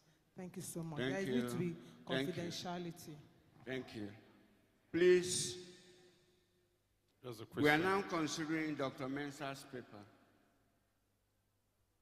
Dr. Mensah's paper. Prof, there's a question here, sir. Which question is that? No, not really a question, sir, because concerning her work, I say it's in stages. You know, you're going to have problem with that work because you don't have the baseline. So if you want to say you want to do hematological parameters and other things, maybe like D-diamond, antibody titer, or that very people that are taking vaccine, the first dose, the second dose. How are you going to get, how are you going to establish that those reactions or those things that you're going to get are as a result of the vaccine, not the, because you don't have the baseline.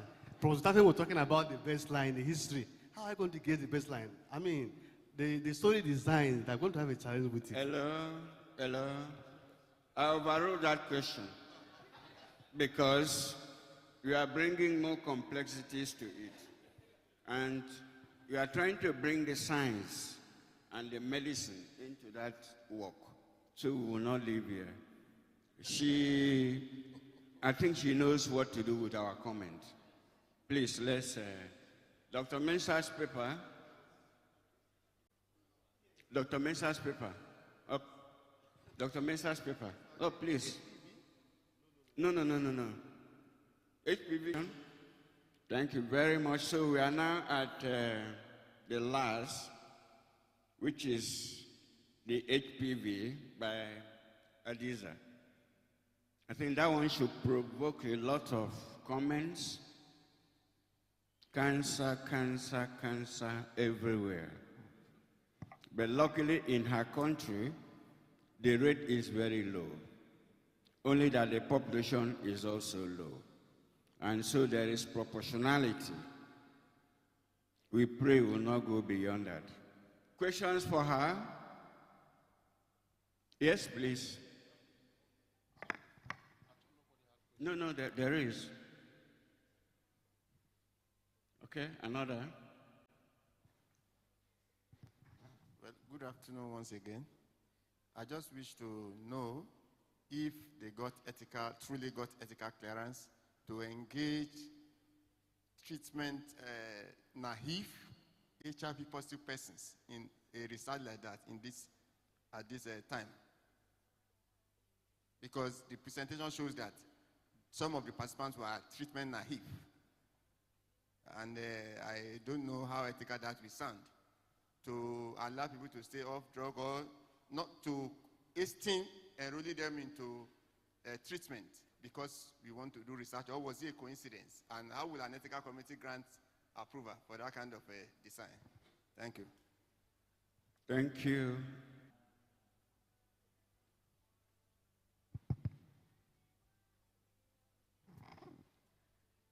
Good afternoon once again. I stand on existing protocol. My name is Dr. Ofoma Oho from Delta State, Nigeria. I wanted to find out from the presenter if she had any form of control for this work she did. Is it that this group of persons that were HIV and HCV positive are more prone to this cancer she was talking about, HPV vaccine, are more prone to this cancer? Did she at any point in time look at women that did not have those category of diseases and how they progressed in 2 years? Is it coincidental that these people just had that, or was there any form of control that made her come to this conclusion? Thank you. All right, thank you. There was a hand around here.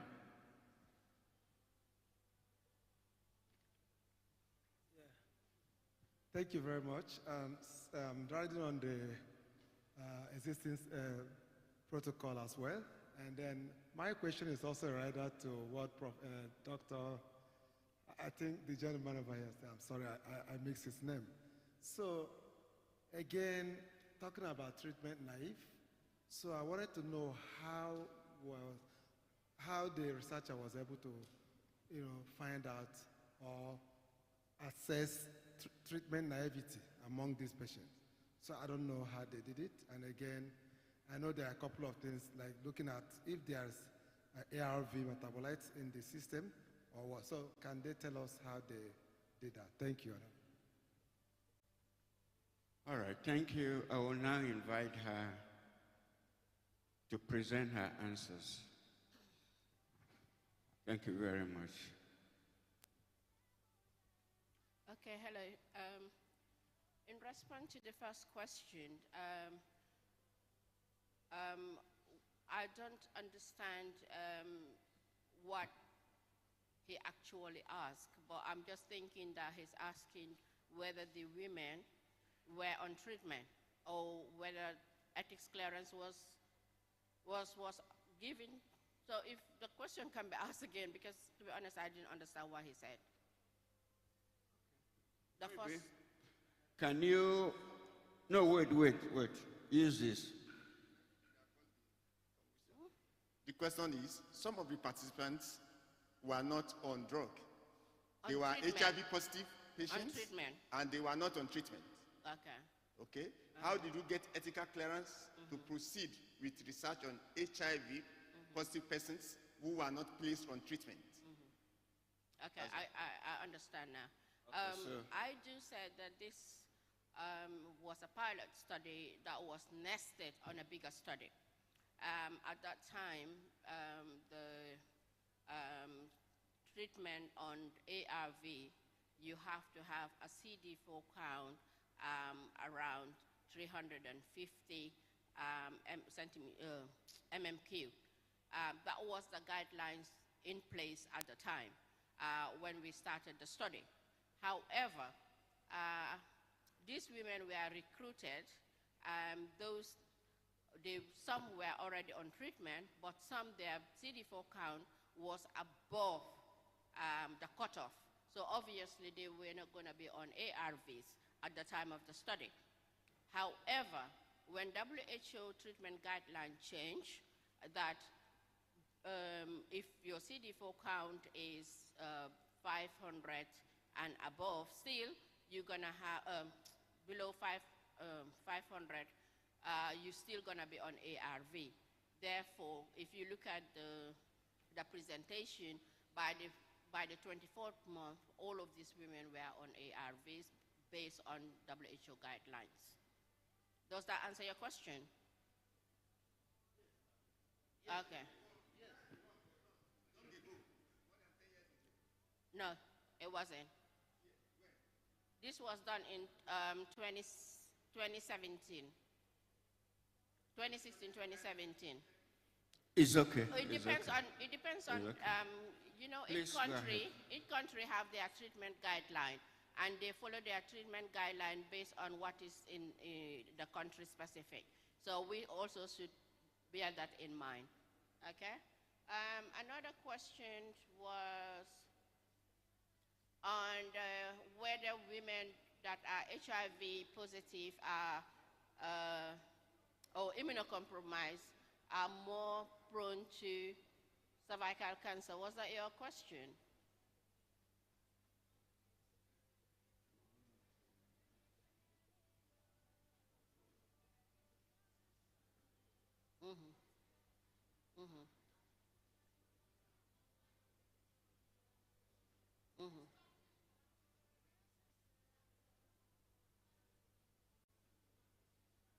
Well, if you look at the yeah, I do get your question. If you look at the literature, if you look at the literature around HPV and women that are immunocompromised, for instance, those that are HIV positive, you will realize that there are so many literatures, and every literature has the same outcome, that women that are immunocompromised, because they have, and especially if they're not on treatment, they have reduced self-mediated immunity. So therefore, to get rid of HPV infection is going to take time. Even with treatment, when they have lesion, it's going to take time because they're immunocompromised. Now, our study is just a small pilot study, and this was nested in a bigger study. And these women, they were competent. So obviously, because of time, I could not show that. This work has been published, so if you're interested, I can give you the link. Thank you. Thank you. Has that taken care of the last one? Because it was related to the first one. Yeah. All right, thank you very much. Before I take my seat and invite my president to speak, I want to appeal to Professor Moses again. Please do an SOP on the mode of presentation.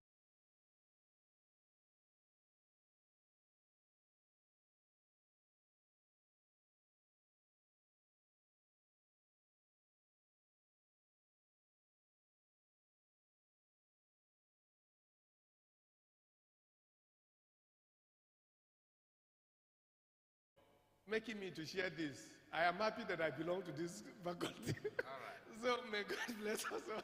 I believe that, but there is room, oh, you can still write. The president is around, you can approve that, you can change the content. Please, let's put our hands together for Prof. Thank you, thank you. Thank you, Prof. We now want to transition into the posters. We have very beautiful posters here, 3 of them.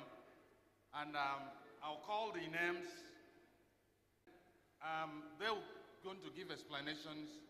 And at the end of the day, if there are issues that they cannot resolve, we cannot resolve now, we follow up. The addresses are there, their phone numbers are there. And like we were challenged today, collaboration is it. The reasons we are here, or one of the reasons we are here, is to be able to network, is to be able to collaborate. We want to have South-South collaboration and be able to solve problems. So I will wish that we all don't just come here and listen to these presentations and go away without establishing collaboration. So that next time, we don't want to see authors from one country, presenting. We want to see cross-country presentations. We want to see authors that mix between Gambia and Nigeria and Ghana and Togo and the rest of them. Having said this, we've been all speaking English. Is there anyone that supposed to have listened to us in French, but we're not able to translate? Is there anyone? Anyone that didn't? Where is Professor Tad Feng? We're all English speakers. Prof, please, can you interpret in, there's nobody. Don't worry, please, Prof, just interpret, just ask. Don't worry, just ask. Whether there is anyone that would have liked to us to speak in French. Ok. Bon après-midi. Est-ce qu'il y a quelqu'un dans cette salle qui voudrait qu'on interprète tout ce qu'on dit en français? Il n'y a personne. Ok, merci. We have satisfied all righteousness. We are medical of science. You don't work by assumption. So please, can we gather and appreciate and look at these posters as they are, and then we will, at the end of the day, call it a day. We've been sitting for too long, so please use that time to walk around. After this poster, we're going to have an announcement by the information from him will help us to move forward. Remember, the Nigeria chapter meeting will hold immediately after here. Okay, Nigeria chapter meeting will hold here. So all Nigerians will move here, and then we'll be able to get the meeting, get the lunch through, and we can call it a day. Thank you very much. Can we clap for ourselves? We've done very well. Thank you.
the person is out there, you want to exchange Naira for cities, the person is out there.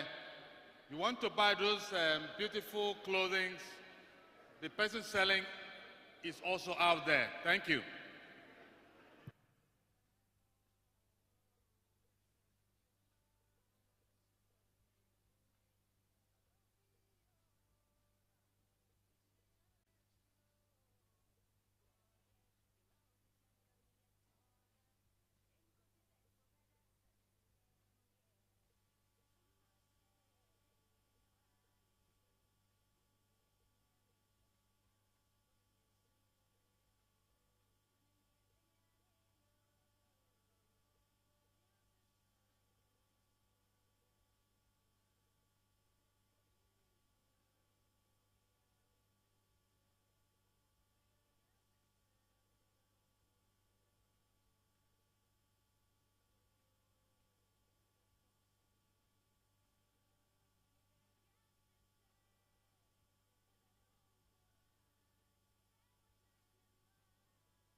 Please round off poster presentation, round off the next 2 minutes. One of the sponsors of this conference is going to talk to us for about 5 minutes. He wasn't around, he just came in. So please, let's round off so that we can listen to the sponsors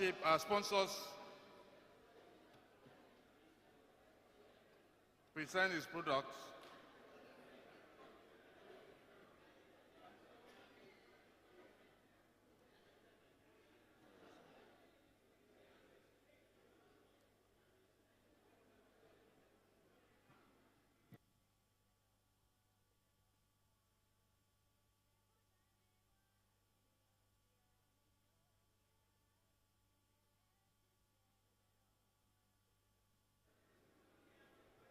May I call on the representative of Metropolis organization to come and present. Yes, please come.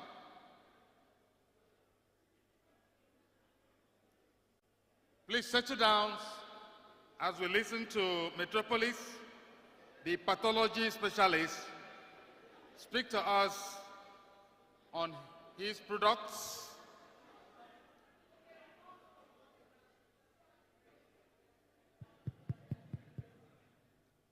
Hello, please settle down. Can we all sit down?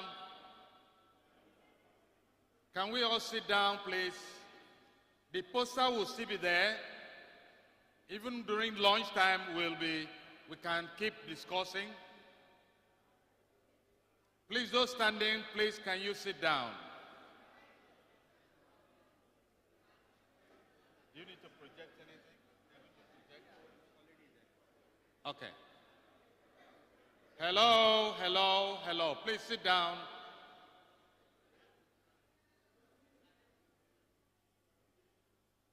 It's our honor to have one of the sponsors of this conference speak to us on some valuable products his organization has for us today. May I hand over the mic to the representative of Metropolis, the pathology specialist, to speak to us in the next 5 minutes. You're welcome. You can let me know when you want to start. Now, go on, please go on. Okay, go ahead. Hello. Good afternoon, everyone. Okay, my name is Vishal Soni. I'm a country sales manager for Metropolis Healthcare. I know from Ghana, I'm here since 2014. So mostly all my Ghanaian, colleague or my Ghanaian friends, they know what is Metropolis. But I know many of other countries are there, and they don't know what Metropolis actually and what we are doing. So I'll just give you brief information about Metropolis and what are the things is available with Metropolis. Next slide, please. Okay, so Metropolis, actually it's a medical laboratory. The company is origin from India. It was established in 1981. So we have completed operation in Ethiopia also. We are now on a process within 2 months times. We'll start our operation in Ethiopia. We are doing almost 4,500 different varieties of blood investigations. So I know you do a basic investigation, but any specialized molecular or whole genome, complete genome analysis we are doing at Metropolis. So it's almost 4,500 different varieties of blood tests we are doing at our facility. We are catering almost 10,000 medical laboratory and almost 200,000 consultant doctors across the globe. We do almost 30 million blood investigations, 30 million patient blood tests we do at our facility. It's a corporate company. We are almost 5,000 employees are working in this organization. And it is a public limited company. It was listed in the Indian Stock Exchange. So it's not a private entity, it's a public limited company. We are the pioneer to bring many new technology in first time in India. Those time, which was not available. And we are still continue on the same. Next slide, please. These are the some milestones that we have achieved in the past, and we are still continued on the same path. Next slide. These are the various countries that, as I already told you, we are operating in different countries in Mauritius, Zambia, Tanzania, Uganda. So we are operating in 11 countries. Next, please. Metropolis is accredited by ISO 15189. Also, we have got accreditation from CAP, that is College of American Pathology, that is from USA. So we are both ISO plus CAP accredited laboratory, plus from the local Ghana, we have a HAFRA, that is Health Regulatory Authority body. So we also have the accreditation from the Ghana local authority. Next, please. Just go back, please. So we have a various, I'll just take you brief about what are the things we are doing. So we have now started sample, but now we have brought the digital pathology technology. We are just linking the IT related issue, and once it is done, we will process sample in Ghana, we'll prepare a block, we will prepare a slide, staining up to the staining will be done in Ghana, and we'll just send the images to India with our pathologists. They will review on a digital platform. So the turnaround time for the reporting for histopathology will be reduced to only 4 days to 5 days time. It is taking almost 2 weeks time, but we want to reduce the time within 4 to 5 days time. After that, we do immunohistochemistry, like we do almost all kind of immunohistochemistry. So we have a unique concept available that's called a reflex concept. So whenever, we got a histopathology sample, our pathologists, they will review the sample. If it is a benign, we will release the report. If it is a malignant or any abnormal report, we will continue for immunohistochemistry without any cost. we will give the final diagnosis, including of immunohistochemistry. So that is a unique advantage with our histopathology report. Next, please. We are also doing the liquid pap smear. I'm sure most of you are aware about the liquid pap smear. There was a conventional pap smear was available. So we were the, hello? Yeah. So we are the pioneer to brought liquid pap smear technology in Ghana. So we are doing with the liquid pap smear. And the benefit for the liquid pap smear, we can collect the sample one time and we can do HPV and pap smear both together. And even HPV we are doing with the hybrid capture method that is being approved by US FDA. So it is more sensitive and it is been approved by US FDA. So we do HPV plus pap smear and we give the types of HPV, like from 100 to 1 to 100, what kind of HPV is present, if it is present. Next, please.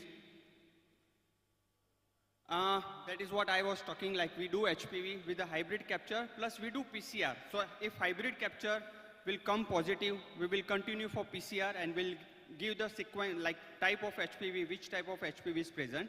Next, please. Hello, next, please.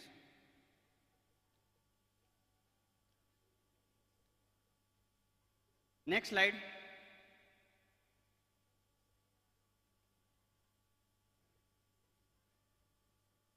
Okay, so now coming to the breast cancer, like we are doing the BRCA1, BRCA2. I'm sure almost you all are aware about the BRCA, what is the benefit of BRCA. So we are doing BRCA1 and BRCA2, the whole genome, complete genome analysis. And BRCA1 and BRCA2, there are two different types of BRCA available, that is germline and somatic. The somatic, it is basically from the tissue specimen, the person who is already having a breast cancer. So if that will help to check the treatment response. So we can do the somatic and BRCA germline, that will be used from the blood. So that one will be used for the person who already have a family history, and the person will get any of the family member, they will get the breast cancer or ovarian cancer or not. So this is what we are doing with the BRCA. This is a different, the investigation we do for the cancer, like we do flow cytometry, that is phenotyping for AML, ALL cases. So, and CLL also. So all CD markers we are doing. We are sending samples from here, and the samples are, and we are getting a very good report for phenotyping from here to India. Next, please. So these are other different technology and biomarkers which we are it is available with us. Next one. This is our allergy. We are doing allergy test also, and this is being done by immunocaps method. And I'm sure you are aware about the immunocaps advantage. As a lab person, there is a different method available, like ELISA, then RAST method, CLIA, and immunocaps, and patch testing. But this we are doing by immunocaps, which is approved by US FDA method. This is highly sensitive technology which we are doing. The sensitivity for immunocaps, it is equivalent to the patch testing. So no need to go and do the conventional patch testing, which is very inconvenient for the patient, which is not recommended for the pregnant woman or the children, or it is contraindicated to the high sensitive patients. Those, they have a hypersensitivity for allergy. So this is done only from the blood. We just take a 2-3 ml blood and we can do the allergy test. Next one, please. So these are, please go back. So we have a different allergy profile available, like we do eczema allergy, we do asthma allergy, we can do the food allergy, we can do the environmental allergy. So depending upon the patient's condition, doctor can suggest what particular allergy test they want to go. Next, please. This has been approved by US FDA, as I already told you. We are doing by immunocaps method, which is US FDA approved method. So this is a gold standard method available. And across the globe, you can even Google and search. Immunocaps is a gold standard, and almost 80% of allergy tests are done on the same technology. And this report will come in a quantitative value. So, it is not a qualitative, like positive, negative. It will not be as a qualitative value. We give a report in quantified. So positive also, we have to identify whether what particular sensitivity it is. Next, please. So this is a machine, that instrument we are using for allergy investigation. That is from Thermo Fisher, and it is called, company is Fadia. Next, please. So these are the various profile we have for the age-wise and for the symptoms-wise. We do the drug allergy also. Next, please.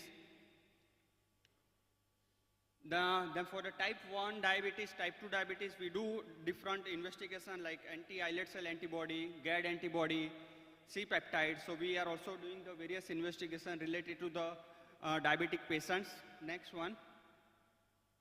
This is for the bone marker. This is a new marker which is available. That is bone formation marker and bone breakdown marker, a particular for the osteoporosis patient or the bone cancer patient, because they are on the treatment for a long-term treatment.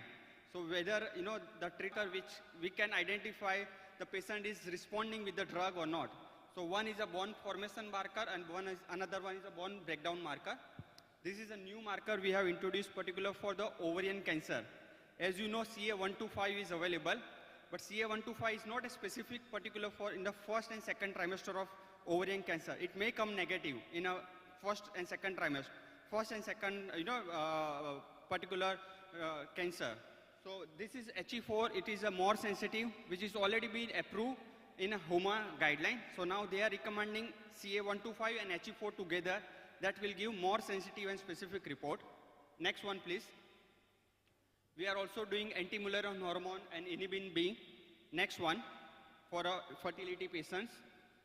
Next one. I am not taking too long because I know you all are aware about this investigation. So I'm just informing you what are the things which is available with Metropolis. Next slide, please. This is a maternal screening.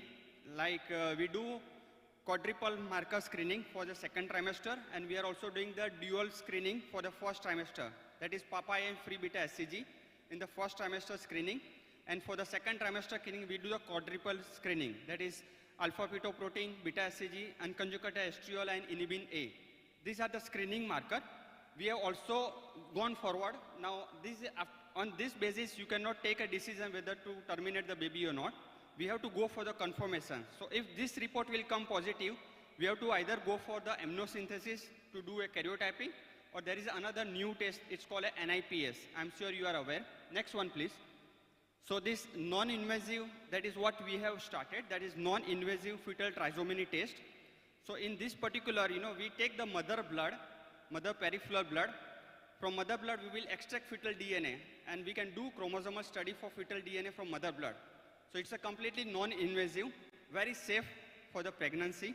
So this is what we are also doing, and we are also doing the karyotyping from the blood, from the amniotic fluid, from CVS sampling, or from the abortus fetus, like particular for the bed obstetric history patients.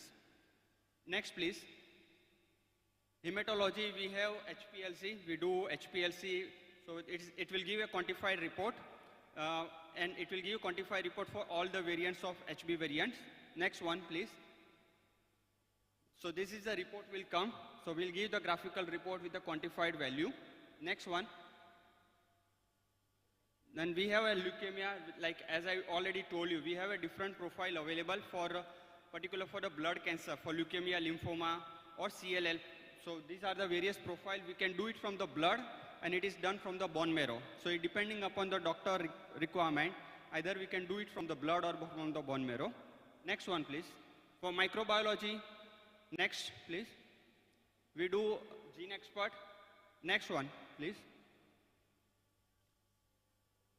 Next slide, please.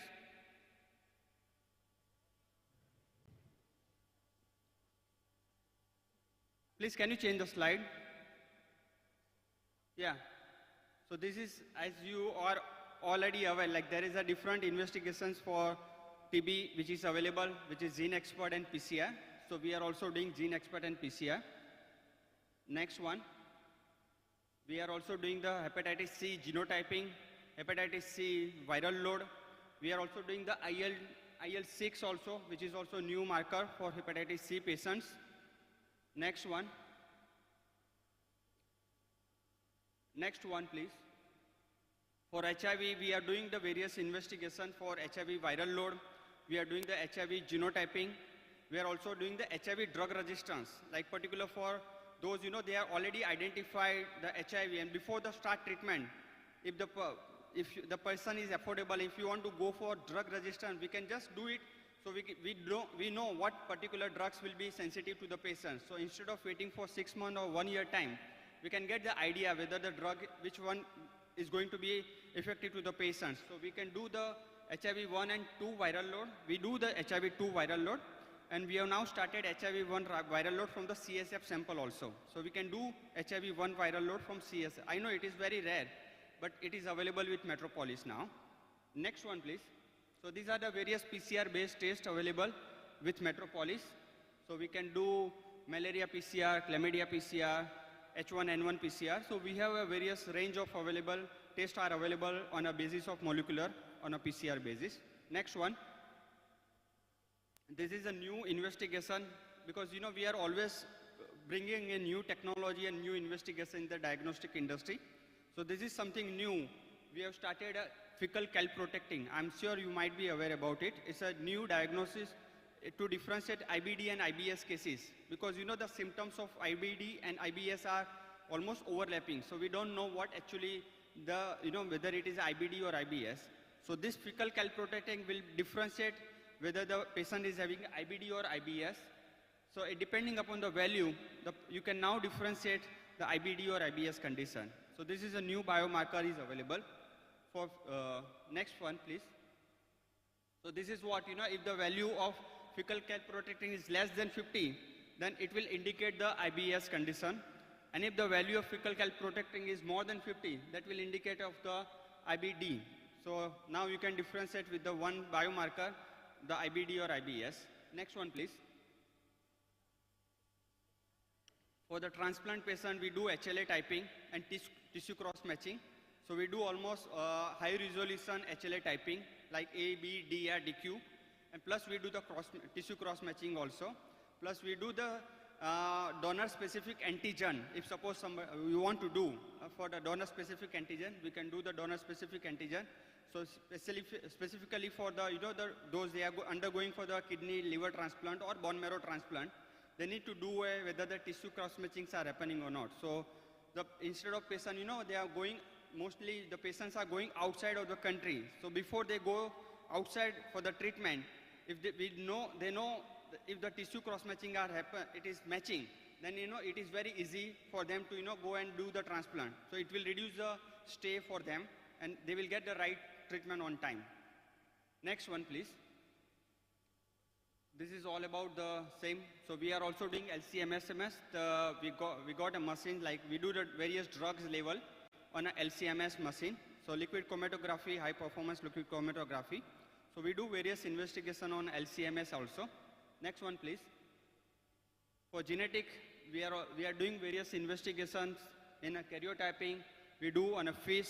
We do microarray. That I'm sure this is a new things we have also started, and DNA paternity. So microarray, that karyotyping is available, but karyotyping will give the information about the structure of chromosomes only.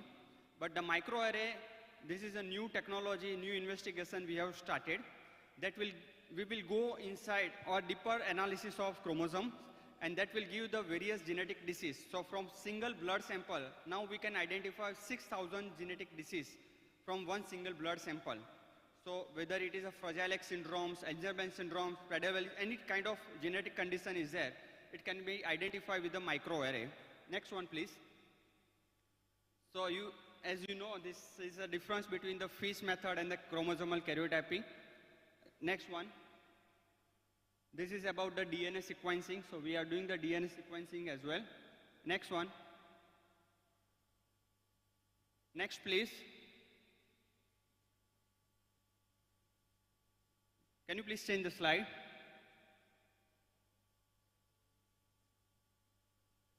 Yeah.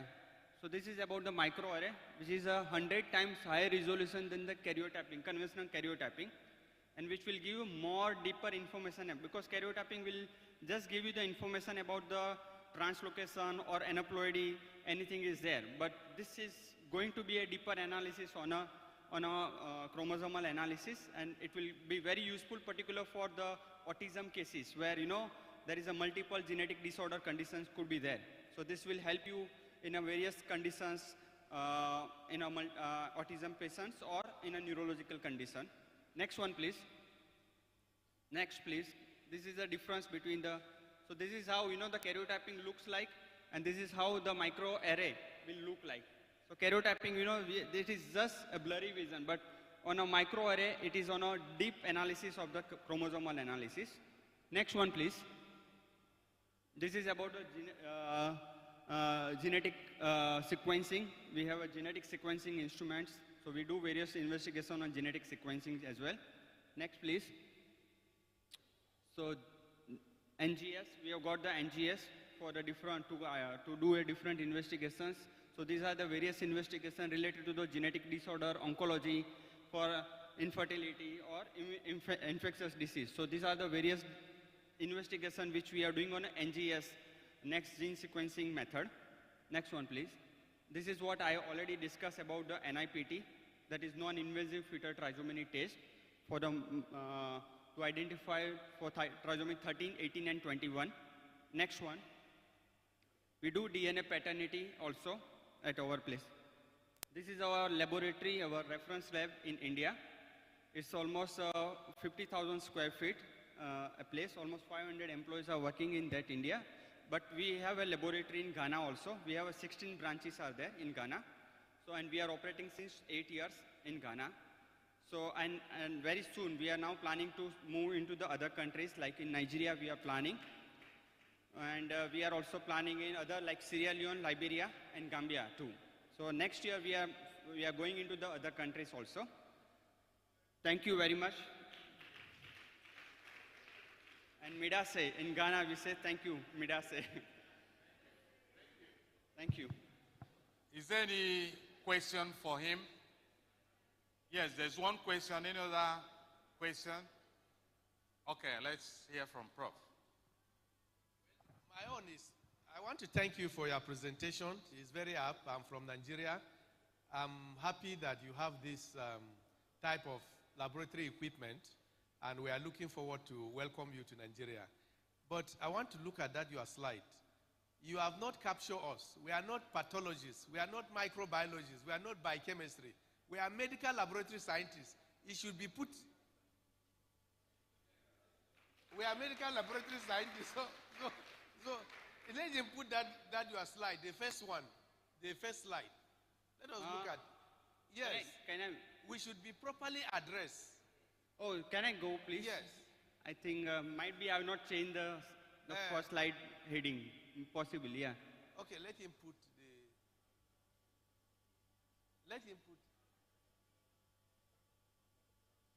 No, not this one. Let him open. Move now. Let him move. Okay, no, yeah. Oh, is it? Let him go back.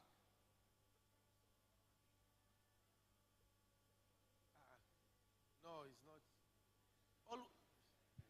No, it's not. Okay, go now.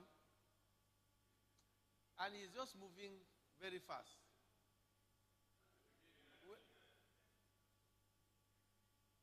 I think it's from the beginning. Are you talking we about want you the to doctors? capture us, yes, medical laboratory scientists. No, it has to be there, yes.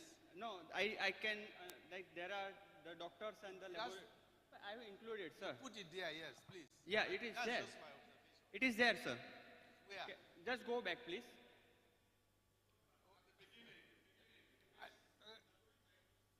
No, now forward. One by one. One by move, one. Move again. Yeah, here. 200,000 consultant, 10,000 laboratory. No, it's not laboratory now. Look at, we are a core team of over 100 medical professionals like pathologists, surgical, clinical, anatomy, microbiologists, clinical biochemists, medical laboratory scientists should be there. We should be should address us appropriately. So Okay. put medical laboratory scientists. Okay. Do you get it? Thank you. All right. Thank you very much. Thank you very much. That's a good observation. Any other question for him? If not, can we encourage him as he comes? Okay, one question. Okay, this half question, half. Show your name. All right, Mrs. Oduma from Nigeria, Yanagwa, Bayelsa State specifically. Thank you for your presentation. I'm particularly interested in the amniocentesis. You do HP profiling, genotype profiling under amniocentesis? Yes, we do. Okay. Then also, I want to find out for fish, do you also allow, can you collaborate? Can I come for training? I'm very, very interested in that fish. I tried reading because I wanted to do a presentation on it. I didn't have the practical experience, but I like it. Do you accept people coming for training? We are already doing it for various, I think, it's all right, already, thank you very much. will go into the Metropolis website, like www.metropolisindia.com, we have a scholarship programs is already going. Certified programs are going in a various field.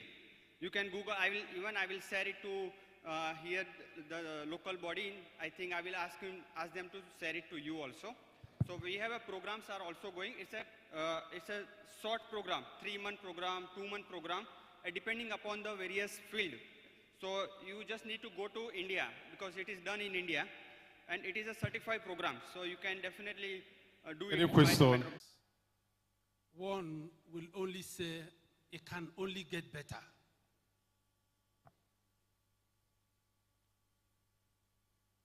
And I'd like to also use this opportunity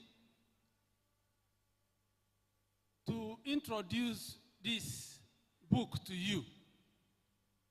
It's one of our newly inducted fellows.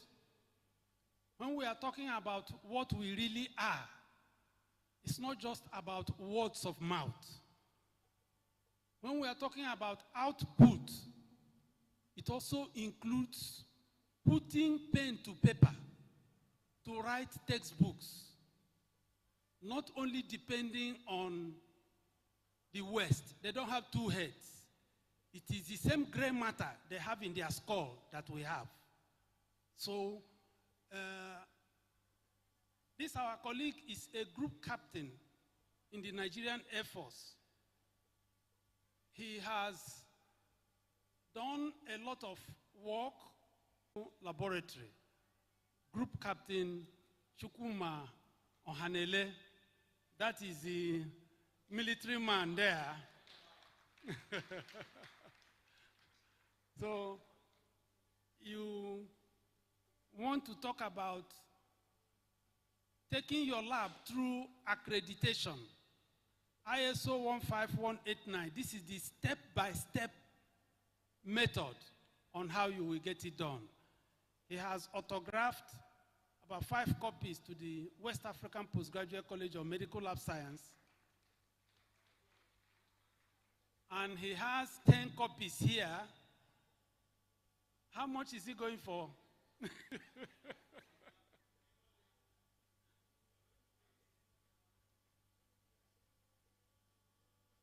3,000 naira. 3,000 naira. You can convert that to CD or to dollar. I can assure you, I have gone through this book page by page. I commend it to us. Let me also mention that we have taken note of the concerns expressed by our colleagues who have not received conference materials. We are aware of what happened. Our Ghanaian colleagues initially planned for 400 participants.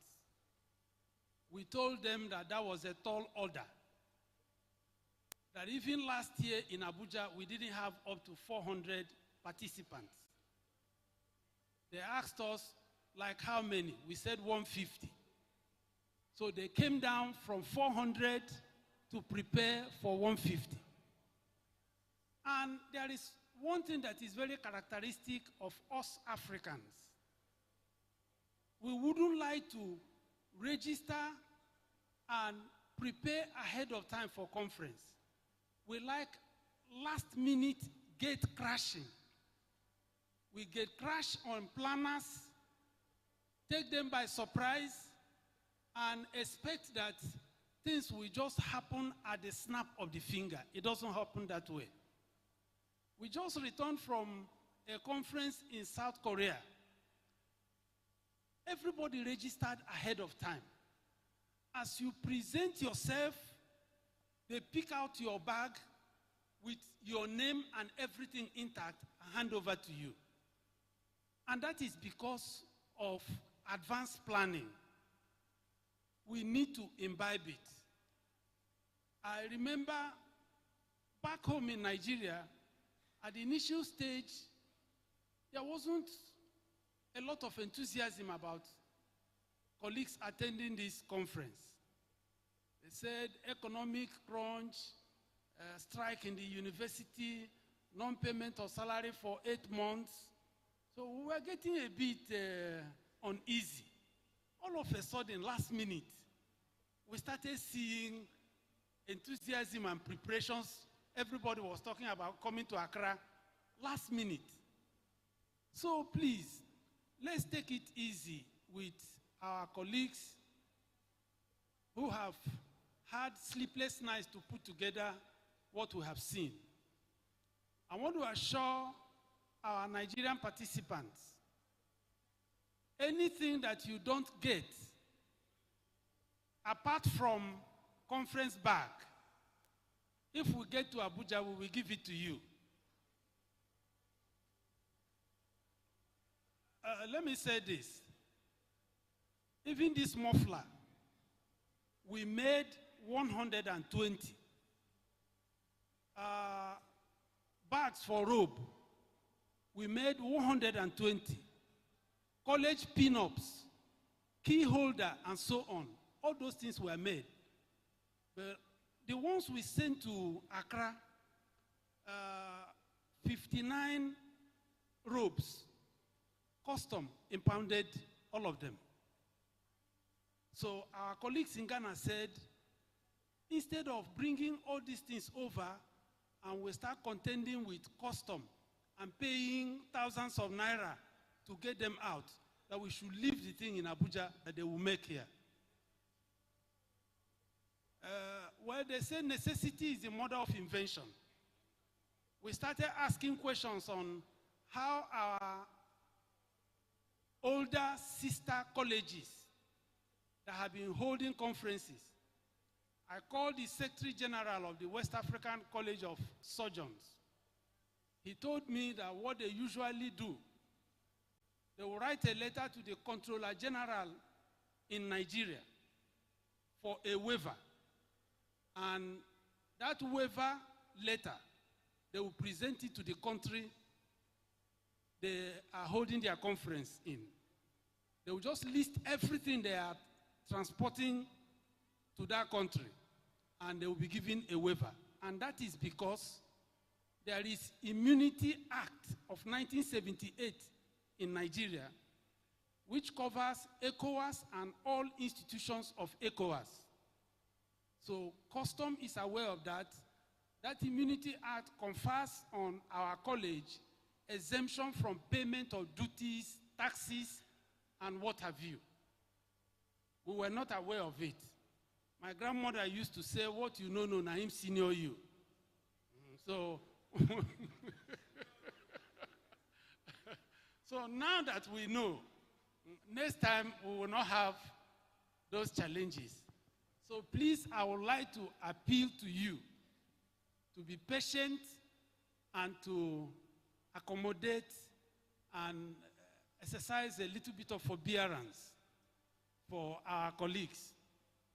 You can be sure they are making arrangements to make more of this, but it is not that easy. They've been moving up and down. We mobilize the money. It is ongoing. Let's hope that they will not disappoint. The people making it will not disappoint us. Then let me also bring you greetings from the president of the International Federation of Biomedical Laboratory Science. She asked me to tell you that they will be interested in publishing papers presented at this conference in the online journal of the IFBLS. So do well to package your manuscript and submit. So having said that, Honorable is here. This man has not slept for several.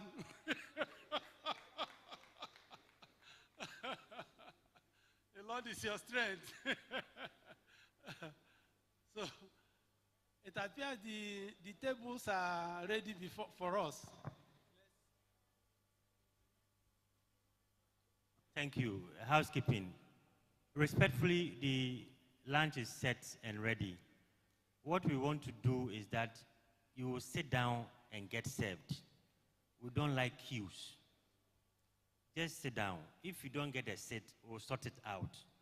Just sit down and get served so that you can enjoy your meal, please.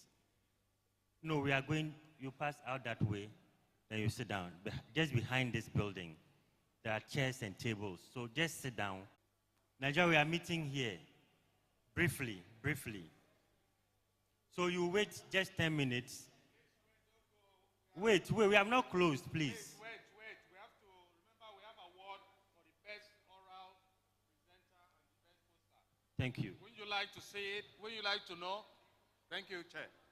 I want to call on Professor Ferdinand to announce who won the best oral presenter award and the best poster award. Thank you, Prof.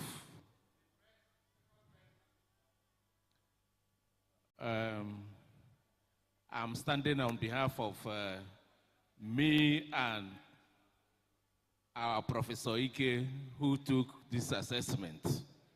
I want to thank you for the opportunity you've given to us to do it. It looks easy, but actually it wasn't easy.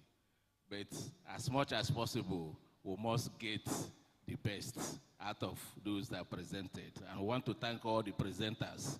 They all did well, and but we have to do our work accordingly.